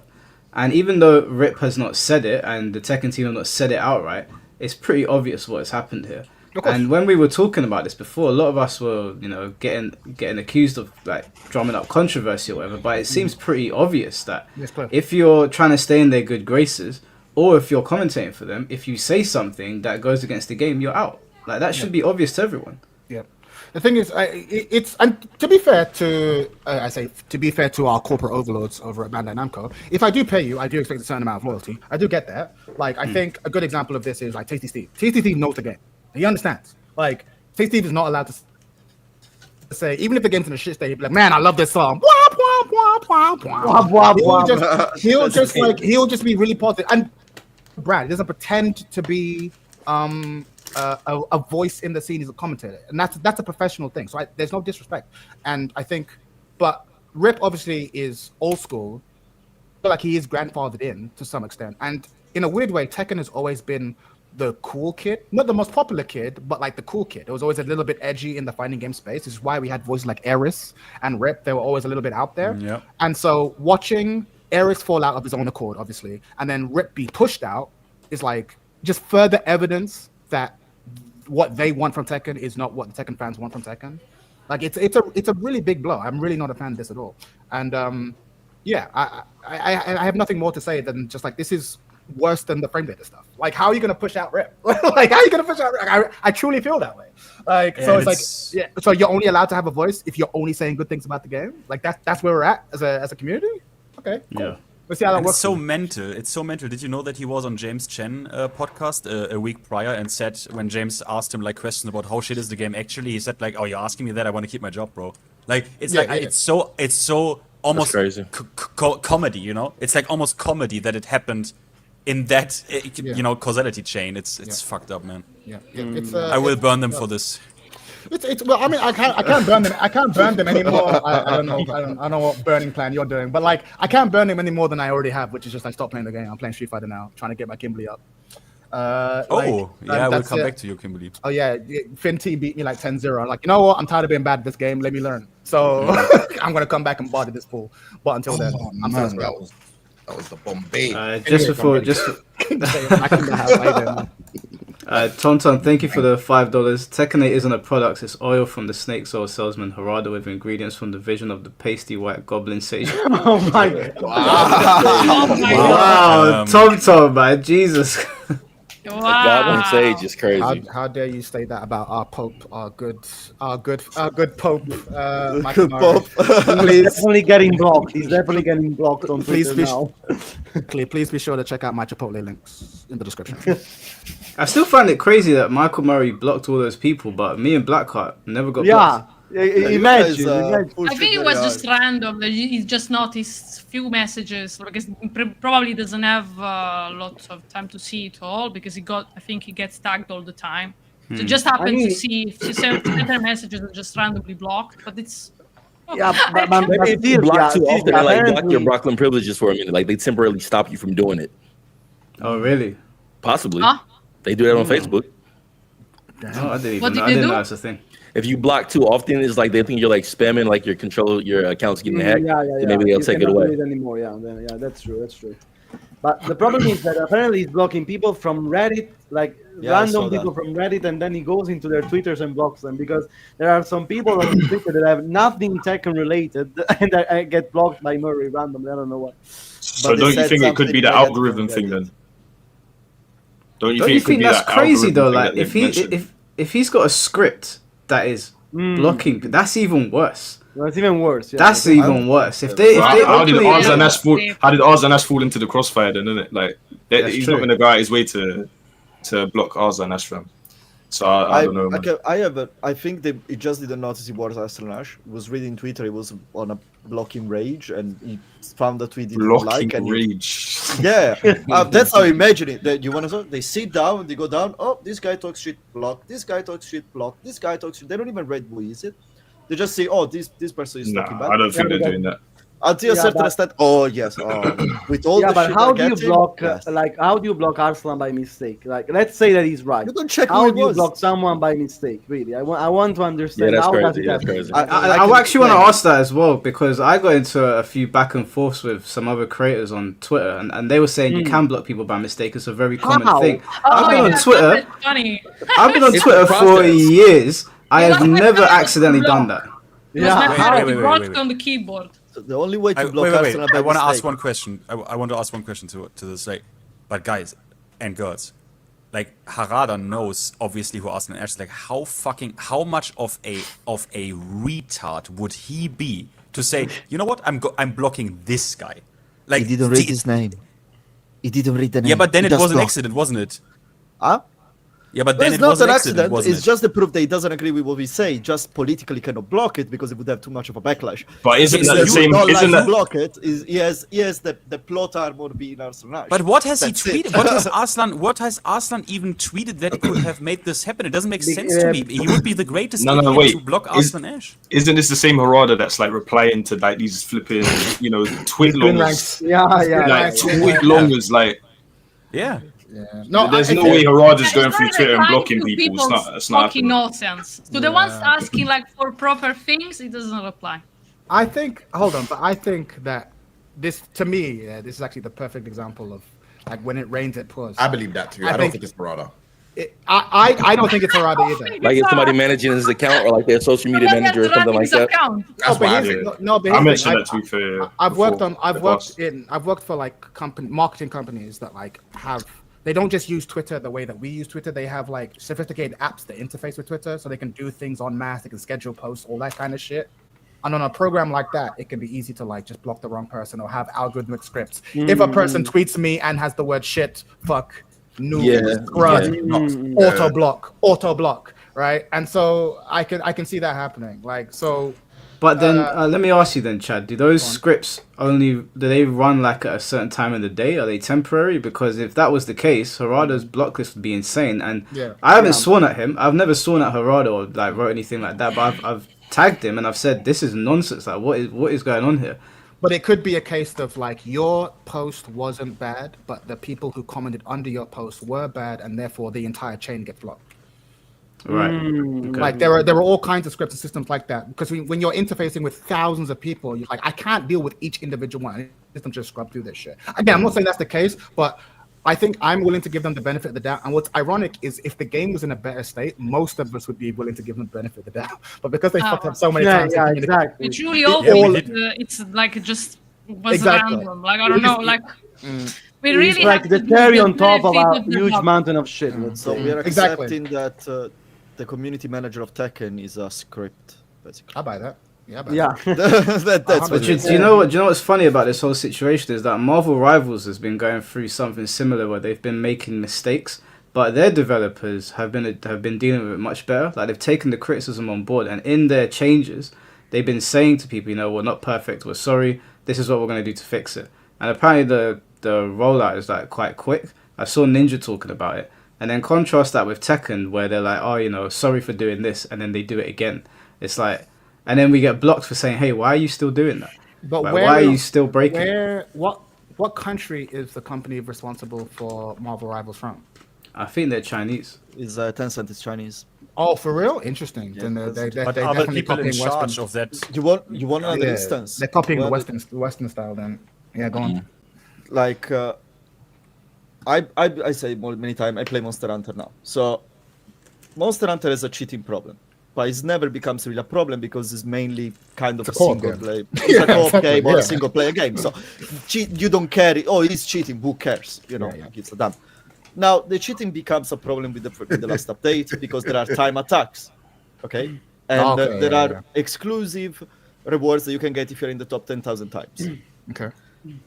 As soon as this comes out, in probably a week, 2 weeks, they release a a patch. It doesn't fix the problem, but it changes the reward system so that you don't get affected by cheating. And it says, ban waves are coming. We are going to look into the cheaters. 1 week in a single player game or a PvE co-op game. That's it. For cheaters in a single player game. Instead, Tekken is we are 2 years. Tekken, into Tekken. it should be a priority as it is a competitive PvP game. Well, That- to be a fair, top priority. Capcom also ignores cheaters in Street Fighter 6, so there's that. Does it? Ignores I what, don't know. sorry? Yeah, I don't know about Capcom Super- I ignores know. I cheaters talk there. about Monster Hunter. I don't know. Yeah, it's always so. This is what makes me think that if it's from the same publisher, there is something to be said about developers. there are idealists. Yeah, exactly. There are idealists at Monster Hunter, obviously, because in Street Fighter 6 they ignore are. cheaters for since the day it came up. Like people are auto DIing the shit out of that game. No. On community management, you can learn a lot. Like Bandai could learn, Tekken could learn a lot from Monster Hunter. Like a lot of games could learn a Apparently- lot from communities. Apparently, Tekken's cheater problem has gotten even worse. It heard was so. something that Fighting Gian brought up in his video, and he said that he felt like he was running into cheater after cheater after cheater, and it's apparently much worse than what it was in Tekken 1. So it just feels like everything is worse about season Not only that, but now one of the most prominent streamers in Tekken 8 right now, in this moment, is Faribor's back again. Oh, I give him my prime. Shout out Wait, to wait, that. hold on. Shout out to Lou, that, do you know who Faribor's is? I've never heard of him before. Blackheart, can you give Lou the rundown of who Like this guy is? vaguely heard of this person. basically, So much he's- free advertisement to this guy. Yeah, Might as well at this point. Might as well. At this point, yes, I know. I get what you mean. the- Like it's we so can't baffling, avoid guys. In some days, noticing in some parts of in some days, if you go into the Tekken category, he's the most viewed streamer, like with 100 and plus viewers. Like, do you it's see how unbelievable. much problematic Yeah, this this is seems? just. Like, By the way, Yeah, wait, Blackheart, Lou- tell him the No, story of I have heard Faribor's. of this Tell him guy. the I know story. who you're talking about. I've heard of this guy. Yeah, you have. He's Yeah, the most I have. prominent cheater in Tekken history, probably. Yeah. He's doing this publicly with no shame, like with his face. Like he doesn't care, seems like. And he's doing this since Tekken 7 times, or even before, probably. I don't know. Yeah. And basically, he has everything. He has macros, he has auto low blocks, he has everything in the book, basically. Can I say something controversial? Yeah. I got time for Faribuzz because he doesn't pretend. Do you understand? Like, there's something about the honesty of being like, I'm shit at this game. I'm gonna use cheats. I'm gonna body people. Here's my face. Here's my account name. No, but he has also an kinda history of respect being. it. He has also an history of being also racist, of being Sure, against sure. minorities, of being against women. So long as you're honest about it, everything that's in the book. it's serious, Chad the Third. It's serious because he actually personally attacked me. You was see? more than 1 year ago. Okay, He well, that's attacked me on less- social It's just an He idiot. said Wait, that it was wait, if wait. it was What did he gonna do? see me. Dot. Oh, dot. Okay, well, that's less cute. That's less Wait. He was racist towards me as well. What?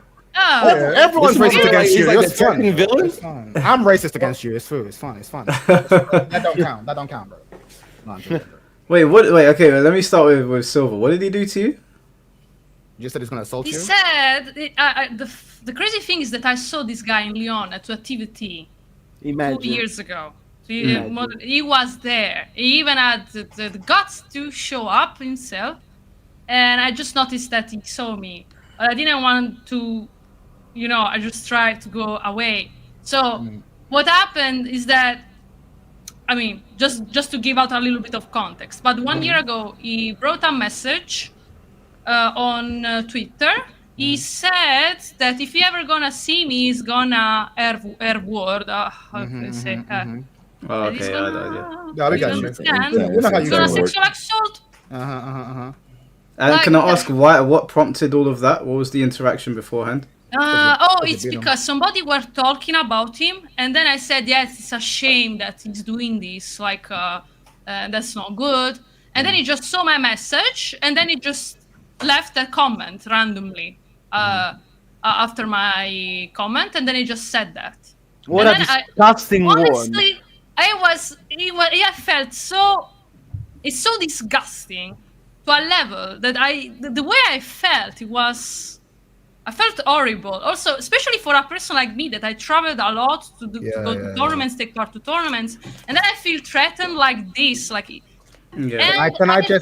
Can I just add on top of this? Like, again, I feel like I do this every week, or every time we have this, but Kazuya players. Yeah. Like, they're never going to beat the allegation. It's always, always Kazuya players. They're the worst of humanity. I'm sorry. not going to change. I'm sorry. You're one of the good ones. Guys, thankfully I received support from the other girlies, so I felt thankful for that. But I wished there was a little bit more support, because this is not something little, No, of course. This is the first time. No, it's it's crazy. I'm surprised it wasn't a big deal. Okay, wait, sorry, Blackheart, just before you go on. So this was public on Twitter, and he was still allowed to go to a tournament after that. Oh, good question. Why was he not banned? No, he was banned. I think it was banned. I think. Because you said that he said it on Twitter, and then he was at the tournament that you saw it. Or is it you see him at the tournament before, and then he did it? Apparently, he moved to Australia for some time, and then he came back in Europe just recently, from what I understood. Okay. Yeah, the scum is that's crazy. That's Yeah, crazy. listen. I have to give you more context because what happened just after that? People reported him, probably also talking about this thing. Maybe they linked this. I also did. I linked this to Twitch report, and they banned him. So then we thought it was over. Yeah. But actually, after 1 year, the channel is there again. Yeah. He's They back. didn't do anything. So what was it? It was a temporary ban, not a permanent ban? Yeah, probably a temporary ban. Right. Yeah. But that's Hey, yo, not to jump in out of random, this but I thing. got You a can really hard say that out. to a person and then Sorry, Silver, one So what we second. Lou's Not gonna to leave. jump in, I got a hard out, so I appreciate you having me on, Mike. It was nice meeting everybody that I'm not familiar with. And shout out to the chat. I got a hard out, so I'll catch you guys later, though. Take care, man. Thank you so Take much. care, take it easy. For sure. see you. So Bye-bye. yeah, go on, Silver. I said that what I was saying. Basically, so after 1 year, after saying such thing to a person that is very serious, I already reported this to the organizers of Lyon, and I sent them a message because I know them personally. I met them at the tournament, and yeah, I truly hope they did. But after that, I don't know what they have done because the guy apparently took a break, probably because they banned him, so he couldn't stream anymore. So disappeared for 1 year until just recently he showed up again. So his Twitter disappeared and his channel was banned. But he had no idea it was just a momentary ban. Like so, apparently. I wonder myself. So, in which instances then you get perma banned? Like if you already said something so bad. He did everything in the book. He threatened people. He cheats. He says continuously bad things about different kinds of minorities. He's just the worst. And not only that, now he pretends to be the main man. By the way, yes, his account is named the Main Man Suite.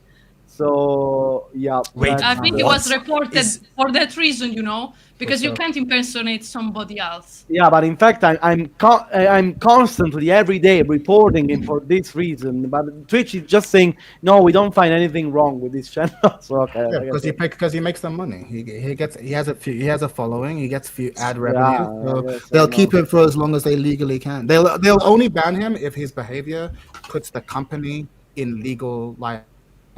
Companies aren't our friends, folks. They don't give a fuck about your mental health. They literally will keep it. If he's making the money, they will keep him until he is dangerous enough to get a lawsuit. So I come to expect it. Of course, a temporary ban.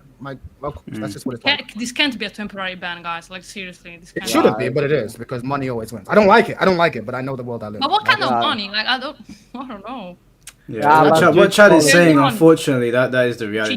These companies they don't don't give care. a shit. They don't care. They couldn't care less. The thing is, if something did happen, then they'll react like they give a shit. Yes. But it has to happen for them to actually do anything, which is nonsense. Because in my opinion, if someone I've had loads of racist remarks made at me, I'm not gonna call for anyone's ban over that. I don't really care. Yeah. But if someone made like a grape joke No, but or you like make it a correct. grape comment or a grape comment as it. someone that I know, I would say, yeah, ban that person. I don't want to bring a girl to a tournament when someone's there that is saying... legal. Yeah, that you is have more than legally one relevant. reason Why for not joining just- more tournaments. Why not just report him to the You know, police? recently, just a few times, sometimes I go to locals, but that's all I do. But hold on, Because seriously, but I also want to bring this up to a wider conversation about the community in general. And I think that those of you who go to regular tournaments would be more qualified to talk about this. What is the community like now? Because I don't know if this is just me being an old man boomer, but I do feel the Tekken community has always been cynical. Like, don't get twisted. We've always had big egos. But, like, I do feel that there's been a real shift over the course of Tekken 8. Like, the toxicity levels has risen. And I don't know if that's imagined, if that's, like, just because of the quality of the game. But, like, have you guys sensed that, too? And, like, in the comment 100%. sections, 100%. in like, the way you're received. And also, I'd like to hear, like, Ayo, like, or Mr. Richie, if you will. Like, does any of that carry over to the locals, or are the locals actually still as chill as they've always been? It's just the online community. Like, I can't lie. The local that I go to currently is mostly very casual players, isn't it? the Black Country one, right? Yeah. So they're not really too in the know of like what makes the game crazy or anything like that. There's obviously a few good players that go. Whatever, man. It's just you and Cloud collecting the paycheck every single week, bro. I see it. Me, Cloud, Koenji's there now as well. Genius is putting in work too. Shout out. So Genius, yeah, he's doing Genius some is still commentary about. stuff and whatnot. But yeah, man, the vibes are very good at the moment. Isn't it? That's good. But That's I feel good. like when you go to tournaments where it's a lot more people and you know there's a lot more egos as you mentioned and whatnot, that's where you find the problems in it. That's when you find That's a shame. you know the less positive energy, if you will. In it. Yeah, because the thing is, Tekken used to be kind of niche, and so it was like the only people in it were people who loved it. Do you know what I mean? Whereas I feel like something's happened with Tekken 8. Like it's again, maybe I'm just getting older. It's not just Tekken 8, bro. It's the FGC in general. Like there's the FGC offline and there's the FGC online. And the FGC online, especially on Twitter, I don't know what is in the water, but they're insane. Like I was having a conversation with somebody because they were saying, "Oh, Maximilian's a bad person. He's bad for fighting games." So I said. They listed all these bad things about Maximilian, none of which I agreed with. But I was like, maybe I'm ignorant, I don't know. So I was like, how is he this? How is he that? Can you explain it to me? The guy said something. He said, but good luck sucking his dick. You're doing a good job of it. I was like, I was like, wait, hold on, bro. I was just asking you a question. Then he replied back saying, fuck off. And I was like, people don't. I said to him, you wouldn't talk to me like this in real life. Not because I'm going to beat you up. But because you don't talk like that in real life. If I met you in person and you said to me you don't like Max, I would ask you why, and then you would tell me why. But you ask someone on Twitter in the FGC, they go ballistic at you, and you're just like, bro, what are you smoking? Like the FGC on Twitter is insane. They're actually crazy. The FGC in person, the real they're good. community sometimes. Oh, it's They're in mad. the real. At least it's in the real. Jay's having Walk time off a as well. chain, blood. Man said, "Bob, did man really say that to you?" No, I'll read it to you now, bro. If I could find it, I'll read it to you now. I'm glad you're. Can I ask you something, Mike? In the things I they don't know, have like listed. Twitter Tekken is something else. This is why I don't have Twitter. Don't follow me on Twitter, but I don't use Twitter. So basically, he said Maximilian is a leftist. He's bad for fighting games, and he's an unimportant person, which obviously doesn't make sense. He's got 1.8 million subscribers. By numbers alone, regardless of your opinion, he's the most important in the space. Sure. Regardless of how you feel about it, that's an objective truth. The numbers don't lie. Of course. But have fun sucking his dick. You're doing a great job. I said, so why? Why did you have to take it there? I'm just laughing at Jay man. laughing. Jay's loving it. It's just like I recently also had an interaction like this. He's crying. Some other guy, said to me, because he said that Maximilian came from a rich family. So I said to him, where did you hear that? I didn't know Maximilian is from a rich family. Wow. So he posted a picture. He posted a picture of Maximilian when he was younger with a PS2 and N64, a GameCube, and like a VHS set. I said, see, he had all this stuff. I said to the guy, back in the day, it was a bit cheaper to buy things. It's not as bad as it is now. It doesn't mean Max was rich. I had a GameCube, I had an N64, and he goes, well, you were rich too then, you fucking dumbass. And I was Wait. Yeah, it was a little bit Wait. different. That sounds like he wants to suck Mac's dick. Like, why is he like getting all in his private life and shit? What is this? But there's- I but don't it's like more when than they the- go and dig so much about people's past like but that. that's the I mean, who internet. cares if Again, he's it's more rich? than that. Who But it's not- the but fuck it's- cares? But it's not even It's that. not. It's This not the guy- point. It's the this guy point might is that become- they don't speak with any decorum. You know, there's no parliamentary procedure, as Senior would say. Like, My there's right no. honourable gentleman. There's no decorum whatsoever on Twitter. They talk to you in a manner that they would not speak to you in real life. So FGC on YouTube, mostly fine. I don't really have much of a problem. FGC on Twitter, and I've just learnt Facebook. And is- Reddit is- also. Let's not talk about Reddit as well. It's fucking degenerate, bro. None of these people would speak like that in real life. Again, not because of threats of violence, but because it's just not human. They here's sound the like thing. bots. But here's the thing, real question. This can't be real. It can't be real. Is the Street Fighter shut up, Jay. Is the Street Fighter scene the same though? I'm a casual in Street Fighter scene, but I don't see it as toxic. But maybe I'm just not looking deep enough. No, it's not. But they have huge down player wars with like Ken players and shit. But Sure, I can live it's with not.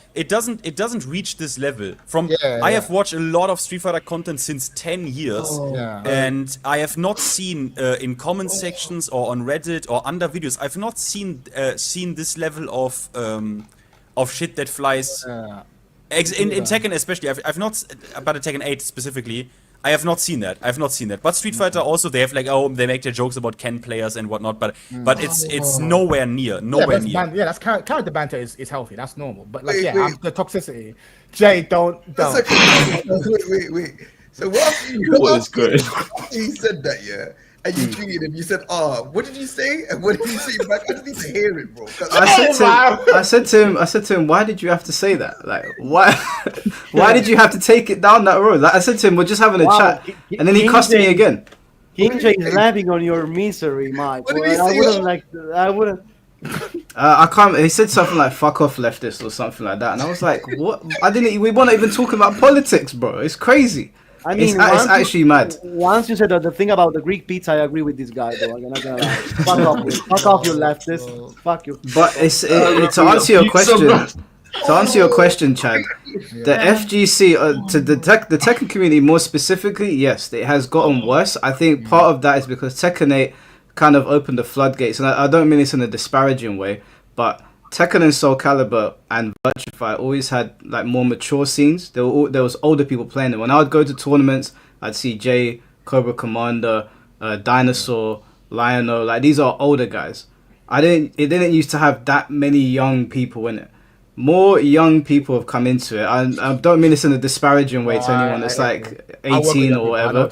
But some of you are mad. Like, you talk like we're playing FIFA or COD or something. Like, I'm just having a chat with you on Twitter, and you're losing your mind because I asked you a question. I think it's because we have an influx of younger players, and young people like talking shit. They can't just have a civilized. Not all of them. I'm generalizing. Obviously.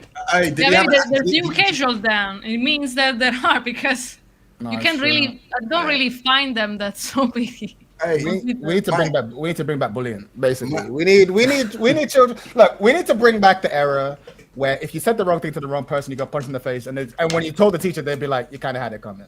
Like, you know, like you gotta, no, I don't want to hit anyone. I don't want to hit anyone. I just don't want. If you did this to me, in person, yeah. This is my point, though. You were raised in a time where fighting words were a thing. Yeah, but I don't want to hit anyone. No, that's why I don't take Twitter or Reddit. People need to, you can tell some people did not grow up in an environment where words had consequences. You can tell. Like, you talk kind of reckless. Yeah, in the basement there are no consequences, brother. There are no basements. Exactly. I mean, there are no consequences. Exactly. You can tell. Fully get that one. You just see it as a generational thing, because it's like if you were old enough to remember MSN, you're old enough to remember ass whippings in school. Like, and so it's like everyone below that bracket talks reckless in a way. It's like, okay, well, I suppose if I was raised, Chad, the thing is, Chad's not wrong, because I remember back in the MSN days, if you spoke shit at 7 p.m. and everyone's got home, you know when you're going to school the next day, you're gonna get fucked up for that. People will be watching. I watched somebody get rushed. I watched the guy. I'll never forget. His name was Stefan. Rest in peace. Rest in peace. Bro, they grabbed his dreadlocks. They dragged him to the floor and they said, "What did you say, fam?" And they just started. I said to him, "Guys, relax. Like, it's not that deep." Guys, they beat relax. the fuck out I of him. like Max actually. Like, what did? I listen though. What that It's person? like that's they feel entitled to say whatever, but in the Yeah. moment you reply to them, you can say an extra word because they try to. Or the, exactly. Oh, you can't have an opinion. Ciao, bye. Yeah. Stay out of this. Like it's complex, so sometimes you just try to avoid the situation. With that. It's almost a Kendrick. Jay, man. I Jay, always what would were try you to gonna? talk with these people. I invite them to Discord calls, but they One never second, want one second, film. Sorry, Jay was gonna say something earlier. Yeah, no, I was just gonna say that person you spoke to. Yeah, did he have an anime profile? No, he didn't have an anime profile picture. I went on his profile, and it was him, and it said gay. It said something like gay mostly, fitness trainer, and it was him in like showing off his muscles or whatever. I don't know if What it was was the him. what Shout was out the to Mike first is word you against said? LGBT confirmed. Mike, we're gonna cancel you now. Confirmed. I Wait, heard it. did you say it said gay mostly? Yeah, something. Mostly, Twitter yeah. What do you profiles mean? are Yeah, stupid. mostly, yeah. Wow. What I does don't that know. mean, I don't know the mostly? guy, do I?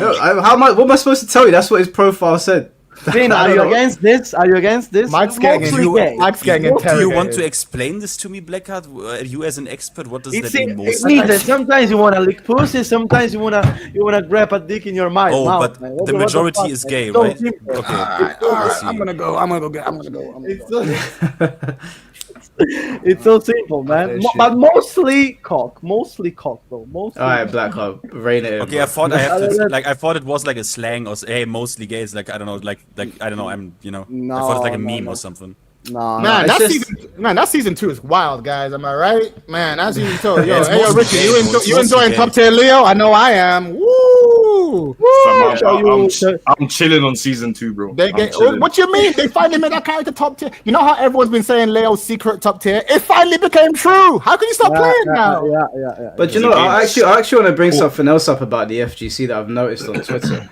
When somebody has a bad take on Twitter, instead of like just talking to them, being like, "Hey, this wasn't the best take. This is why you're wrong," they just start ripping them like, "Shut up, pussy. We need to gatekeep harder."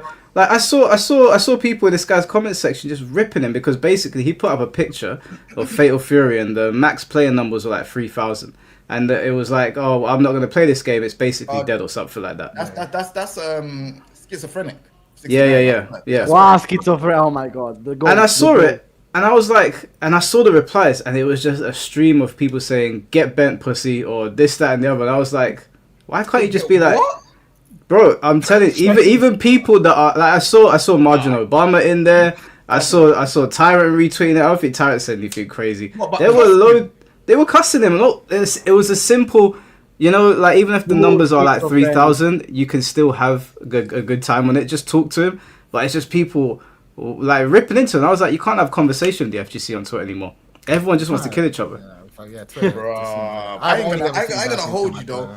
I didn't agree with what he said, but I'm not gonna rip into him though. It's like obviously next time when I see him, I'll be like, bro, like we should try the game out. You know what I'm saying? That's what I said in the quote retweet. I said, try the game out. It's actually good. That if there's 3,000 people playing, you'll get a game. Don't worry about it. I mean, Tekken 8 is 3,000 players, by the way. Tekken 8 is 3,000 players. Yeah, but And now, what are the numbers now? Actually, no. The Jan is my numbers guy. What are the numbers, Jan? Numbers are Yeah, fine. now. you're muted. Yeah, man. Gian, you're muted. Sei mutato. Sei mutato. I hear you. Fuck me. No, give me the news. Give me the numbers, bro. Low Eke 3,000. Low 4,000, high 3,000. The low peak and the high peak is 6,000. Yo, man, trying to get the money. Man trying to get you say, I want to. Give me that Saudi money, boy. Bring that right there. Yeah, I'm trying to get you some of that oil money. Saudi Arabia money, guys. Wait. You still buy discs like that, like Who are you physical maining? copy. Who are you maining? And Well, okay, wait. Let me answer. I'll answer Chad and Blackheart. The reason I bought this on disc is because Amazon was doing the special edition at a discounted rate, so you could get it for like £45. So I was like, so I got the special edition. Secondly, I bought it because I used to play Mark of the Wolves, and I used to play. Is her name? Is it Bridget or Janet or something? B Janet. Yeah, I played Janet and Rock, so I was like, let me give it a try. I think it's good. I find it funny though. Sorry, I'm gonna have to say this. I find it funny that a lot of people last year and this year, we're not going to this tournament, we're not going to that tournament, Saudi this, Saudi that. Now everybody wants to play Fatal Fury. Now they've dropped $2.5 million in the prize No. pool. Let's be real, Mike. Let's be real, Mike. Those are different people. Those are different people. Those are Like so different much, people. I haven't Those are seen so different much people. marketing before for a fighting game. Yeah, of course, from a because long time. SNK is owned by Saudis. They're literally having This fun. game there is no problem. It's just money. Respectfully, this game But looks if so the mid. game sold The enough, game not looks a so question, mid. though. Okay, The game looks so mid, but the LuxSylva. money talks. So The game is not mid, though. The game is point of sick. view. I said it looks mid. I investment can't judge is it. I haven't different played than it. our- It's got better mechanics than Virtual. Damn! And Tekken. I mean, that's not saying much. Oh, That's not saying no, much. oh, That's not no. saying much. But Tekken 8 doesn't have a defensive mechanic. I swear you was gonna get one in season 2. No, we got E-Burst, fam. it's called Oh, season no, 2. Hyper Sports plus on block. What do you want? No, you said you said Tekken. You didn't say Tekken 8. So be specific. No, I know. Be- You didn't listen. I Ah. said Virtual Fighter, and I said Tekken 8. Oh my no, you said Tekken. You said Tekken. Okay, no, said Tekken 8. I can Watch it understand. back. Watch it back. I said That's Tekken big 8. talk. I can't argue with him because I've only played one of those games. Alright, wait, That's hold big on. talk. That's big talk. Let me just. Virtua Fighter is goated, but it's a 20 years old game, guys. And Virtua it's Fighter still- is It's fine. more enjoyable than Tekken 8, confirmed. Way. But wait, hold on. I want to ask Jay. Okay, but we You need said a that it's got better Fighter mechanics than Virtua Fighter 5. Like, can you explain that to us? 'Cause That's a big that's claim. a bold thing to say, boy. I'm willing to believe you, but I need evidence. Someone in my chat said I'm on my own, but how though? Tekken 8, you're still struggling to defend. What are you talking about? Fatal Fury has just defense, has hyper defense, had guard cancel. These are those are 3 defensive mechanics that I've talked about. I haven't talked about rev guard. I haven't talked about like the anti-edge you got in the game. Like, do you know what I'm trying to say? Like, there's no like someone say they can't save me, bro. Oh, bro, you think Tekken 8 is a complete game? What? No. It's It's not a Virtua Fighter claim. It's a competitive. Virtua Oh, Fighter. we're talking about Virtua Fighter. It's the Virtua Yeah, Fighter claim yeah. that we're all right. challenging. That we're Cool. challenging. All right, let me go over to Virtua Fighter. Virtua Fighter is a very good game. I've always said that. I'm not gonna like. If I was to have 3 games in front of me, that was Fatal Fury, City of the Wolves, Virtua Fighter 5 Revo, and Tekken 8. Tekken 8 will be at the bottom. Yes. Virtua Fighter 5 Revo would be second, In the middle, okay. and in the middle, and then Fatal Fury will be the first. But I'm curious, no, because I respect your opinion. So, like, for you to say that makes me go, okay, maybe I need to take a second look at this game. But I need you to explain to me what it is about. So I'm not arguing with you. I want to hear why. Why is Fatal Fury the one? What has it got that it's like, no, this is the reason why it's the hottest fighting game on the market right now? All right, cool. So with Virtua Fighter, it has a 3-way system. So it has strikes, grabs, and defense, right? So blocking. Yeah, God, yeah. Obviously, those things work hand in hand. One beats the other. That's how it usually works. Yeah. That part is fun. The combos are fun.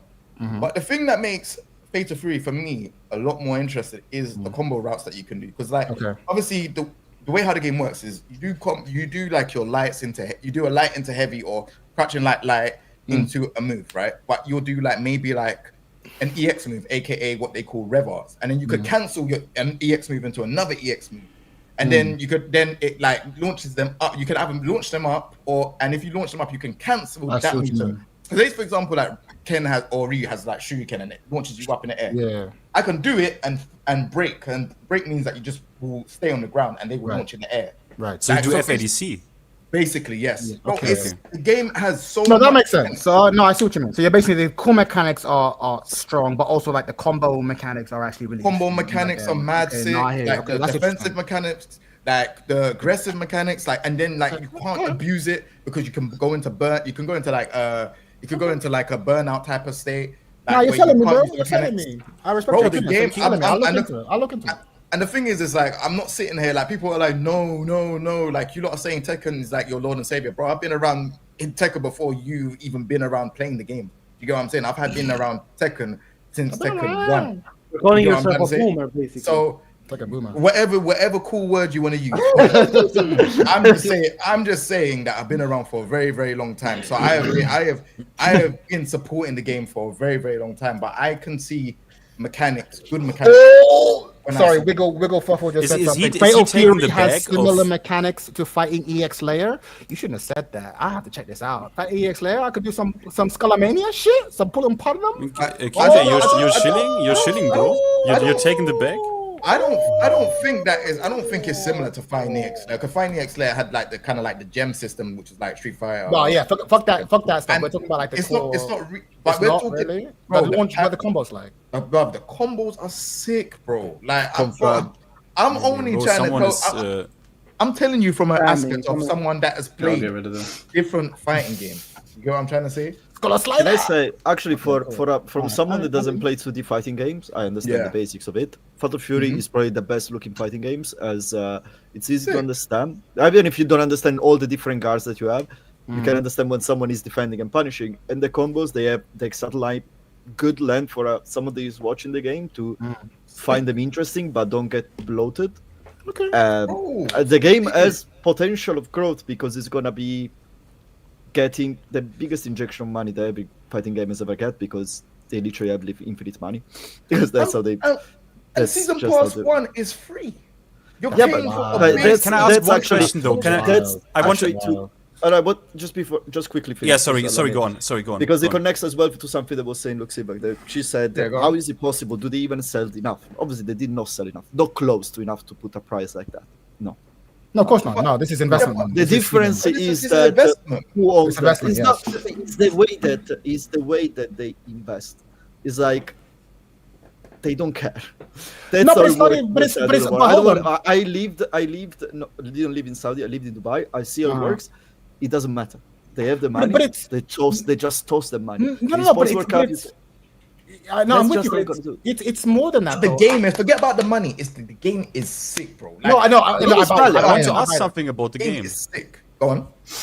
Like, I want to ask something because because I'm interested in the game, but I watched Xiaohai play and he played against like 15 Hotarus in a row. Is that character right now like how's the character balance? Like because that character seems like kind of OD. Is that a problem or is it fine? Like, Listen, I played a few times Fatal Fury, and I picked up a Otaru, and I just noticed immediately that she was very easy to pick up.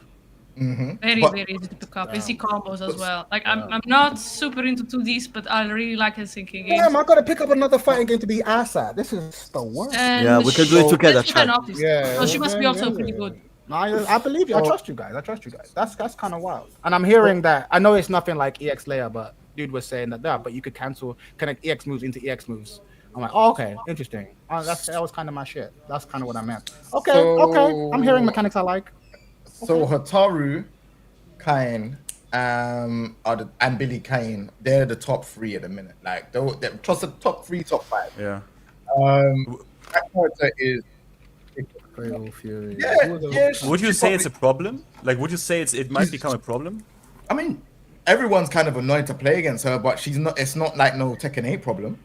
You know what I mean? I mean, you're right. It's a character, not the reasonable game, problem. right? It's a character and not the whole fucking game. Yeah, okay. Yeah, I get it. she's annoying to fight. Like I've openly said on stream that I get annoyed fighting Billy Kane, Gato, Hotaru, and Kain. Like all of those characters are mad annoying to fight against. Even Marco is becoming a bit annoying to fight against. What's But- my man Ganachi saying? but What's the my man problem- Ganachi saying? I was going to say Ganachi is cool. What's the Ganachi DJ? saying? Oh, Galaxi's Yeah, mad DJ. annoying, mad annoying. But he's mad. He's not top. Like the stuff that he has is just annoying. Like, and even Ronaldo's becoming a bit of a problem now as well. Like, Yeah, the how is game- Ronaldo? How is Ronaldo? Maybe has like 5 stances though. It's not really casual friendly. He's We're not second like- players, bro. We're Yeah. flying for stances. Like you have two guest characters like Ronaldo and Ganache, and then you make them kind of like difficult. Complex. a little bit complex because they are.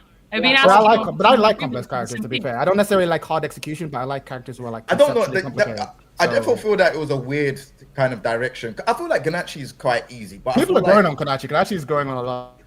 But yeah, that is But he has many stances though, so for There a is person actually- that just picks up now the game, maybe it's not gonna be that easy. That's what I mean. 100%. I agree with you. I think they made Ronaldo a bit too difficult because even like someone like me that plays a lot of 2D fighting games, I was like, damn, he's difficult. I But don't when know you really say how to do difficult, it. is he like? I don't know if you ever played like Venom in the old Guilty Gears, where he had like the snooker ball mechanics, where it's That all is about putting the basically ball that all over the place. It's like that. Is it that He's sort of kind of like like Venom.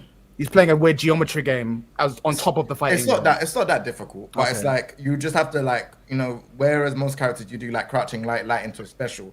Like Ronaldo, he's doing stuff where he can now run. You have to set up the ball, and if you set up the ball and have it visually there, you can then dribble with the ball, and it counts as a combo.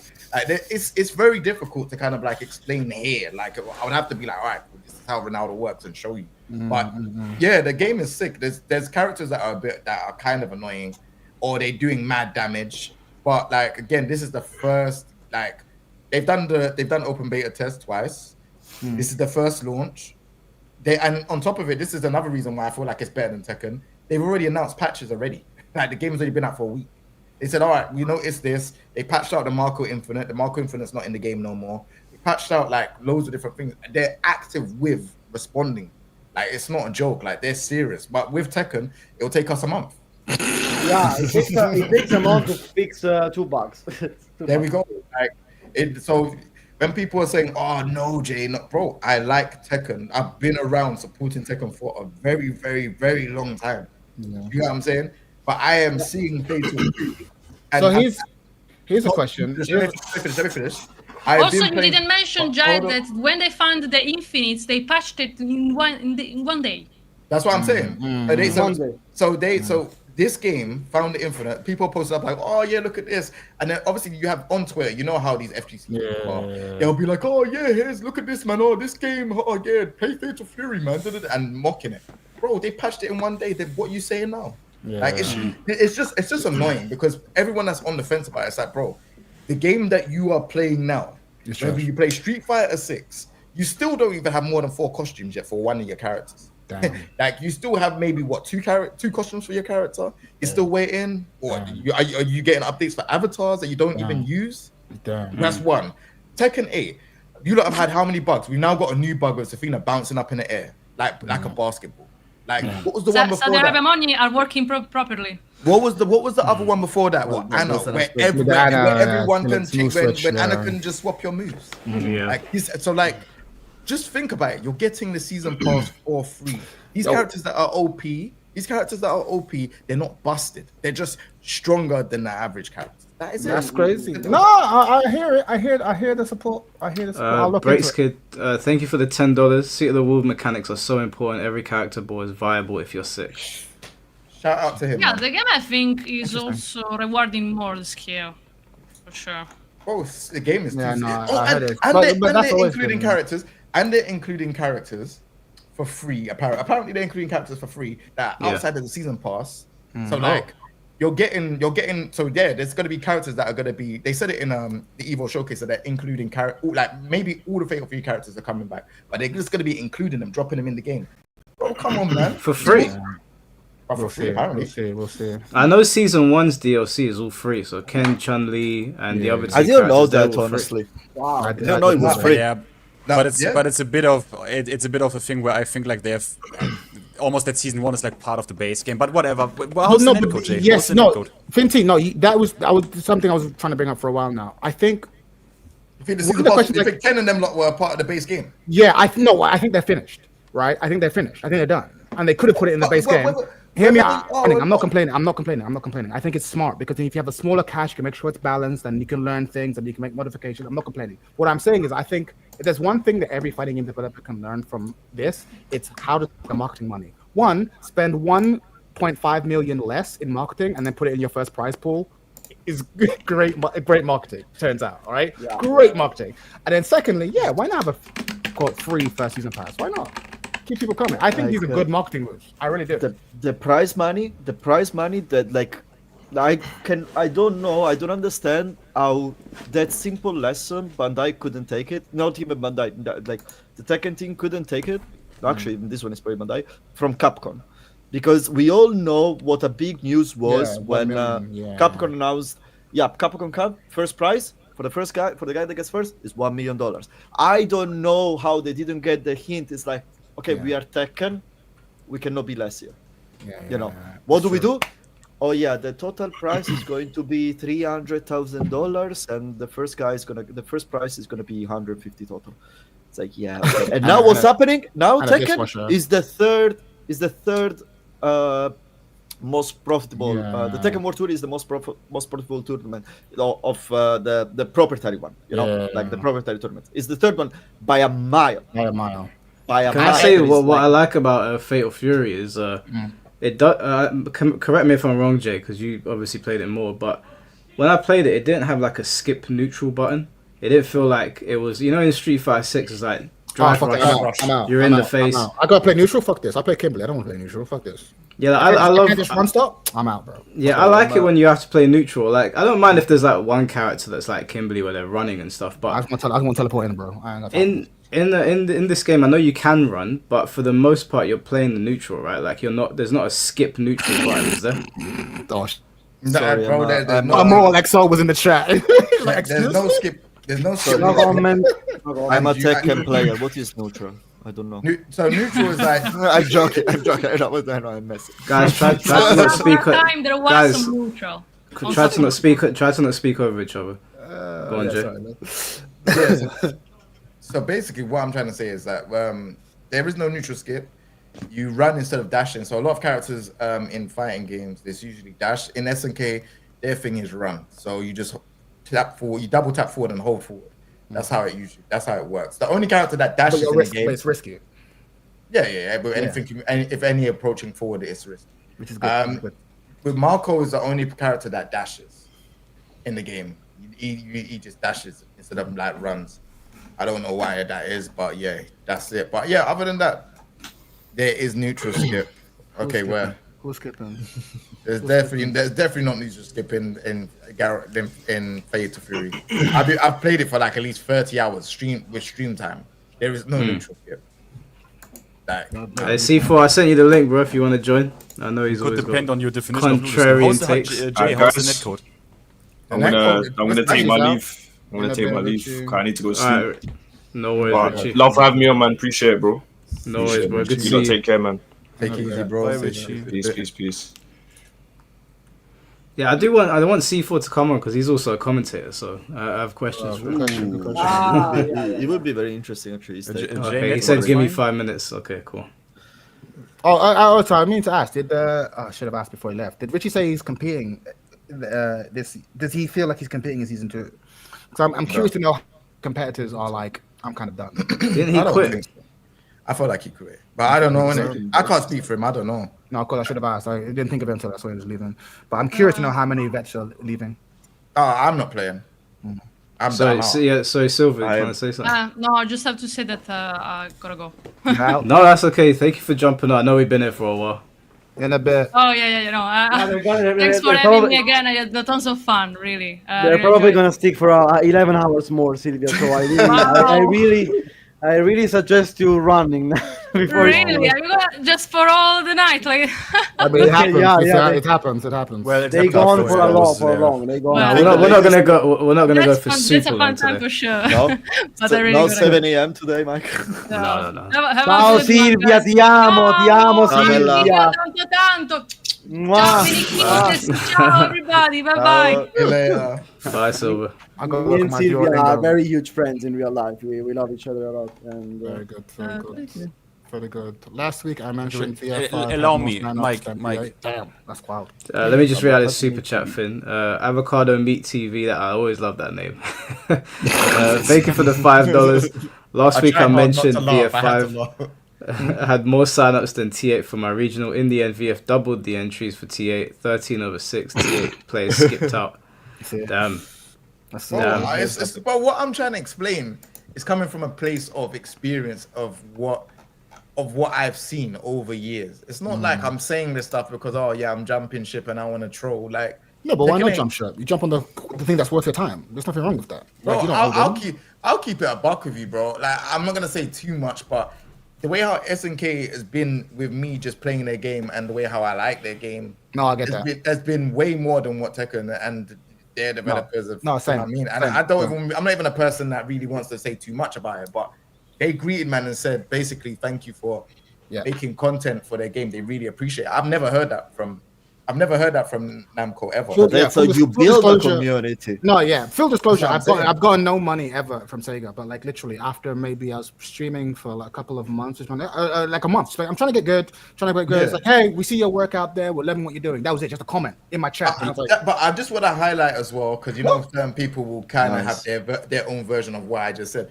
I don't do this for people to come up to me and say, "Oh, we appreciate your content." I just enjoyed the game. You get what I'm trying to say? I played SNK games before. I played Tekken, Soul Calibur, Virtual Fighter, Capcom vs SNK. I played all these games. I really enjoyed them.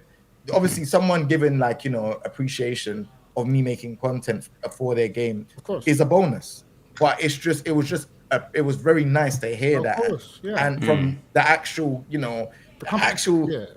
president of SNK to tell man that. Do you get what I'm trying to say? Of course.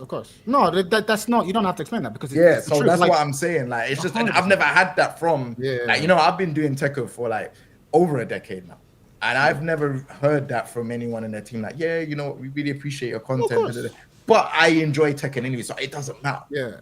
No, but I 100% get. But it's a nice plus to have. 100%. Right. You feel rewarded for the hard work you're putting into that. Because think of it this way: when you make a guide and like a random, someone you've never heard of, being like, "Yo, this guide really helped me," it makes your day. Like every comment that shows, "I appreciate the time you put into this." It does a lot, like mentally. That's what I'm saying. And then for the maker of the game to be like, "No, we also appreciate that." Like, bro, that's dope.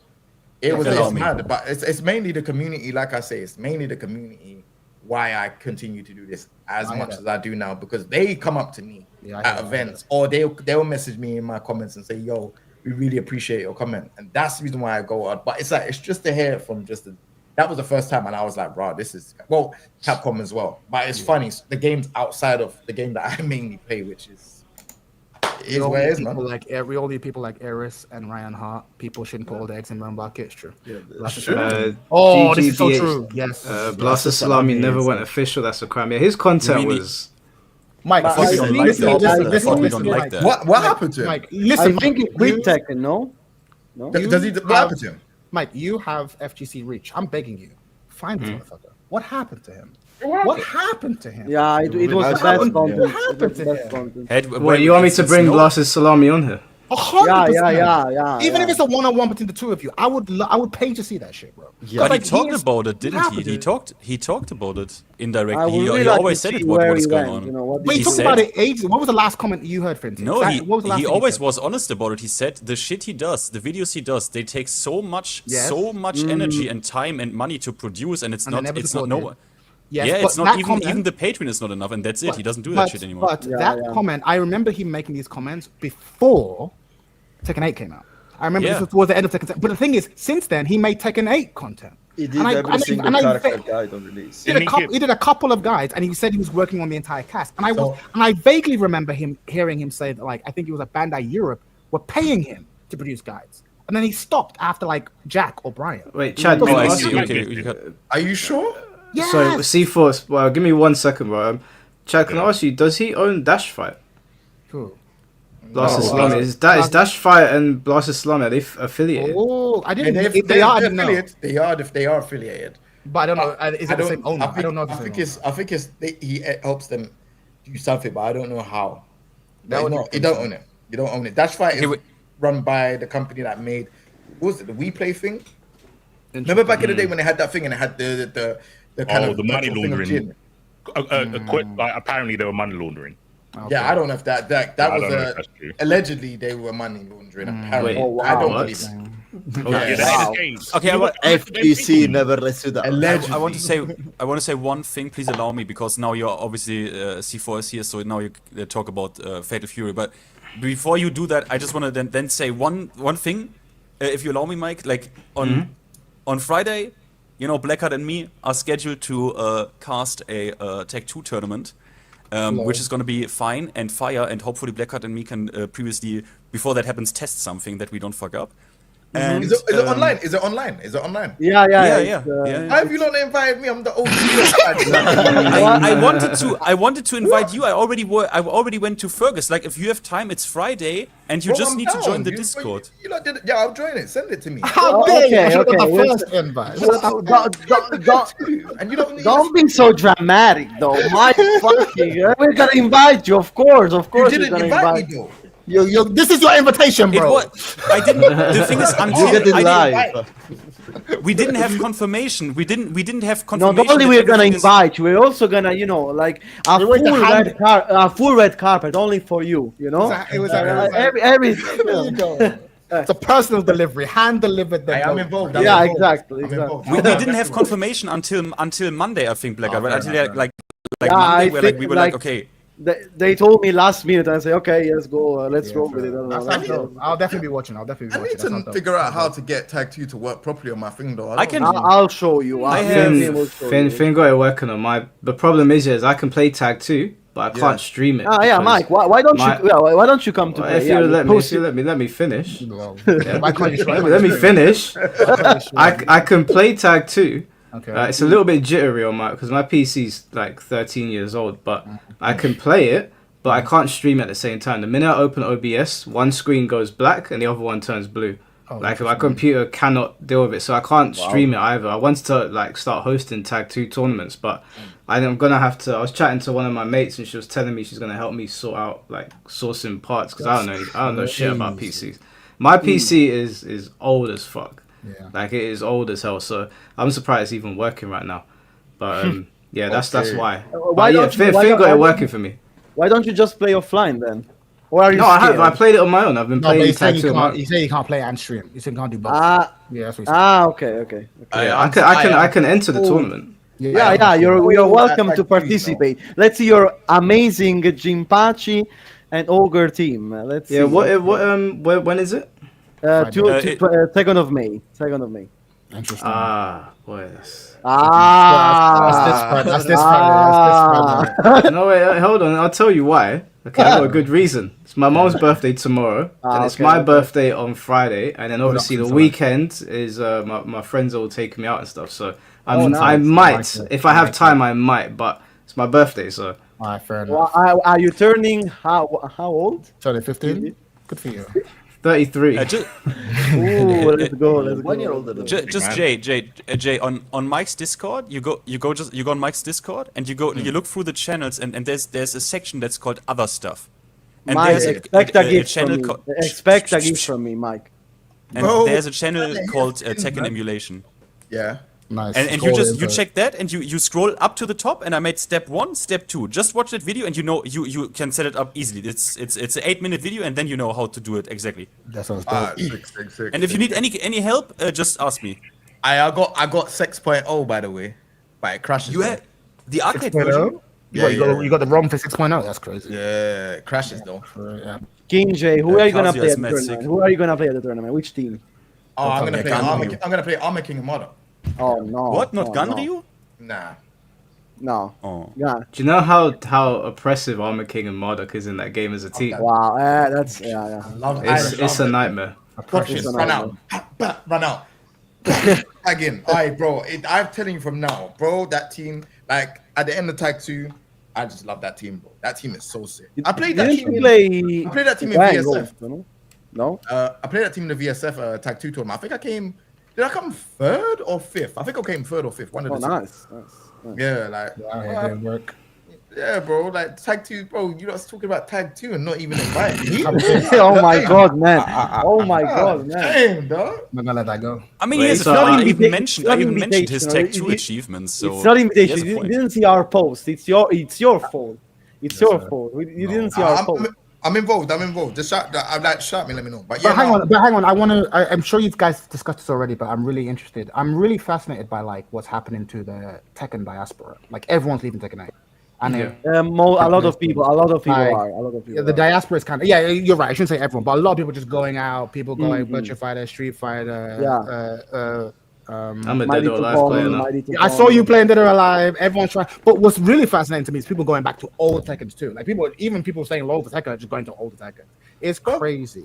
No one likes the game. No, but my question to you is like, has this ever happened to Tekken before? No, That's not that's even in actually Leroy, something not even with that, launch Leroy. No. This happened once on a much smaller scale when Tekken 4 came out because of how broken it was. I remember Tag 1 got a small resurgence, but it was not like this. I'm talking like it was a tiny like Tekken 4, throwback. people This only, yeah. this like I think Maximilian said it best. Like we've never exactly. seen this before. Yeah, never, Max never. went over this. We have never seen Tekken treat like this before. Because normally when a new Tekken game comes out, the entire player base migrates. Yeah, The- just shifts to the next Yeah. game. Yeah. Everyone shifts to the next game. With Street Fighter, like you still get the third strike die hard, you get the four. That doesn't happen on Tekken, and it doesn't. And Soul Calibur as well to a lesser extent, but mostly Tekken. We've never seen this before. This has never happened, and I think that I don't think Tekken 8 will recover. I think Tekken 9 will have to come around. Yeah, Tekken 9 will have to come around, and Tekken 9 will have to. It's gonna do a 180, I reckon, and bring everyone back. Because you know what the Tekken curse is: 3 did well, 4 did bad, 5 did well, 6 did bad, 7 did well, 8's done bad. So 9, by historical standards, is gonna do well. Or Yeah, it's gonna be a I don't get Transformers no game. Tekken 9, A bro. full-on Transformers 9 game. is going to Oh, have. yeah, they have to do they have to do like a updated version like Tekken 6, Tekken 6 Fated Retribution or No, something they'll like take that. it. No, they'll do Tekken 9. They'll do Tekken 9. They will do Tekken How 9 can they because do it will Tekken always 9? sell. It's a It will Because always the sell. new PlayStation will come out, it'll be a launch title like they always planned. It'll be like a return to form. I reckon it's like the brand is too strong. Like they can come back. They can come back. If they do two bad ones in a row, yes. Can I say Please something don't though? be Because I know. delusional. Please. So hold on, John. I'm sorry. I was Go gonna say, ahead. do not be delusional, bro. Have you seen what prize pool we're getting for Tekken World Tour compared to the other two fighting games? It's Tekken 8, yeah. Did they announce this Tekken year 8. yet? Yeah. But then They, it's Tekken. they ain't announced the prize pool, no. They have announced. So I'm curious to see this year after there is another game over 1 million. If they're gonna say at least, if they're smart, they say at least 1 million prize pool. The first 300,000. But even if they go it's 300,000, gonna but be my point to you is like, could Tekken 9 come out and be like, okay, 2 million prize pool? No. No. You know, With why are you saying inflation, no? that's How do you going to know? be by Tekken 9 maybe. Let me break it down to you. All right, let's be quiet for this one. Let's be quiet for this one. Let me hear it. All right, cool. Garrett, we have a game here called Tekken 8, right? Where there's been a bunch of problems, yeah? Yes. They take long Yes. to patch out these problems. Yes. So there's clear, and they have not done Yes. 1 million, not even 500,000. Yes. The joke of it is, Esports World Cup has done, well, is it World Cup? Yeah, Esports World Cup have done more than Yes, its it's not 1 own million. company, Yes. right? That's embarrassing. Street Fighter done more than Esports World Cup. Oh yeah, Street Fighter. Yeah. Fatal Fury has done more than Esports World Cup. Has Tekken? No. Tekken hasn't even done 500,000. And you are sitting. Wait, even hold on more. Furthermore, Fatal Fury had their bugs and issues. They done it in the next day. That's when the patch came. Tekken 8. You lot are like, oh, let's wait for the May patch. What? Okay, first of all, I'm not saying that. Why are you taking no, it cold? no, Fatal wait. Fury had 2 bugs. That's It had more than 2 bugs. It had the sorry, 2 Marco- infinites. Sorry, 2 infinites. 2 infinites. Right, so it had 2 infinites and there was other bugs, right? They addressed it on Twitter live, clear for us to see and be like, oh yeah, we know that there's a problem. We are going to address it. What did Bandai Namco do? What does Tekken 8 do? When the Ana bug was going on, they were silent until when they said, oh yeah, we have to wait. Okay, then now we've got another bug now with Zafina. Like, Yeah, this bug was already present in the first patch, by the way. They didn't address it until now, but we already knew about this, by the way. sure. But what I'm saying is they are active to block people, do all of these things, but they're not active to actively respond and let us know that they acknowledge what is going on. Yeah. That's And so when you're saying, oh, we're gonna get a Tekken 9, man, bro, they haven't made their returns off of Tekken 8 yet. Sure. yeah. Like, But I hear seeing you. 3 million. We are Like, so Here's my. desperate. I hear you. But here's my counter argument to that. Everything you said, 100% everything you just said. Okay. There are finite brands in the gaming space that command the attention. And Tekken is one of those few franchises that you can genuinely have a shitty one, and then they can still generate money to produce another one that's potentially better. And as as you've already said, we've been here before. Like Tekken 4, by your logic, should have been the end of Tekken, and then Tekken 5 came out.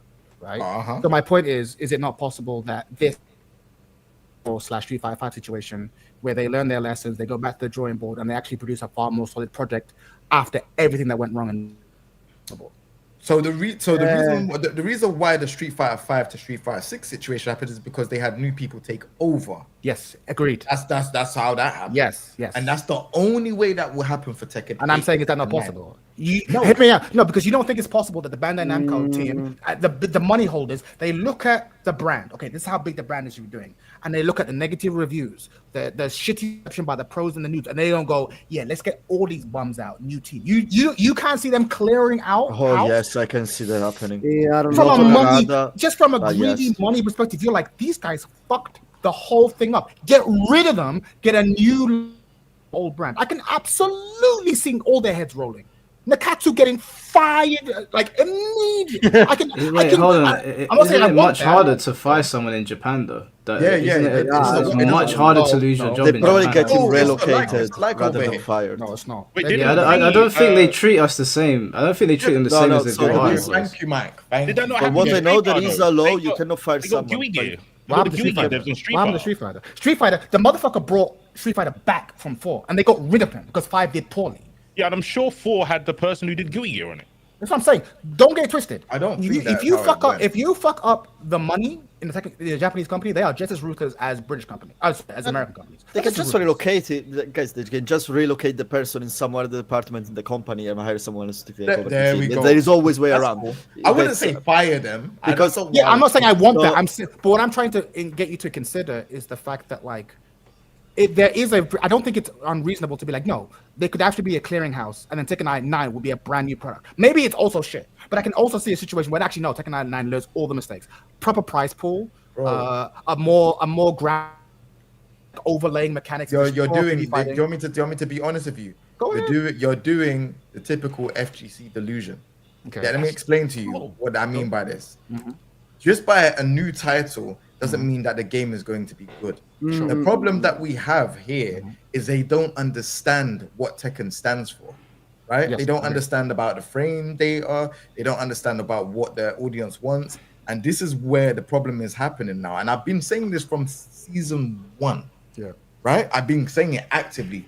Every month you will see me say a tweet. I stop now because it's just pointless. It's not making any sense. Like, But this doesn't make sense, because if what you're saying is true, then Tekken should have died at 4 and Street Fighter should have died at 5. no. But we've seen No, reinvention happen. No, because because It's not on Street Fighter anymore. And then the game completely changed. And then 6 came out and everyone liked 6. Yeah, that's my point. So why can't the same thing happen for Tekken? Didn't Ono Because drop it's off it's 4? always been very conservative in Tekken. The you point I'm know, trying to say is this: if the people, you're calling this FGC delusion. I know you're being respectful, but I know what you mean by. I'm framing not it. saying you're an idiot. No, no, right. That's not Yeah, what I want to be very vocal about. I That's totally not get what I'm that. I saying. totally get that. Talking But what I'm saying is, like, imagine someone. We're talking about Street Fighter 5 now, Okay. and someone says to you what I'm saying now. Like, actually, I think it's possible that we get rid of the people. Fighter 5 team and a new team come in and a Street Fighter 6 is a good product, and then you come along and say, now you're being delusional, that's not possible. But now look at this, we're here. So my point is, surely the same thing could happen for Tekken. Why can't that happen? Okay, so the reason why it can't happen is because if you bring a new team involved in the game, they have to then understand what was the game like before, what was the frame data like before, how did the community like receive it before in other game. Yes, they can do the let's watch some matches back, but Tekken is not something that you just watch and understand. It's something you have to have a feel. You got to be in the there. game, I understand, yeah. and you have to like understand like certain movements. Why was this movement good for the casual? Yeah. Why was this movement good for the pros? Yeah. Like how such can we a make this a complex good game? game. It's such a complex game. It's like You doing algebra. understand that. But I don't think it's impossible, though, you know? Hold on, because I'm nearly finished with it. No, go, Jay. So the game is Tekken is a very complex game, and I'll explain why it's so complex. Tekken, if you change frames with one move, that one move can make the character busted. Yeah, of course. Yeah, exactly. Yes. Right, and so this is why you need someone that actually understands it. And yes, you know, like I say, like for me, I'm always like, how has it taken 30 years for them to make this game, and they made the worst decisions now. Compared to all the other games. It's not making sense, because remember, they had to release this game one time. There was no DLC, no patch notes, nothing. So how has it gone to that where you've released Tekken 8 and we've had so many patches, and then you've released season 2, and I think even season worse. 2. It's even I worse. think It's season the worst 2 product. It's the worst is product, the worst yeah. product I've ever played. Yeah, it's a bad And product. I'll be so vocal about it. I think Tekken 8 season 2 is the worst product I've played of Tekken. Yeah. Like I Maybe just I don't don't. like it. Yeah. Like, Worse I'd than rather play Revolution. Tekken 4. That's the what I want to hear. Worse than Tekken Revolution. I will Yeah, play Tekken Revolution absolutely, is not. It's not even considered. It's like the GBA ones. No one gives a shit about it. Bro, I don't know the shit, but it's considered by In everyone. terms of worst Tekken importance, thing ever. Would it's you not say that. Tekken 8 season 2 is worse than Tekken Revolution? I think it's the worst product because you pay £70 for it. Yeah. Yeah, Tekken Revolution Fair was point. free. Fair Yeah, I point. think it's Absolutely worth fair point. product, I yeah. agree with that. To be fair, Yeah, I I think think it's this is worth worse than Tekken like Revolution. think about it. You've paid £70 for a game. You've Minimum. also paid minimum. You've also paid Minimum. £25 for the DLC, right? Cool. Yeah. That's one. You then have to pay for stuff for the Tekken shop, or at least put some funds into that Tekken shop before you even do anything. Something, yeah. Season So pass. so you're around £100, right? Let's just say Yeah. you're around £100, okay? So you're around £100. The game is not even complete, right? You have loads of issues with the character balancing. You have loads of issues with so many different things right now. Come to a year, they're saying, "All right, cool. We got another." It gets worse. No. Wait. We're on that ride. We're on the rocky road right now. So wait, no. So wait, hold on. On top of it, but I didn't even say the part about the custom costumes, where if you buy them, they're not even a preset. You have to put them together in customized mode. But let's not get into that anyways. Season 2 has come by now. You now have a new DLC, right? But here's the joke of it. You could do the character pass, which is £25, or you can do the whole bundle where you get the 2 stages and it's £32. So, but here's the joke. The game is still not complete. So you've gone a whole year plus. The game is not complete and you are paying. So you know what you lot are? You know what we all are? We're beta testers. But you know what's even funnier? We're beta testers and we're paying to be beta testers. No, but That's wait, the the funniest script, part. the script not Alpha complete. Though. What do you mean not complete? Like the game is not as Tekken fans want. As in, it's not stable. It's not competitive. Oh, it's not stable. No. That's true. The game is super bugged. This is the most one thing that I always defend on Tekken as well on Tekken 8 is that the Tekken developers always is a game that it was solid to be called a game. It was running solid on PS5. It didn't have too many bugs. Like there were some niche things always, but they were very niche. Get it. Tekken 8 Season 2 is the first time that I see a Tekken. There is a freaking bug fest. Wait. Tekken. Wait. You think Tekken 5.0 on PS2 was No, but you was said by the good? time it comes to console. By the time it comes to By the time Yeah, it but comes that to is on console. It was still PS2 broken. It was version still Tekken broken, 5. That guys. is No, guys. No same balance. Tekken 5, no same balance. No, Like not you said, same balance. Not Bugs, bugged. bugs. Not broken things that broke the visual aspect. Not the Anna shit. Not the Can Zama. I just say Yeah. that we're beta testers and they're still not listening to us? Like, Yeah, they gave And us we the paid. game, And we paid. we told them what we didn't like, we paid for it, And they doubled and then down they on the said, stuff together. "Oh, you don't like this? Eat more of a shit sandwich." Eat That's more what shit. happened. Eat but more let shit. me- That's what they but- did. But let me go back to because I think Jay said something that I agree with, but I don't think it's as hard as he's making it sound. Right? 'Cause one of the things you mentioned is that like this game is very complicated and it's hard to wrap your head around. I agree with this, For except the for fact- developers. But this is my point. You see where I'm going with this, Jay. If I put you in a room and I told you, hey, we're going to give Azucena a running move that is mid-high, yeah, Jailing, +6 on block, yeah, you have gaming experience but no gaming experience, you'd be like, yeah, let's not do that. You are smart enough to see the issue with that. I have no way of knowing this, but here's my hunch. I feel like there's a motherfucker in that room, let's say like fucking Mishima Star, who's like, let's not do the dumb shit. But he's surrounded by other developers who are like, let's do the dumb shit. And he's outnumbered. And I feel like every meeting, like, because this is what happened with Street Fighter 5. Like, the developers were there under Ono being like, let's not do this. And Ono's like, I know what I'm doing. I'm a genius. Let's do this. And then it was only when they got rid of Ono and they let the two noobs in the room who actually know what they're talking about take over. Ironically, by stripping down the number of decision makers, they get like, there are too many cooks in that kitchen.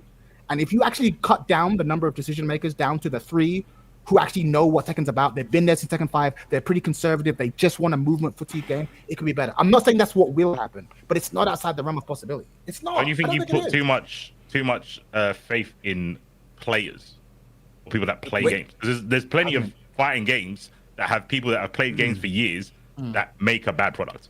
Yeah, 100%, 100%. Yeah. I don't have I want to say faith in. My final point. Go Finn. It was just one small thing before, just for the Tekken 5 stuff, because, but guys, I think guys, we're going a little bit far with that, right? Everyone knows I'm right now sucking off the cock of Tekken 6 because I think Tekken 6 is crazy good, but guys, Tekken 5 on PS2. When you say it didn't have bugs, bro, that game came out for one platform only, on PlayStation 2, in that version.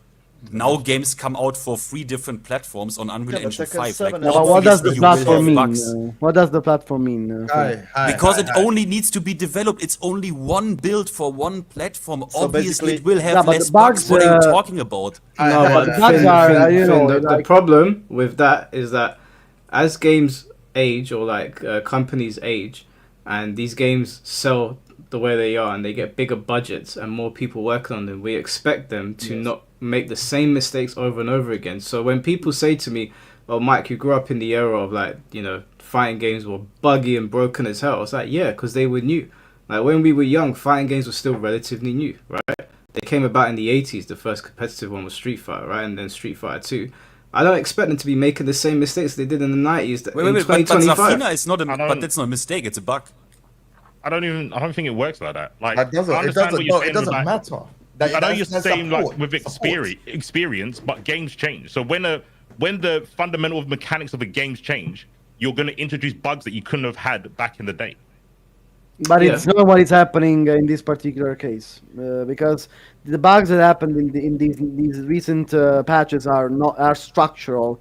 They have nothing to do with, I don't know, with heat or something like this. Yeah, but It's bro, just- they did 1,500 changes. What do you expect? Yeah. No, I mean, come on, why let's did say they for make- real, guys. Yeah, Like, yeah, I Finn, hate this Finn, fucking game, but Finn, you I have to be get you, all- but Finn, I get you, but we waited 1 year for this patch, though. A little bit of testing. They had a lot. And They do had you time know to what we test got it, in but- season 2 from? Did you ever read the patch notes of that? It's nothing compared to what we got here. So that they have stupid bugs in which are completely ridiculous, like Anna or Zafina. Yeah, bro, I hate this as much as the next guy. But it's not a sign of like they are completely incompetent or something. It's because 1,500 But man, changes on again, that they- was they- the mistake with the past. They That's had the 1 mistake. year to Tekken test 7 didn't these even have these things, you know.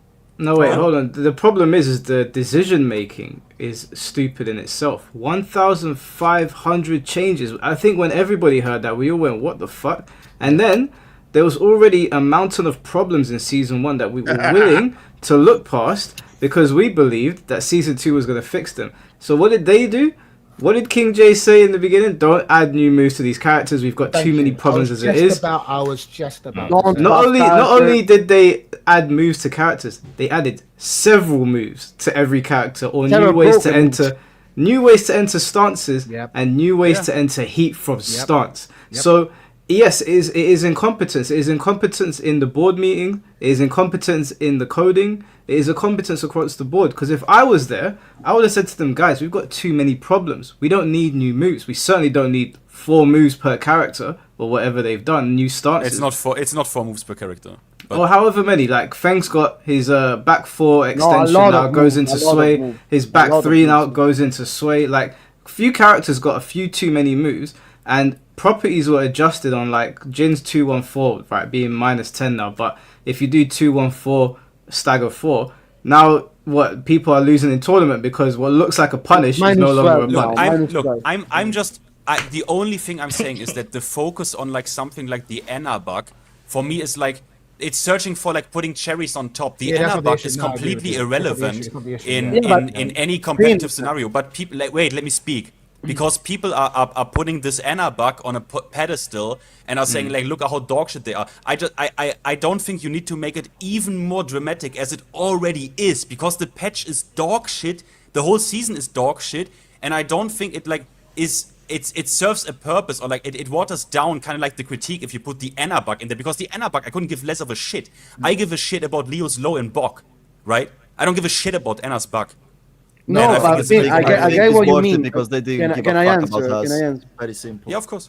No, it's just that the Anna bug is just so comically on time with the shit that it's going on with Tekken, that of course people point that out because it's so it was so blatantly avoidable, that fucking bug. That, I mean, the overall general situation of shit, it's just comical. Of course, we pointed out, of course, because really, again, they had 1 year of waiting, and they even took more time to think about all the changes they needed to do and to test all the changes, and they released a patch so blatantly filled with things that are broken and with stupid bugs that are just so comical that of course we pointed out, because it's the climax of everything that's going into shit. Let me ask you something. It's not important. Wait. It's not important. It's not an important bug, but it's just so funny, man. It's Let just me so ask you funny. something. You know what I mean? When you say the broken shit, right, and the incompetence, but do you think they didn't know exactly what they are doing with giving Leo that low? Probably not, because no, honestly, Probably not. Do you know he had that low? He had that low knew. before in Tekken 6.0. But yeah, it's a and that's different why team they now, isn't removed it immediately. So they know it was they a know. bad design They know. choice. Yeah, Yes, they know. so now Why you- should they you- give them now? They You know know what I Because mean? they Alright, want alright. this game to be exactly like it is played now. Because they want this vision Why? for Tekken. Can I speak on this? Can I Yeah, answer Gian. to this? That's why they're Why? incompetent. That's why they're You know why it's incompetent. incompetence? Let John go and then Jay will go. You know why I think is incompetence? Not because you don't know what the law is gonna bring, but you don't know which kind of reaction your community you've been dealing with 1 year. With the only moment you got a spike in high reviews was 1.05, and we all know 1.05 is when this game Reining became in, playable. Yeah, reining in Playable. offense, yeah. Okay, that's the only moment where your community was happy with your changes, and you didn't follow the route anymore. You are this kind of move. You know what they do in the game, and it becomes incompetence when you cannot project in the future of your company what kind of reaction your fan base, your consumers, which is what you track your money from, are gonna react. That's his Yeah. incompetence. This is incompetence. Like, this if is all this the is people incompetence community direction. say- Well, That's I why mean, it's incompetence. Yeah, all of your failed to community get- says don't go into that direction, and you go more into towards that direction. This is full incompetence. Can I say something Full real quick before Jay goes? I think Yeah, go, Sure. go on. everyone's talking past each other. Finn's saying it's not incompetence because they're doing it on purpose. What everyone else is saying is incompetence, but Yeah. I think Finn's saying it's not incompetence because they're not misunderstanding what the community is saying. They're not listening. If you're not listening to the community, you're not doing anything wrong. You're just doing what you want to do. So Exactly, it's it's- incompetence. I have a different take on it, but I'll let Jay go. I'll let Jay go first, and then I'll say my piece. Yeah, I got something to say after Mike then. So I'm just saying it's incompetence because they are not. It's incompetence not in the way that you're seeing it. It's incompetence because they're saying they want to do what they want to do, but what they're not realizing is that it's the community, not only the pro players, but the community that are keeping the game going. Right? It's meant to be a long-lasting game. But a long-lasting game meaning that okay, after launch, we are trying to run a tour. We want people to carry the game. They are incompetent to think that what they're doing is what is going to make people want to play the game, which is why people are dropping out, right? So, But wait, do you think the game is gonna die now? 100%. Probably yes. Wait, probably when is that point gonna happen? Make a hard bet now. When is that I don't gonna think, I happen? don't think it'll die. I don't think it'll die. You don't think it's going to die? I don't think so I'm not because good- I so- think So I don't think it's going to die. Sorry, Finn. Let me die. Yeah, go on. You asked me the question. I wanted to give a response. I was asking if they carry on this way. I said this in December, and I'm really going to re-say it again. If they carry on making decisions like this, Yes. for Tekken 8, Then it will die. game is going to die. Okay, I yeah, was right. what I said in December, even though people were saying whatever they wanted to say, I don't care. Like what I said is what I said about if you make the same decision, the game's gonna die, is what's happening now. A lot less people are playing the game. It's exactly what I said. is it that I mean it not yet has reached a point where I would be We're close, Finn. We're Yeah, very you can close. See, you can see it from here. I don't We're know. not there, But but you can see it look, from here. I will tell you, it's a smart move from them to put the battle pass into the game because people are always coming back to grind the battle pass. They are always coming sure, back and playing sure. that shit. 2,900 people. And there's an are playing. MMO. There's an MMO addiction. Yeah, but 24-hour peak 5.7. What was it last month? Like, We were over 8 and 9K like at one point when season 2 hit. This number keeps on going down. I Can you see think the Twitch? Can you see the they're- Twitch stats? Look down. The Twitch stat says 1,867. So, That is guys, embarrassing. This is No, global. if you Probably go on the Steam the- charts, guys, to be fair, on the month of April, the average player base is going to be higher than March just because of the spike of the release on Season 2. Otherwise, the average player is below what was before season 2. Is the numbers on Steam more important than like tournaments? Because I reckon Tekken will still be top 3. But, like, Bro, have you not seen Tekken World Tour? Yeah, but Finals, how much have you views it seen had?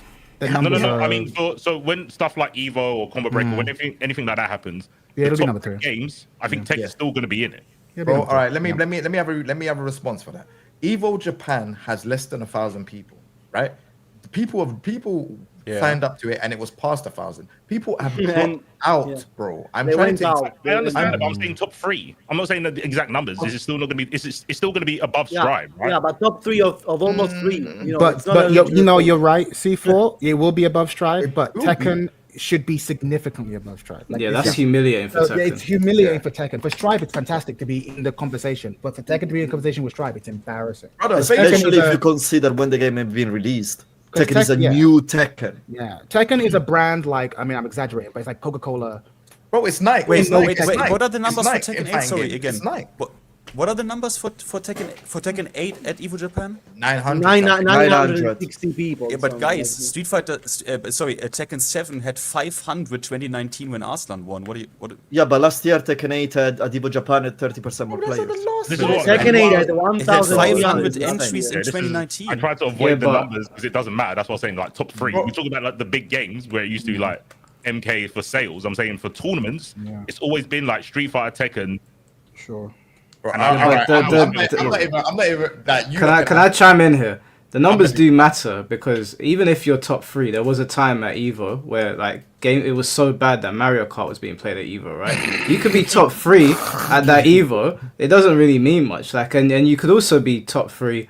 Like, say for example, you're top 3, but number 1 is 10,000 people and number 2 is 200. Like, yeah, you're top 3, but the rest of the games are dumpster fires. Like, No, there's but- only one game dominating here. Mike, So if I can say something, another important point is that Mortal Kombat, like it's very, it has its own competitive scene. Don't get me wrong, but of course it thrives off, its huge sales, about around casual and so on. I think a competitive scene for Tekken is more important, in my opinion, because it's much more important for Tekken to sell with competitive scene because it's what it's based on. Most of times, for example, Tekken 7 continued selling a lot of copies because of its important competitive scene. And how do you know that? How do you know that? Instead, Mortal Kombat can sell almost even without a competitive scene, almost, in my opinion. to answer Finn's question, because he said, how do you know that? I think Tekken 7 didn't come off the best when it launched, right? It didn't have the greatest reputation. It was also coming off the back of Tag 2, which did no favors at the time. And then you have... you've got Tekken 7 that is being played by a lot of content creators who are they're pushing numbers. The modding community is not being penalized for doing what they want to do. That's still not, so to be fair. yeah, you're getting there's a lot of word of mouth. Mods are being spread all over Reddit. The content creators are happy. Word of mouth is spreading. Tournaments are relatively quite hype, and so it gets around, and more people want to learn Tekken with Mortal Kombat. I reckon they could actually abandon the pro players altogether and the game will be just fine. If you abandon the core Tekken community, the game will not be fine. It will.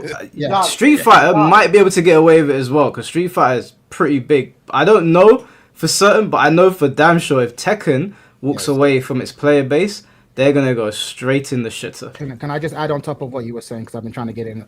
You are correct. I feel that there are two different models of fighting games. The Mortal Kombat model is a ship product, make money, move on to the next product model. They aren't interested in sustaining a game for a decade. They're not interested in sustaining a product. They'll sell 2 million, 3 million, 5 million of a product, support 2 years in order to have a little bit of credibility, and then move on to the next product. That's their model, right? Tekken and most other fighting games are like games of service. They want to produce one game. No, wait, that's not true. Tekken 6 had 3 years and then Tech 2 came out. Hear me out.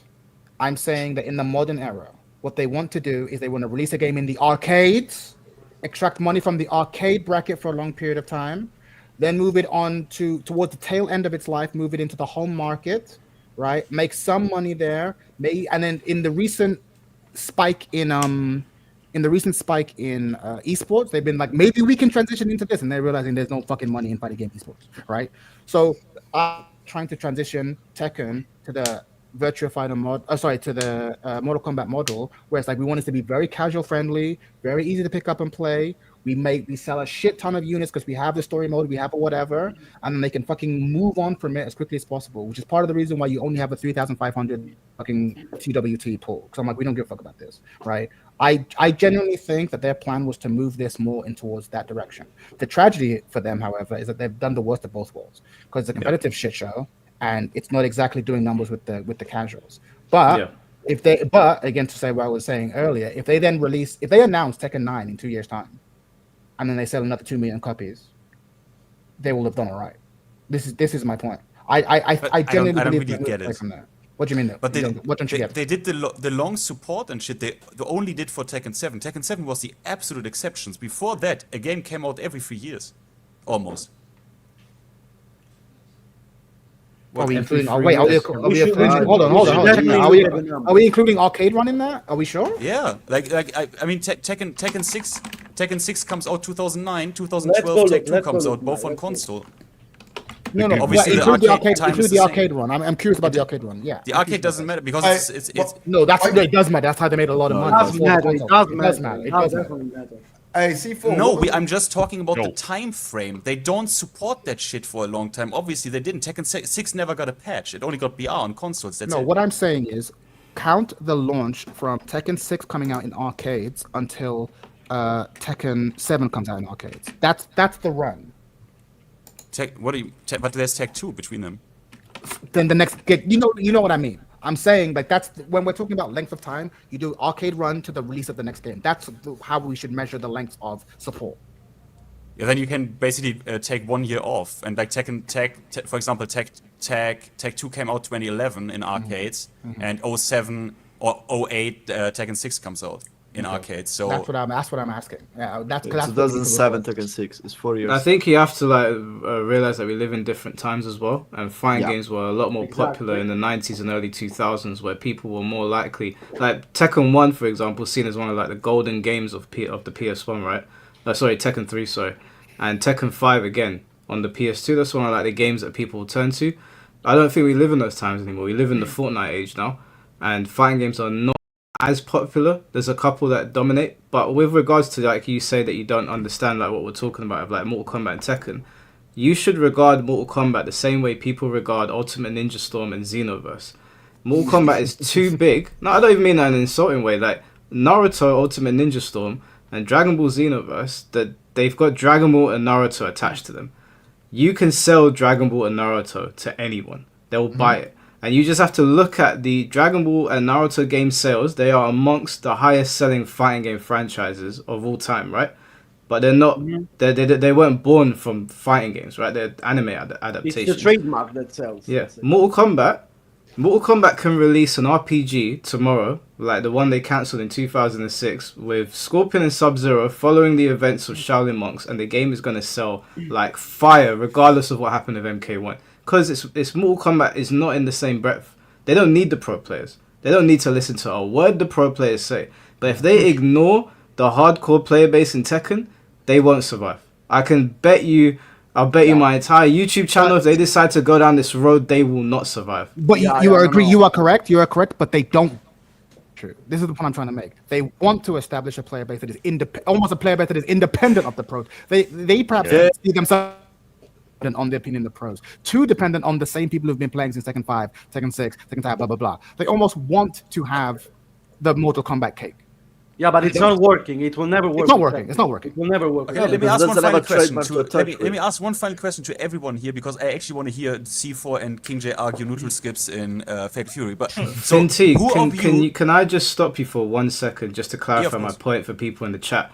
I'm not saying that Mortal Kombat is an arena fighter, and I'm not comparing it to arena fighters. I'm saying that Mortal Kombat's name is so big and powerful, like Dragon Ball and Naruto, that you can take Mortal Kombat and you can make spin-off games. You can bring out another game and it's still going to sell 6-7 million. I'm not saying that it's the IP. I'm not saying that Mortal Kombat is in the same breadth as arena fighters. Okay, just to make that clear. Sorry. Mortal Kombat had movies. Tekken hasn't got that. Like it's pretty. It had an animated series, fam. Who of you guys believe that Tekken 8 will have a season 3? Because you also said it's gonna be like it's gonna die, whatever. Like, who of you believes Tekken 8 is gonna have a season 3, full season 3? Yeah. Depends on how season 2 is gonna work. It's gonna go. I mean, I asked you, but what do you think? Blackheart, what do you expect?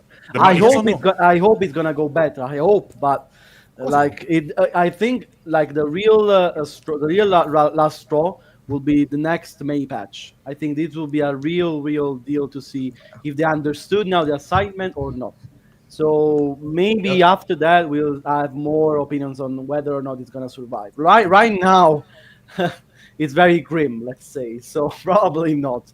But let's see what they do. I truly think that the trajectory of Tekken 8 is going to be almost identical to the trajectory of Tekken 5. Also of Street Fighter 5. In that by the end of its life, it'll be a good game.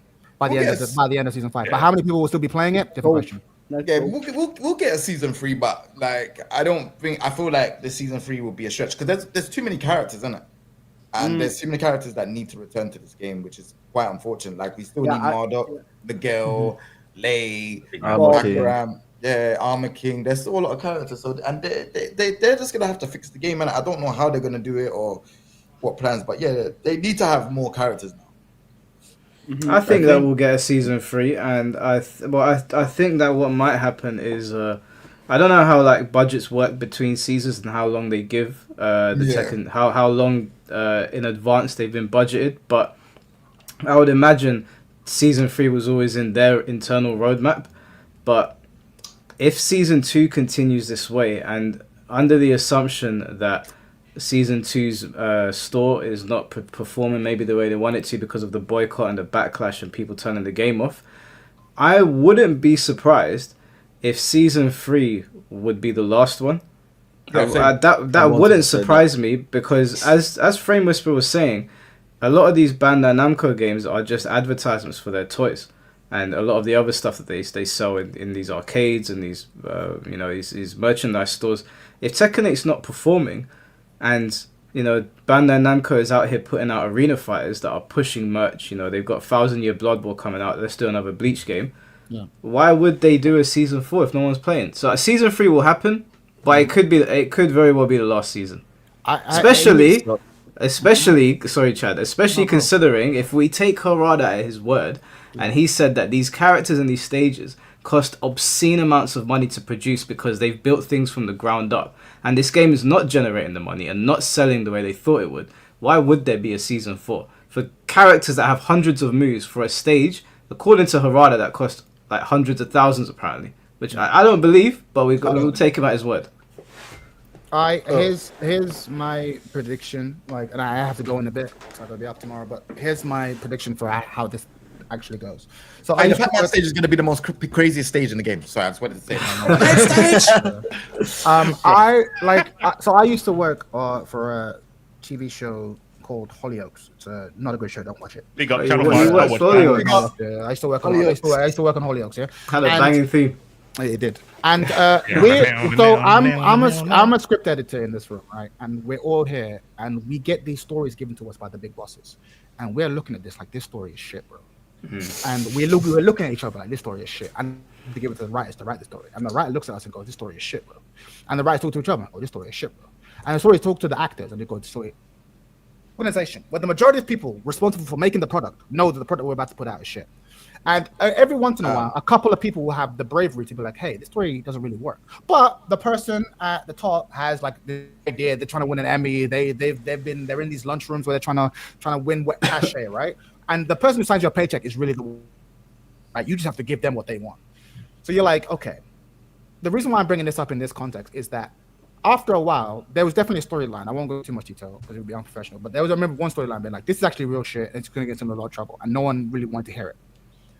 We produced a story, it got into a lot of shit, and we got into a lot of trouble. After that, when I started saying, "Yeah, this story, we might not need to do it," all of a sudden they started listening to me. But they only started listening to me once, like, they got hit hard. And one thing I say about Tekken is this, like, yo, we probably shouldn't give Azucena 1 and 3 4. And that person was not listened to. There were probably people being like, "Yo, full crouch heat is probably not a good idea." And that problem wasn't listened to. After the shit that the shellacking that they've got, the numbers dropping, there's a very good chance that heads are going to start rolling, and the opinions in that room that are too big. You know how the main man was like, the game feels schizophrenic because like there's one guy being like, "All right, we need to have more defense," and there's schizophrenic. Because there's one person who's being like, "Hey, let's buff defense and let's buff movement," and another person being, "Let's make this move like plus 19 on block," right? and then two different people having this fight, and so one person will do this like really traditional Tekken move, and this other person's being like, "Hi, I'm the bunker." And what they're saying is like, actually, the person who was asking for more conservative changes is probably going to start getting more and more authority as their predictions are proven more and more right. And I think this happens a lot in companies. So I actually do believe the game will be in a better state in 2 years' time, than it is now. Here's the question though: how many people are going to be? Not even that. How many people are still going to have Tekken as their main game? That's the real question. Because a lot of people are going to be like, yeah, I'll play Tekken on the side then, but I'm playing Fatal Fury. That game's popping off now. I'm playing Street Fighter. Let's say Virtua Fighter 6 comes out. I'm playing Virtua Fighter 6. Like, this is what I'm saying. And so it might be too late then. And so my point is, I have faith in the future of this game. But like, how many people are going to be there? That's the question. And these motherfuckers. Gian out here, his channel's about to become a Monster Hunter channel. Like, that's it. Everyone's pivoting. Everyone's hard pivot. I'm about to do a Yu-Gi-Oh channel. Monster Hunter is the way, guys. It's so nice. No, but just give me one yes or no, chat. Will I ever, for my beloved Tekken 6, get a season 2? Yeah, but for your beloved season Tekken 6, no, it's done. For Tekken 6, no. But if a bunch get together and start modding that shit, maybe make your own season 2. Okay, why not? Oh yeah, I'm gonna mod Tekken 6. I'm gonna make this game big again. Okay, yeah. But Tekken 6 Rainbow Edition, do it, bro. Tekken 6. You'll have a small scene, but it'll be a long scene. Yeah, fuck it, why not? By the way, yeah, guys, Tekken 8 is definitely gonna be at the season 3, and that's because. The answer to that, you can find it, and I said it last time, in the release that Team Foil had, obviously. It's kind of quite solid. It's quite solid. No, because I said it last time. So, why do they release Season 2 on the 1st of April? When it's not an April Fool? Lol. It's because it's the fiscal year. Change. Fiscal year, yeah. True. So, that means that the game will release... That's a good point. Budgeted, reach the budget... that they plan the Tekken 8 to reach on release, on the year of its release, on Season 1. They plan it needs to sell this amount, it needs to make X money. It made X money, we can release Season 2, and the new wave of buying of DLC is going to come all in the new fiscal year. All the new monies are going to come in the next fiscal year, because no one ever thinks about these things, but this is very important. It's a very good point. Which is good because puts already a lot of the money they're going to go in Season 3 into the bank. They are already into the bank, so that's banks for Season 3. But at the same time, obviously, this means as well that Season 2 being what it's been until now is probably very bad for sales. It's very horrible. So let me rephrase what you're saying. So essentially what you're saying is that Season 3 was almost confirmed after the success of Season 1. But Season 2 will Season 2 will tell us whether or not we get Season 4. Exactly. But basically, my opinion, yes. But Season 4, Season 3 was kind of. I don't see Season 4 coming so fast. For me, Season 3 is the last one, in my opinion. But yeah, Season 3 is coming because Season 1 did so well, and because they delayed. Because at the end of the day, guys, where is Season 2? Where is Season 2? No news for Season 2. They postponed the new Season 2 as long as they could. At the end, we released the 1st of April. Why? Because we already reached the money for this year. We don't need to reach money for next year. Why Monster Hunter is being released as shit on PC? Because the Capcom needed to fucking cover a massive money. They needed to reach a budget. They released before the 1st of April. Cash injection before the 1st of April. Guess what? They made it because it's the best-selling game for Capcom ever. So that's how it works, guys. No, it's true. That's a very good point. People don't think about that. The financial calendar, the financial year calendar. It's true. When you are not talking about games like Expedition 33. That game was so good, bro. You are talking about Bandai game. You are talking about Capcom game. You're not talking about what is a AA game, a game made by a new from the studio. This is how it goes. I've been hearing about that new game though. That game was alright, bro. I started it, man. Thank you, Chief Takanawa. Is your birthday today? No, it's coming. It's my mum's birthday today. Now it's midnight. It's my mum's, but it's my birthday Thursday. Oh, Thursday. Wait, Mike. Your mom has birthday today. Happy birthday. Yeah, well, no, now it's turned midnight now, so today's her birthday. It's also my mom's birthday, bro. Oh, for real? Yeah, for real. So this is why we're brothers. We're friends now with Anyway. brothers. Bro, that is crazy. That is actually Amazing. crazy.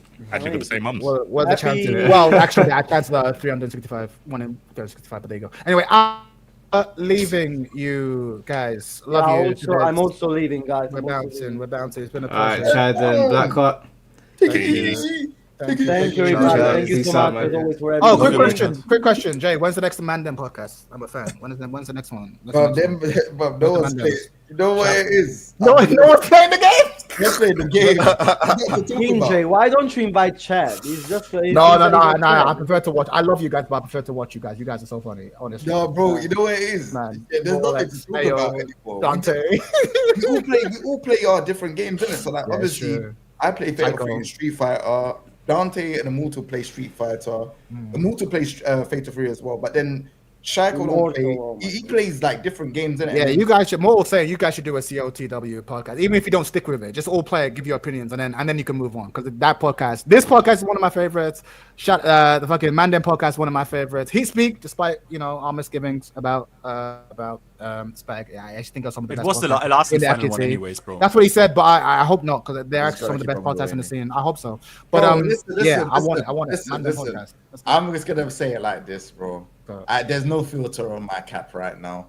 Bro, there ain't no last one. He was just upset about everything that was going on at the time. I'm more than sure we're gonna see a heat speak at some point. Allow it. I'm not jumping on this. I'm Leave more my than man. sure we're gonna see a heat speak at some point this We year. will see. Yeah, we'll it's see. gonna come out and say, But, "I told you so." The developer were listening. Sure, I hope so. Yes, I the logo. hope that happens. But yeah, I'm leaving you guys in a bit, team. In a bit. All right, All take right, care, in a Chad. bit, man. Peace.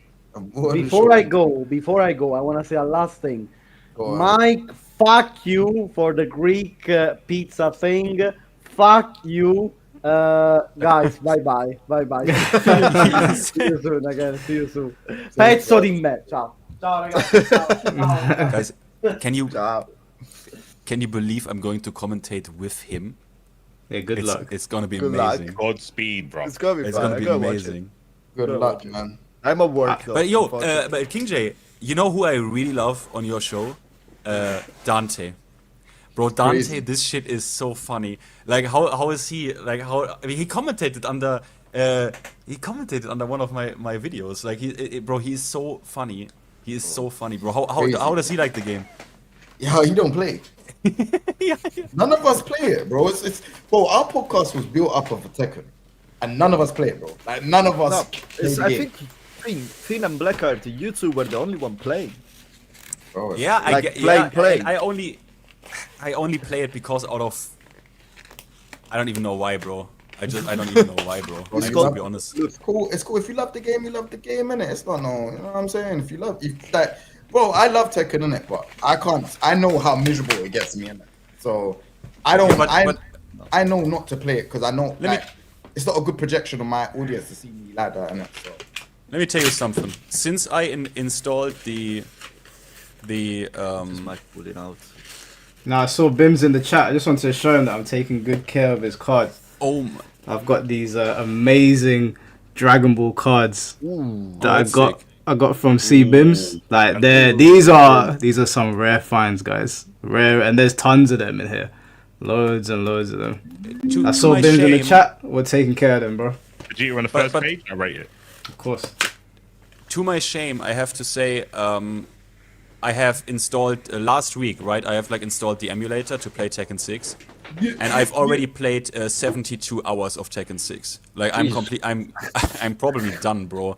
Like I'm gonna play Tekken 6 or Tekken 2, man. I just, Well, actually, no. Now that C4's here, like he said that there's a skip neutral button in Fatal Fury. Oh, so- yeah. That's what everything.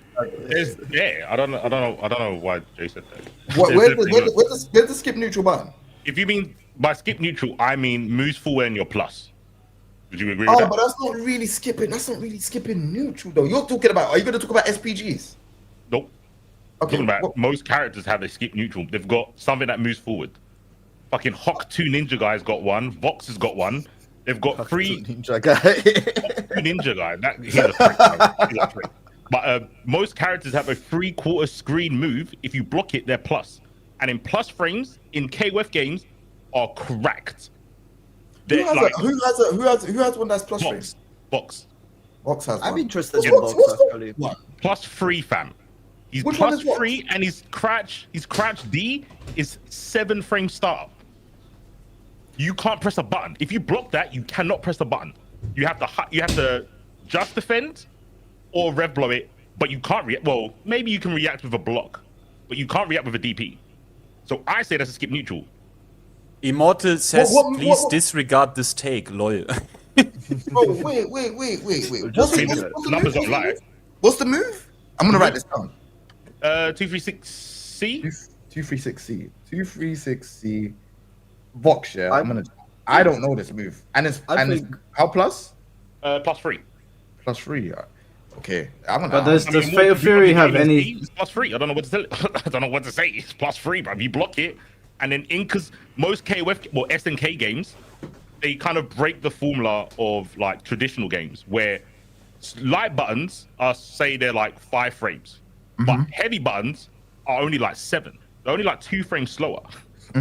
So if you block that move and you go for a fierce and you try to jab, you get counter hit, guaranteed. You have to dodge it, DP it, reversal it, or just accept that you're plus. And then they've got feints in the game, so you can do. Oh, so feints you can make that DP safe, that type of stuff. Yeah, like technically it's not an invul DP, but yeah, like like it's a jump in anti-air. It's a jump anti-air. Can I ask a question? There's a lot of people that are pushing back on this take. Can I ask why? Because when I say skip neutral, obviously they know I'm talking about drive rush, or they know I'm talking about like heat engages or whatever. Why do you think it is so many people are pushing back in the chat saying that this is a bad take? I mean, when I said a move that goes forward and leaves you plus on block, I didn't get any pushback. If people got pushback on that, then go for it. Nort was saying, how is that a neutral skip? Yeah, it's not a neutral skip. That's just Okay, so what's a neutral skip? What do you mean by neutral skip? A neutral skip is when you do something that covers up a space, and you know, like when you do footsies, you have to move forward, right? You just have to stay grounded. That's how it works. You doing a move that makes you go forward, and is plus. That how forward does it allow you to go? Like, I don't think Vox has a move like that. Otherwise, there'll be loads of. Bro, so your definition literally was my definition with more words. And it's +3. Like, just you look at the data, boot up the game. It's +3 on block. Yeah, I'm gonna bring it up. I'm gonna. And it goes free. It's not full screen. You can kind of car it because of how the rev moves work in that game, right? You can basically press rev dash into move. That basically makes it full screen. Yeah, but normally it's free cool screen. Unless, just give me a definition, I'll work with it. So people saying drive rush. Drive rush is not hasn't got invincibility or armor. That's true. You can check it. You can check it. You can check it in Fury.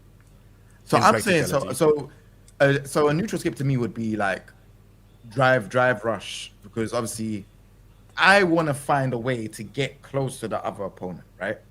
And for me to do that, sometimes it will involve me having to, depending on what game it is. Street Fighter has dashes, or you would have to jump. It's one of the two. I'd have to try and dash in, or I'd have to jump. It's one of the two, right?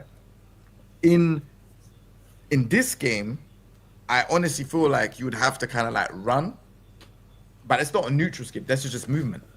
But what you're saying is, Vox has a move where he can neutral skip, which is 236C, and it covers up space, and if it hits you, he's +3.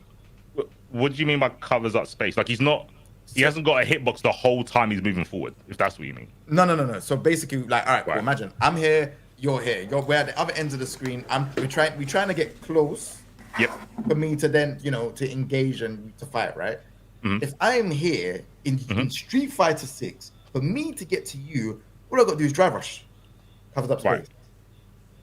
In King of Fighters, the only way you lot can kind of get close is by, I would say, either running and just staying close, running, jumping. And those are the two ways that you can kind of close up the space. I don't think there's not a neutral. That's not a neutral skip, because you have to just run and go at the person. A neutral skip usually, like for example, what's a good neutral skip tool in Street Fighter 5? I've got one. Do you think Young's lunge punch in 4 was a neutral skip? If it hits the tip, yeah. Yeah, that's what Vox does. That's literally what Vox does. Yeah. Without meter, it might be. It's probably slower, but it doesn't. I mean, I think it's like 26 or 28 frames, something between 26 and 28. Tell a lie. Terry's burning knuckle is a neutral skip tool. And he can cancel it. And he can cancel it. But is this a system-wide problem though, or is it a character-specific thing you're talking about? Yeah, it's not a universal mechanic, but KOF games just like plus frames. Yeah, it's just a plus framey game. The thing is, I can do stuff that no, there's not all characters. Like obviously Terry Bogard's move, the burning knuckle is literally he goes like this and then he just charges at you. But the thing is, in this game, if he does the EX version, he can then cancel that into another move. Into crack shoot or something like that. Into crack shoot, or he can cancel it into like. Does he have burning? He has burning knuckle as well, right? He has the other one. Oh, you mean rise tackle? Rise tackle, yeah. So he has rise tackle, so he can do that. Then he can break it. Then he can break it. Yeah, there are one or two neutral skips when I really think about it. I didn't think about that. It's not a universal mechanic. Like Rev Blow, which is kind of the modern mechanic, right? So it's an armored move that goes forward. Normally you can't punish it on block. Everyone's got that, but they're all different. Not all of them go really far. Kynes goes really far, and then like his SPG goes mad for night. There is. So, I want to ask something. I want to ask something. Yeah, you did. I was wrong. There's some characters. I want to ask something. Yeah. I want to ask something. Is neutral skip like when the word always confuses me? So I want to ask: is Dalsim constantly neutral skipping if he like puts out his arms? Nah. So neutral skip is basically. You got two characters. The neutral is in the center. You don't have to get close. It's the distance that you have in the center of two characters, and you trying to close in the gap. So you got like other skills like whiff punishing and all of these things in the neutral, right? If you are in the neutral and you're trying to close in the space, it's all about like figuring out ways to get in. But Dalsim doesn't need to think about that. But hold on. I'll go after Jay. To neutral skip has a mechanic like, for example, Street Fighter 6 has drive rush where I just run and just, you know what I'm saying, that closes space. King of Fight, like obviously Dalsim can keep you out. That's zoning. He's just keeping you out. That's just a character archetype. Keeping you out is not neutral skipping. What about Kami's spiral arrow? Is that considered a neutral skip tool? That's considered. It takes so long to kind of recover, though. Dive kicks. Does it need to be plus on block though? I never really understand. Like, it does it need to be plus on block or not? Yeah. It needs to be plus. I'll tell you why it needs to be plus. So the reason the Dalsim example isn't a neutral skip is because it's not neutral. For Dalsim, that's an advantage for Dalsim. He wants you to be away, so you're not skipping neutral. You're already at an advantage. So like what Jay was saying with the two characters, when you have two characters that want to get to a certain range close up to start their stuff. So like with Cammy. If Cammy jumps and dive kicks and hits your toes, she's skipped neutral because she's just jumped. Like, say she's jumped over a fireball, she's hit you at your toes, she's plus on her dive kick, she's skipped the neutral. But that one requires a bit more skill, right? Like timing of a jump, not getting that near, blah, blah, blah. But there's some characters that can just do it on the ground. The reason it's a neutral skip is that if you're on the ground and say you're going up a character that doesn't have a fireball and you just lunge at them, they block it because they can't react and you're plus, you've skipped the interaction of footsies. And now you're just plus and it's your turn. So it's not neutral anymore. That's why it's skip neutral. Yeah, but advantage. When I bring this up here, all fighting games have had characters that skip neutral, like characters that will fly across the screen or whatever. That's not my issue. My issue is when there's a universal mechanic that has everyone skipping neutral. Because in Street Fighter 6, Zangief is skipping neutral, and it's like, what the hell? Like, it's not. Is he not just walking fast through neutral? Yeah, drive rush. No, he's got drive rush. Everyone can use drive rush. Going fast through neutral. As a non-Street Fighter 6 player, guys, as someone that never played Street Fighter 6, so drive rush is basically a power crush that brings you at the face of your opponent. Wait, no, that's drive impact. That's drive impact. That's drive. I can check that shit. Okay. Like, why is he skipping? Real quick. So what's drive rush? Drive rush is when you move forward in your green. The important part, though, it's not the moving forward. It's the next button you press is going to be plus. They give you more block stun on attacks.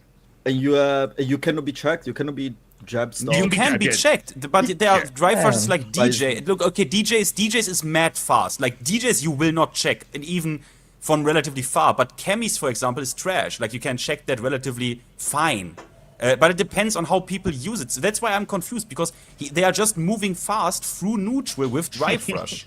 Well, okay, well the difference is that because I play Bison, right? Bison's forward throw, he picks you up and dashes you, and then you used to have to like either dash in, like do conventional dashing, or walk in slowly depending on what character you were fighting. Now when Bison throws you, God forbid you land near the corner, Bison will run super fast at you, and now you gotta guess if he's gonna do the double axe handle, which is gonna be a plus overhead, or he's gonna do his back heavy kick, which goes into a combo, which is gonna destroy your health bar. That never existed in Street Fighter before, so that mechanic is a skip neutral mechanic. Like that is a universal fuck neutral, because you couldn't do that before.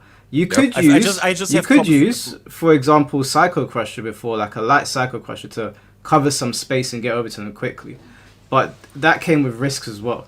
But now everyone, Zangief included, whoever it is, Dhalsim, because like C4 said, Dhalsim doesn't want to get in, he wants to keep you out. Now Dhalsim, if he's like, I want to play a bit of rushdown, fly right in. Even though Dhalsim is quite a slow character, he would just spin, and he's on top of the teleports as well. No? His drive rush is dog shit, no? But it's a universal mechanic that everyone can interact with. And the other reason why it's a fuck neutral button is that in Street Fighter, sometimes you'll be playing neutral with somebody, and like you'll be throwing jabs and checking them on what they're doing, and maybe you'll be quick enough to hit confirm into a scissors kick or a Hadoken or whatever. Now, if I jab you, press the drive rush button, full combo, you're in the corner, GG's. Like the whole system is fuck neutral. That's what I'm saying when I say fuck neutral. But someone in chat says drive rush you can macro it. You can macro it, so it's one button. You can macro it into one button, even with not modern control. It doesn't matter if you can though, because it was easy to do before anyway. They just made it even more easy. Yeah, that's true. So it's a simple input anyway. It's not something that requires execution like. No, it's no heavy punch. Cancels in Tekken 7. And you can buffer it from a parry. So you literally do. That's what you do. You parry, and then you change your parry into this forward drive rush move. So that's why. I mean, like what Mike's saying, it's normally a problem when it's a universal mechanic, because technically teleport is a skip neutral, and Dhalsim has that. Yeah. When you're skipping neutral, you're not interacting with footsies. You're just going straight into. There's no foreplay. That's what skip neutral is. No foreplay, no poking, no hit confirming. You're just in someone's face. Some characters need it, and some don't. And when you make it a universal mechanic, that's what Mike's saying. That's when it's a problem, because some characters don't need a skip neutral button.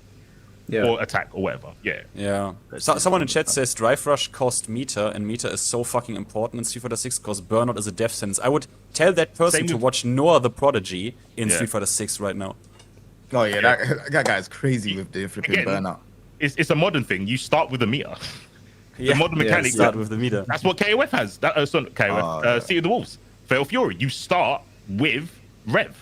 And you do to be honest, because it's a more satisfying design, isn't it? It's more satisfying for a lot of people. Hey, I start with my resource and I can deplete it. But that's a big problem, right? In Tekken, we already talked about it, right? In Tekken, or like you and me specifically in private talked about it. In Tekken, you just start with the resource, but there is no penalty if you lose it. You're just no longer in heat. That's like dumb. The super That's bad. Very dumb. Yeah, because Sea of the Wolves, when you use basically like when you go into burnout, it's called overheat. That's when you can get guard broken. So it's detrimental. So City of the Wolves also has a penalty. Yep. Yeah. You can't use EX moves. The player. You can't use EX moves, and you can get guard broken, and it's easy to get guard broken. Very easy, because you can just chain special into special into special. You don't get you can hyper defend. You can just block and get out, but no, you can't. I'm chatting shit because when you're in overheat, you can't just block. Yeah, no when you're in overheat. rev stuff, and so no just defend, no hyper defense, none of that. Yeah, stuff. all gone, cooked. Yeah. So it's encouraging smarter play then. Yep. Use the meter wisely. I see. By the way, just one thing, King J, I've sent you. It reminds me of Heat. You wanted to use it wisely, you know. Whenever you use Heat. Why are you laughing? Because he's being sarcastic. That was good. Me? No. John was saying. It reminds me, like they said, Rev, you have to consider use it. They say, it reminds me of Heat. You have to use it smartly, you know. Don't just pop it. It's You know, the worst thing about Heat is that the solution to it is so simple, and I can't figure out why they're doubling down. Like, just make it so that we don't start with Heat and we have to earn it, and then it becomes a special thing where it's like you can pop it once, you got it, you earned it, use it wisely. But they're just like every round Heat, every round Rage, every round Rager. It's like, guys, like, can we play Tekken? There used But to I be think a I know game why they are that, doing it. Go on. I just think they're doing it because taking things away from people is always hard. Do you see how people now react, even though they... Okay, Mike, you know this? Okay, you don't play the game in ranked, but they now made the ranked system actually somewhat competitive, and people are mad crying about it. Why am I on demotion? Why am I on demotion instantly after a promo? What is going on? It's like, yeah, because now the ranked system actually is a bit competitive, and they are crying left and right. So if you take Heat away, a lot of casuals maybe... will like, why do I know? Like, before it was fun. Every round I could do my stupid, you know? A lot of casuals who? There's 2.9 people playing it right now, bro. There's no casuals playing anymore. That's more than Tekken 7 still. Watch throughout the month. That game, like, next month will have still more players than Tekken 7 ever had. Mark my words. But yeah, still, it's not a good in marker. 1 year. It's not a good thing. It's for the Look amount at of bro. players, Tekken 7 had 1.8k at that point. And it's, what are you player meaning? retention is not a good thing. It's not a good thing. The amount of dropping players that they had since the release is just a statement of the bad work they've been doing. Well, And first then of all, we the don't fact know that how they're many. doing better You than don't the know past how many. player. Guys, you don't know how many people play that. We don't have the console numbers. Can you also be honest about that? We don't know. We have a rough idea, right? Yeah, because there is a rough idea. I'll tell you why we have a rough idea. Mortal Kombat 1 and Sparking Zero were both in the top 15 played games in December, right? But from what I could see, based on Sparking Zero, because it was reported everywhere that it had a massive player drop-off, it stands to reason that that top 15 has some games that have millions of people playing, and then somewhere in that list there's a huge drop-off. But they still have to make top 15. There's still going to be a top 15 games played. So if Tekken's not on there, and Mortal Kombat 1 has been... people have been saying it's dying for a long time, and Sparking Zero and Mortal Kombat 1 are on the same level for the month of December, stands to reason that, based on those numbers, Tekken 8 is doing poorly on consoles as well. If it's losing to MK1, the game has been dying for ages. You could. I mean, I see it. I just, you know, I'm waiting because, like, I don't know. We have this shit now for 1 month, right? The numbers should be at 500 if it's that bad. I want to see that actually, but it's not happening for some reason. For some reason, everyone quit the game, and I have so many people telling me, veterans, right? I didn't play this game for months. I uninstalled a long time ago, and I get a bit of a feeling that people are like kind of lying to me when I see those numbers. You know? I don't think so, because like in season 1 we had consistently 8 to 9. Now we're getting not 4 to consistently. 5. No. Average, bro. January 6k. We didn't have 8. Look, September 20. Look, September 5.7k in September. What, last year? Yeah, last year in September. What was the average though? Was that the average? That was the average. I have it Even opening up. demon time, bro. What's the? Okay, well, what are you laughing at? Bro, I don't know why we're complaining about the game, bro. The game is not doing good no matter what way we look at it. Yeah, People are I don't know. not It's sold playing better it, than Street. It's sold faster than Tekken 7 though. At a higher Well, but price. Tekken 7, again, more we had this budget. conversation on Tekken the had first more budget. podcast. Tekken 7 Yeah, and Tekken started 8 sold from faster. a crumble disaster building. Bro, Tekken 8 started from an amazing mansion. Yeah, but what does it matter, bro? It does matter. You have a fan base. It's a game based on legacy. Bro, Tekken 6 sold over nearly 7 million copies, and then Tekken Tag performed like dog shit. Why is that then? Wait, Your Tekken logic doesn't 6 make sold sense. 7 million? Tekken 6 I don't... was Tekken 6... I'm opening the It was sales like numbers under now. 6. It's under 6. Yeah, Tag 2 never done that great because you have to Tag learn 2 Okay, to then, do it. 1.8 then go million. with my. Tekken 5 3.5 sold 10 million. million copies. Okay, Then why did Tekken 6 not do well? What do you mean? You want to know why? Tekken Because Finn the is hard Tekken's work strongest soldier, bro. He is trying to die on this hill. I respect it. Man, I can tell you why. Because Tekken the 6 big is the number of hardest game. sales are based a lot on the casuals, and for the casual standpoint, Tekken 6 content is shit because the story mode is a pile of How is crap. the story mode worse than the Devil Within BS or the Tekken Force and Tekken 3 or whatever? How is that The worse? Tekken 6 story is the worst story mode. If you haven't tried it yet, But no I one suggest cares you about try the it. story. I had A lot of fucking- people cared about the story, man. No. What? The big number, the big what? You think the 6 million of players they play this game online competitively? Bro, bro, you had a story mode. I'm just saying, bro. I didn't say that you're putting words in my mouth. I said, my bro. I said that game had a story mode. You actually had items you could collect, all the customization shit, right? The game had all of that shit. Can I offer a reason for why I think Tekken 6 didn't do as well, and then Tekken Tag 2? There was a time, I'm sure you guys remember, in that period where they were saying that fighting games are in the dark age now. Like, interest had dropped dramatically around the Tekken 6 time. People weren't picking up fighting games. Street Fighter was non-existent at this point. It disappeared. And Tekken 6 came out around that time, where people were like loving Tekken 5. And then Tekken 6 was the first one that had a drastic change, right? We saw Alyssa and Lars, and everyone called them the anime characters. And then they brought in Rage. And I remember there was huge backlash when people saw Rage. I remember there was backlash in the arcades. I'm sure Jay remembers at Trocadero Arcade. People were like, what the fuck is this? That it didn't have the best press going into the console release. And then obviously Tekken Tag 2, although it's now seen as a love letter to the series, it just built on the framework of Tekken 6. It had Rage. It had loads of characters. It was very difficult to play. And it was still in that time where fighting games were like, the 2D fighters were dominating. They'd come back and they were dominating everything. Nobody was playing Tekken. Tom Brady was telling us stories about how like Tekken was near the toilets in the tournaments. And then Tekken 7 had a rough time, right? Because of Tekken Tag 2. But it picked itself up. Wait, hold on. Did it? It did, because it had a rough time because of Tekken Tag 2 with the casual. How did it have a rough time? It sold well.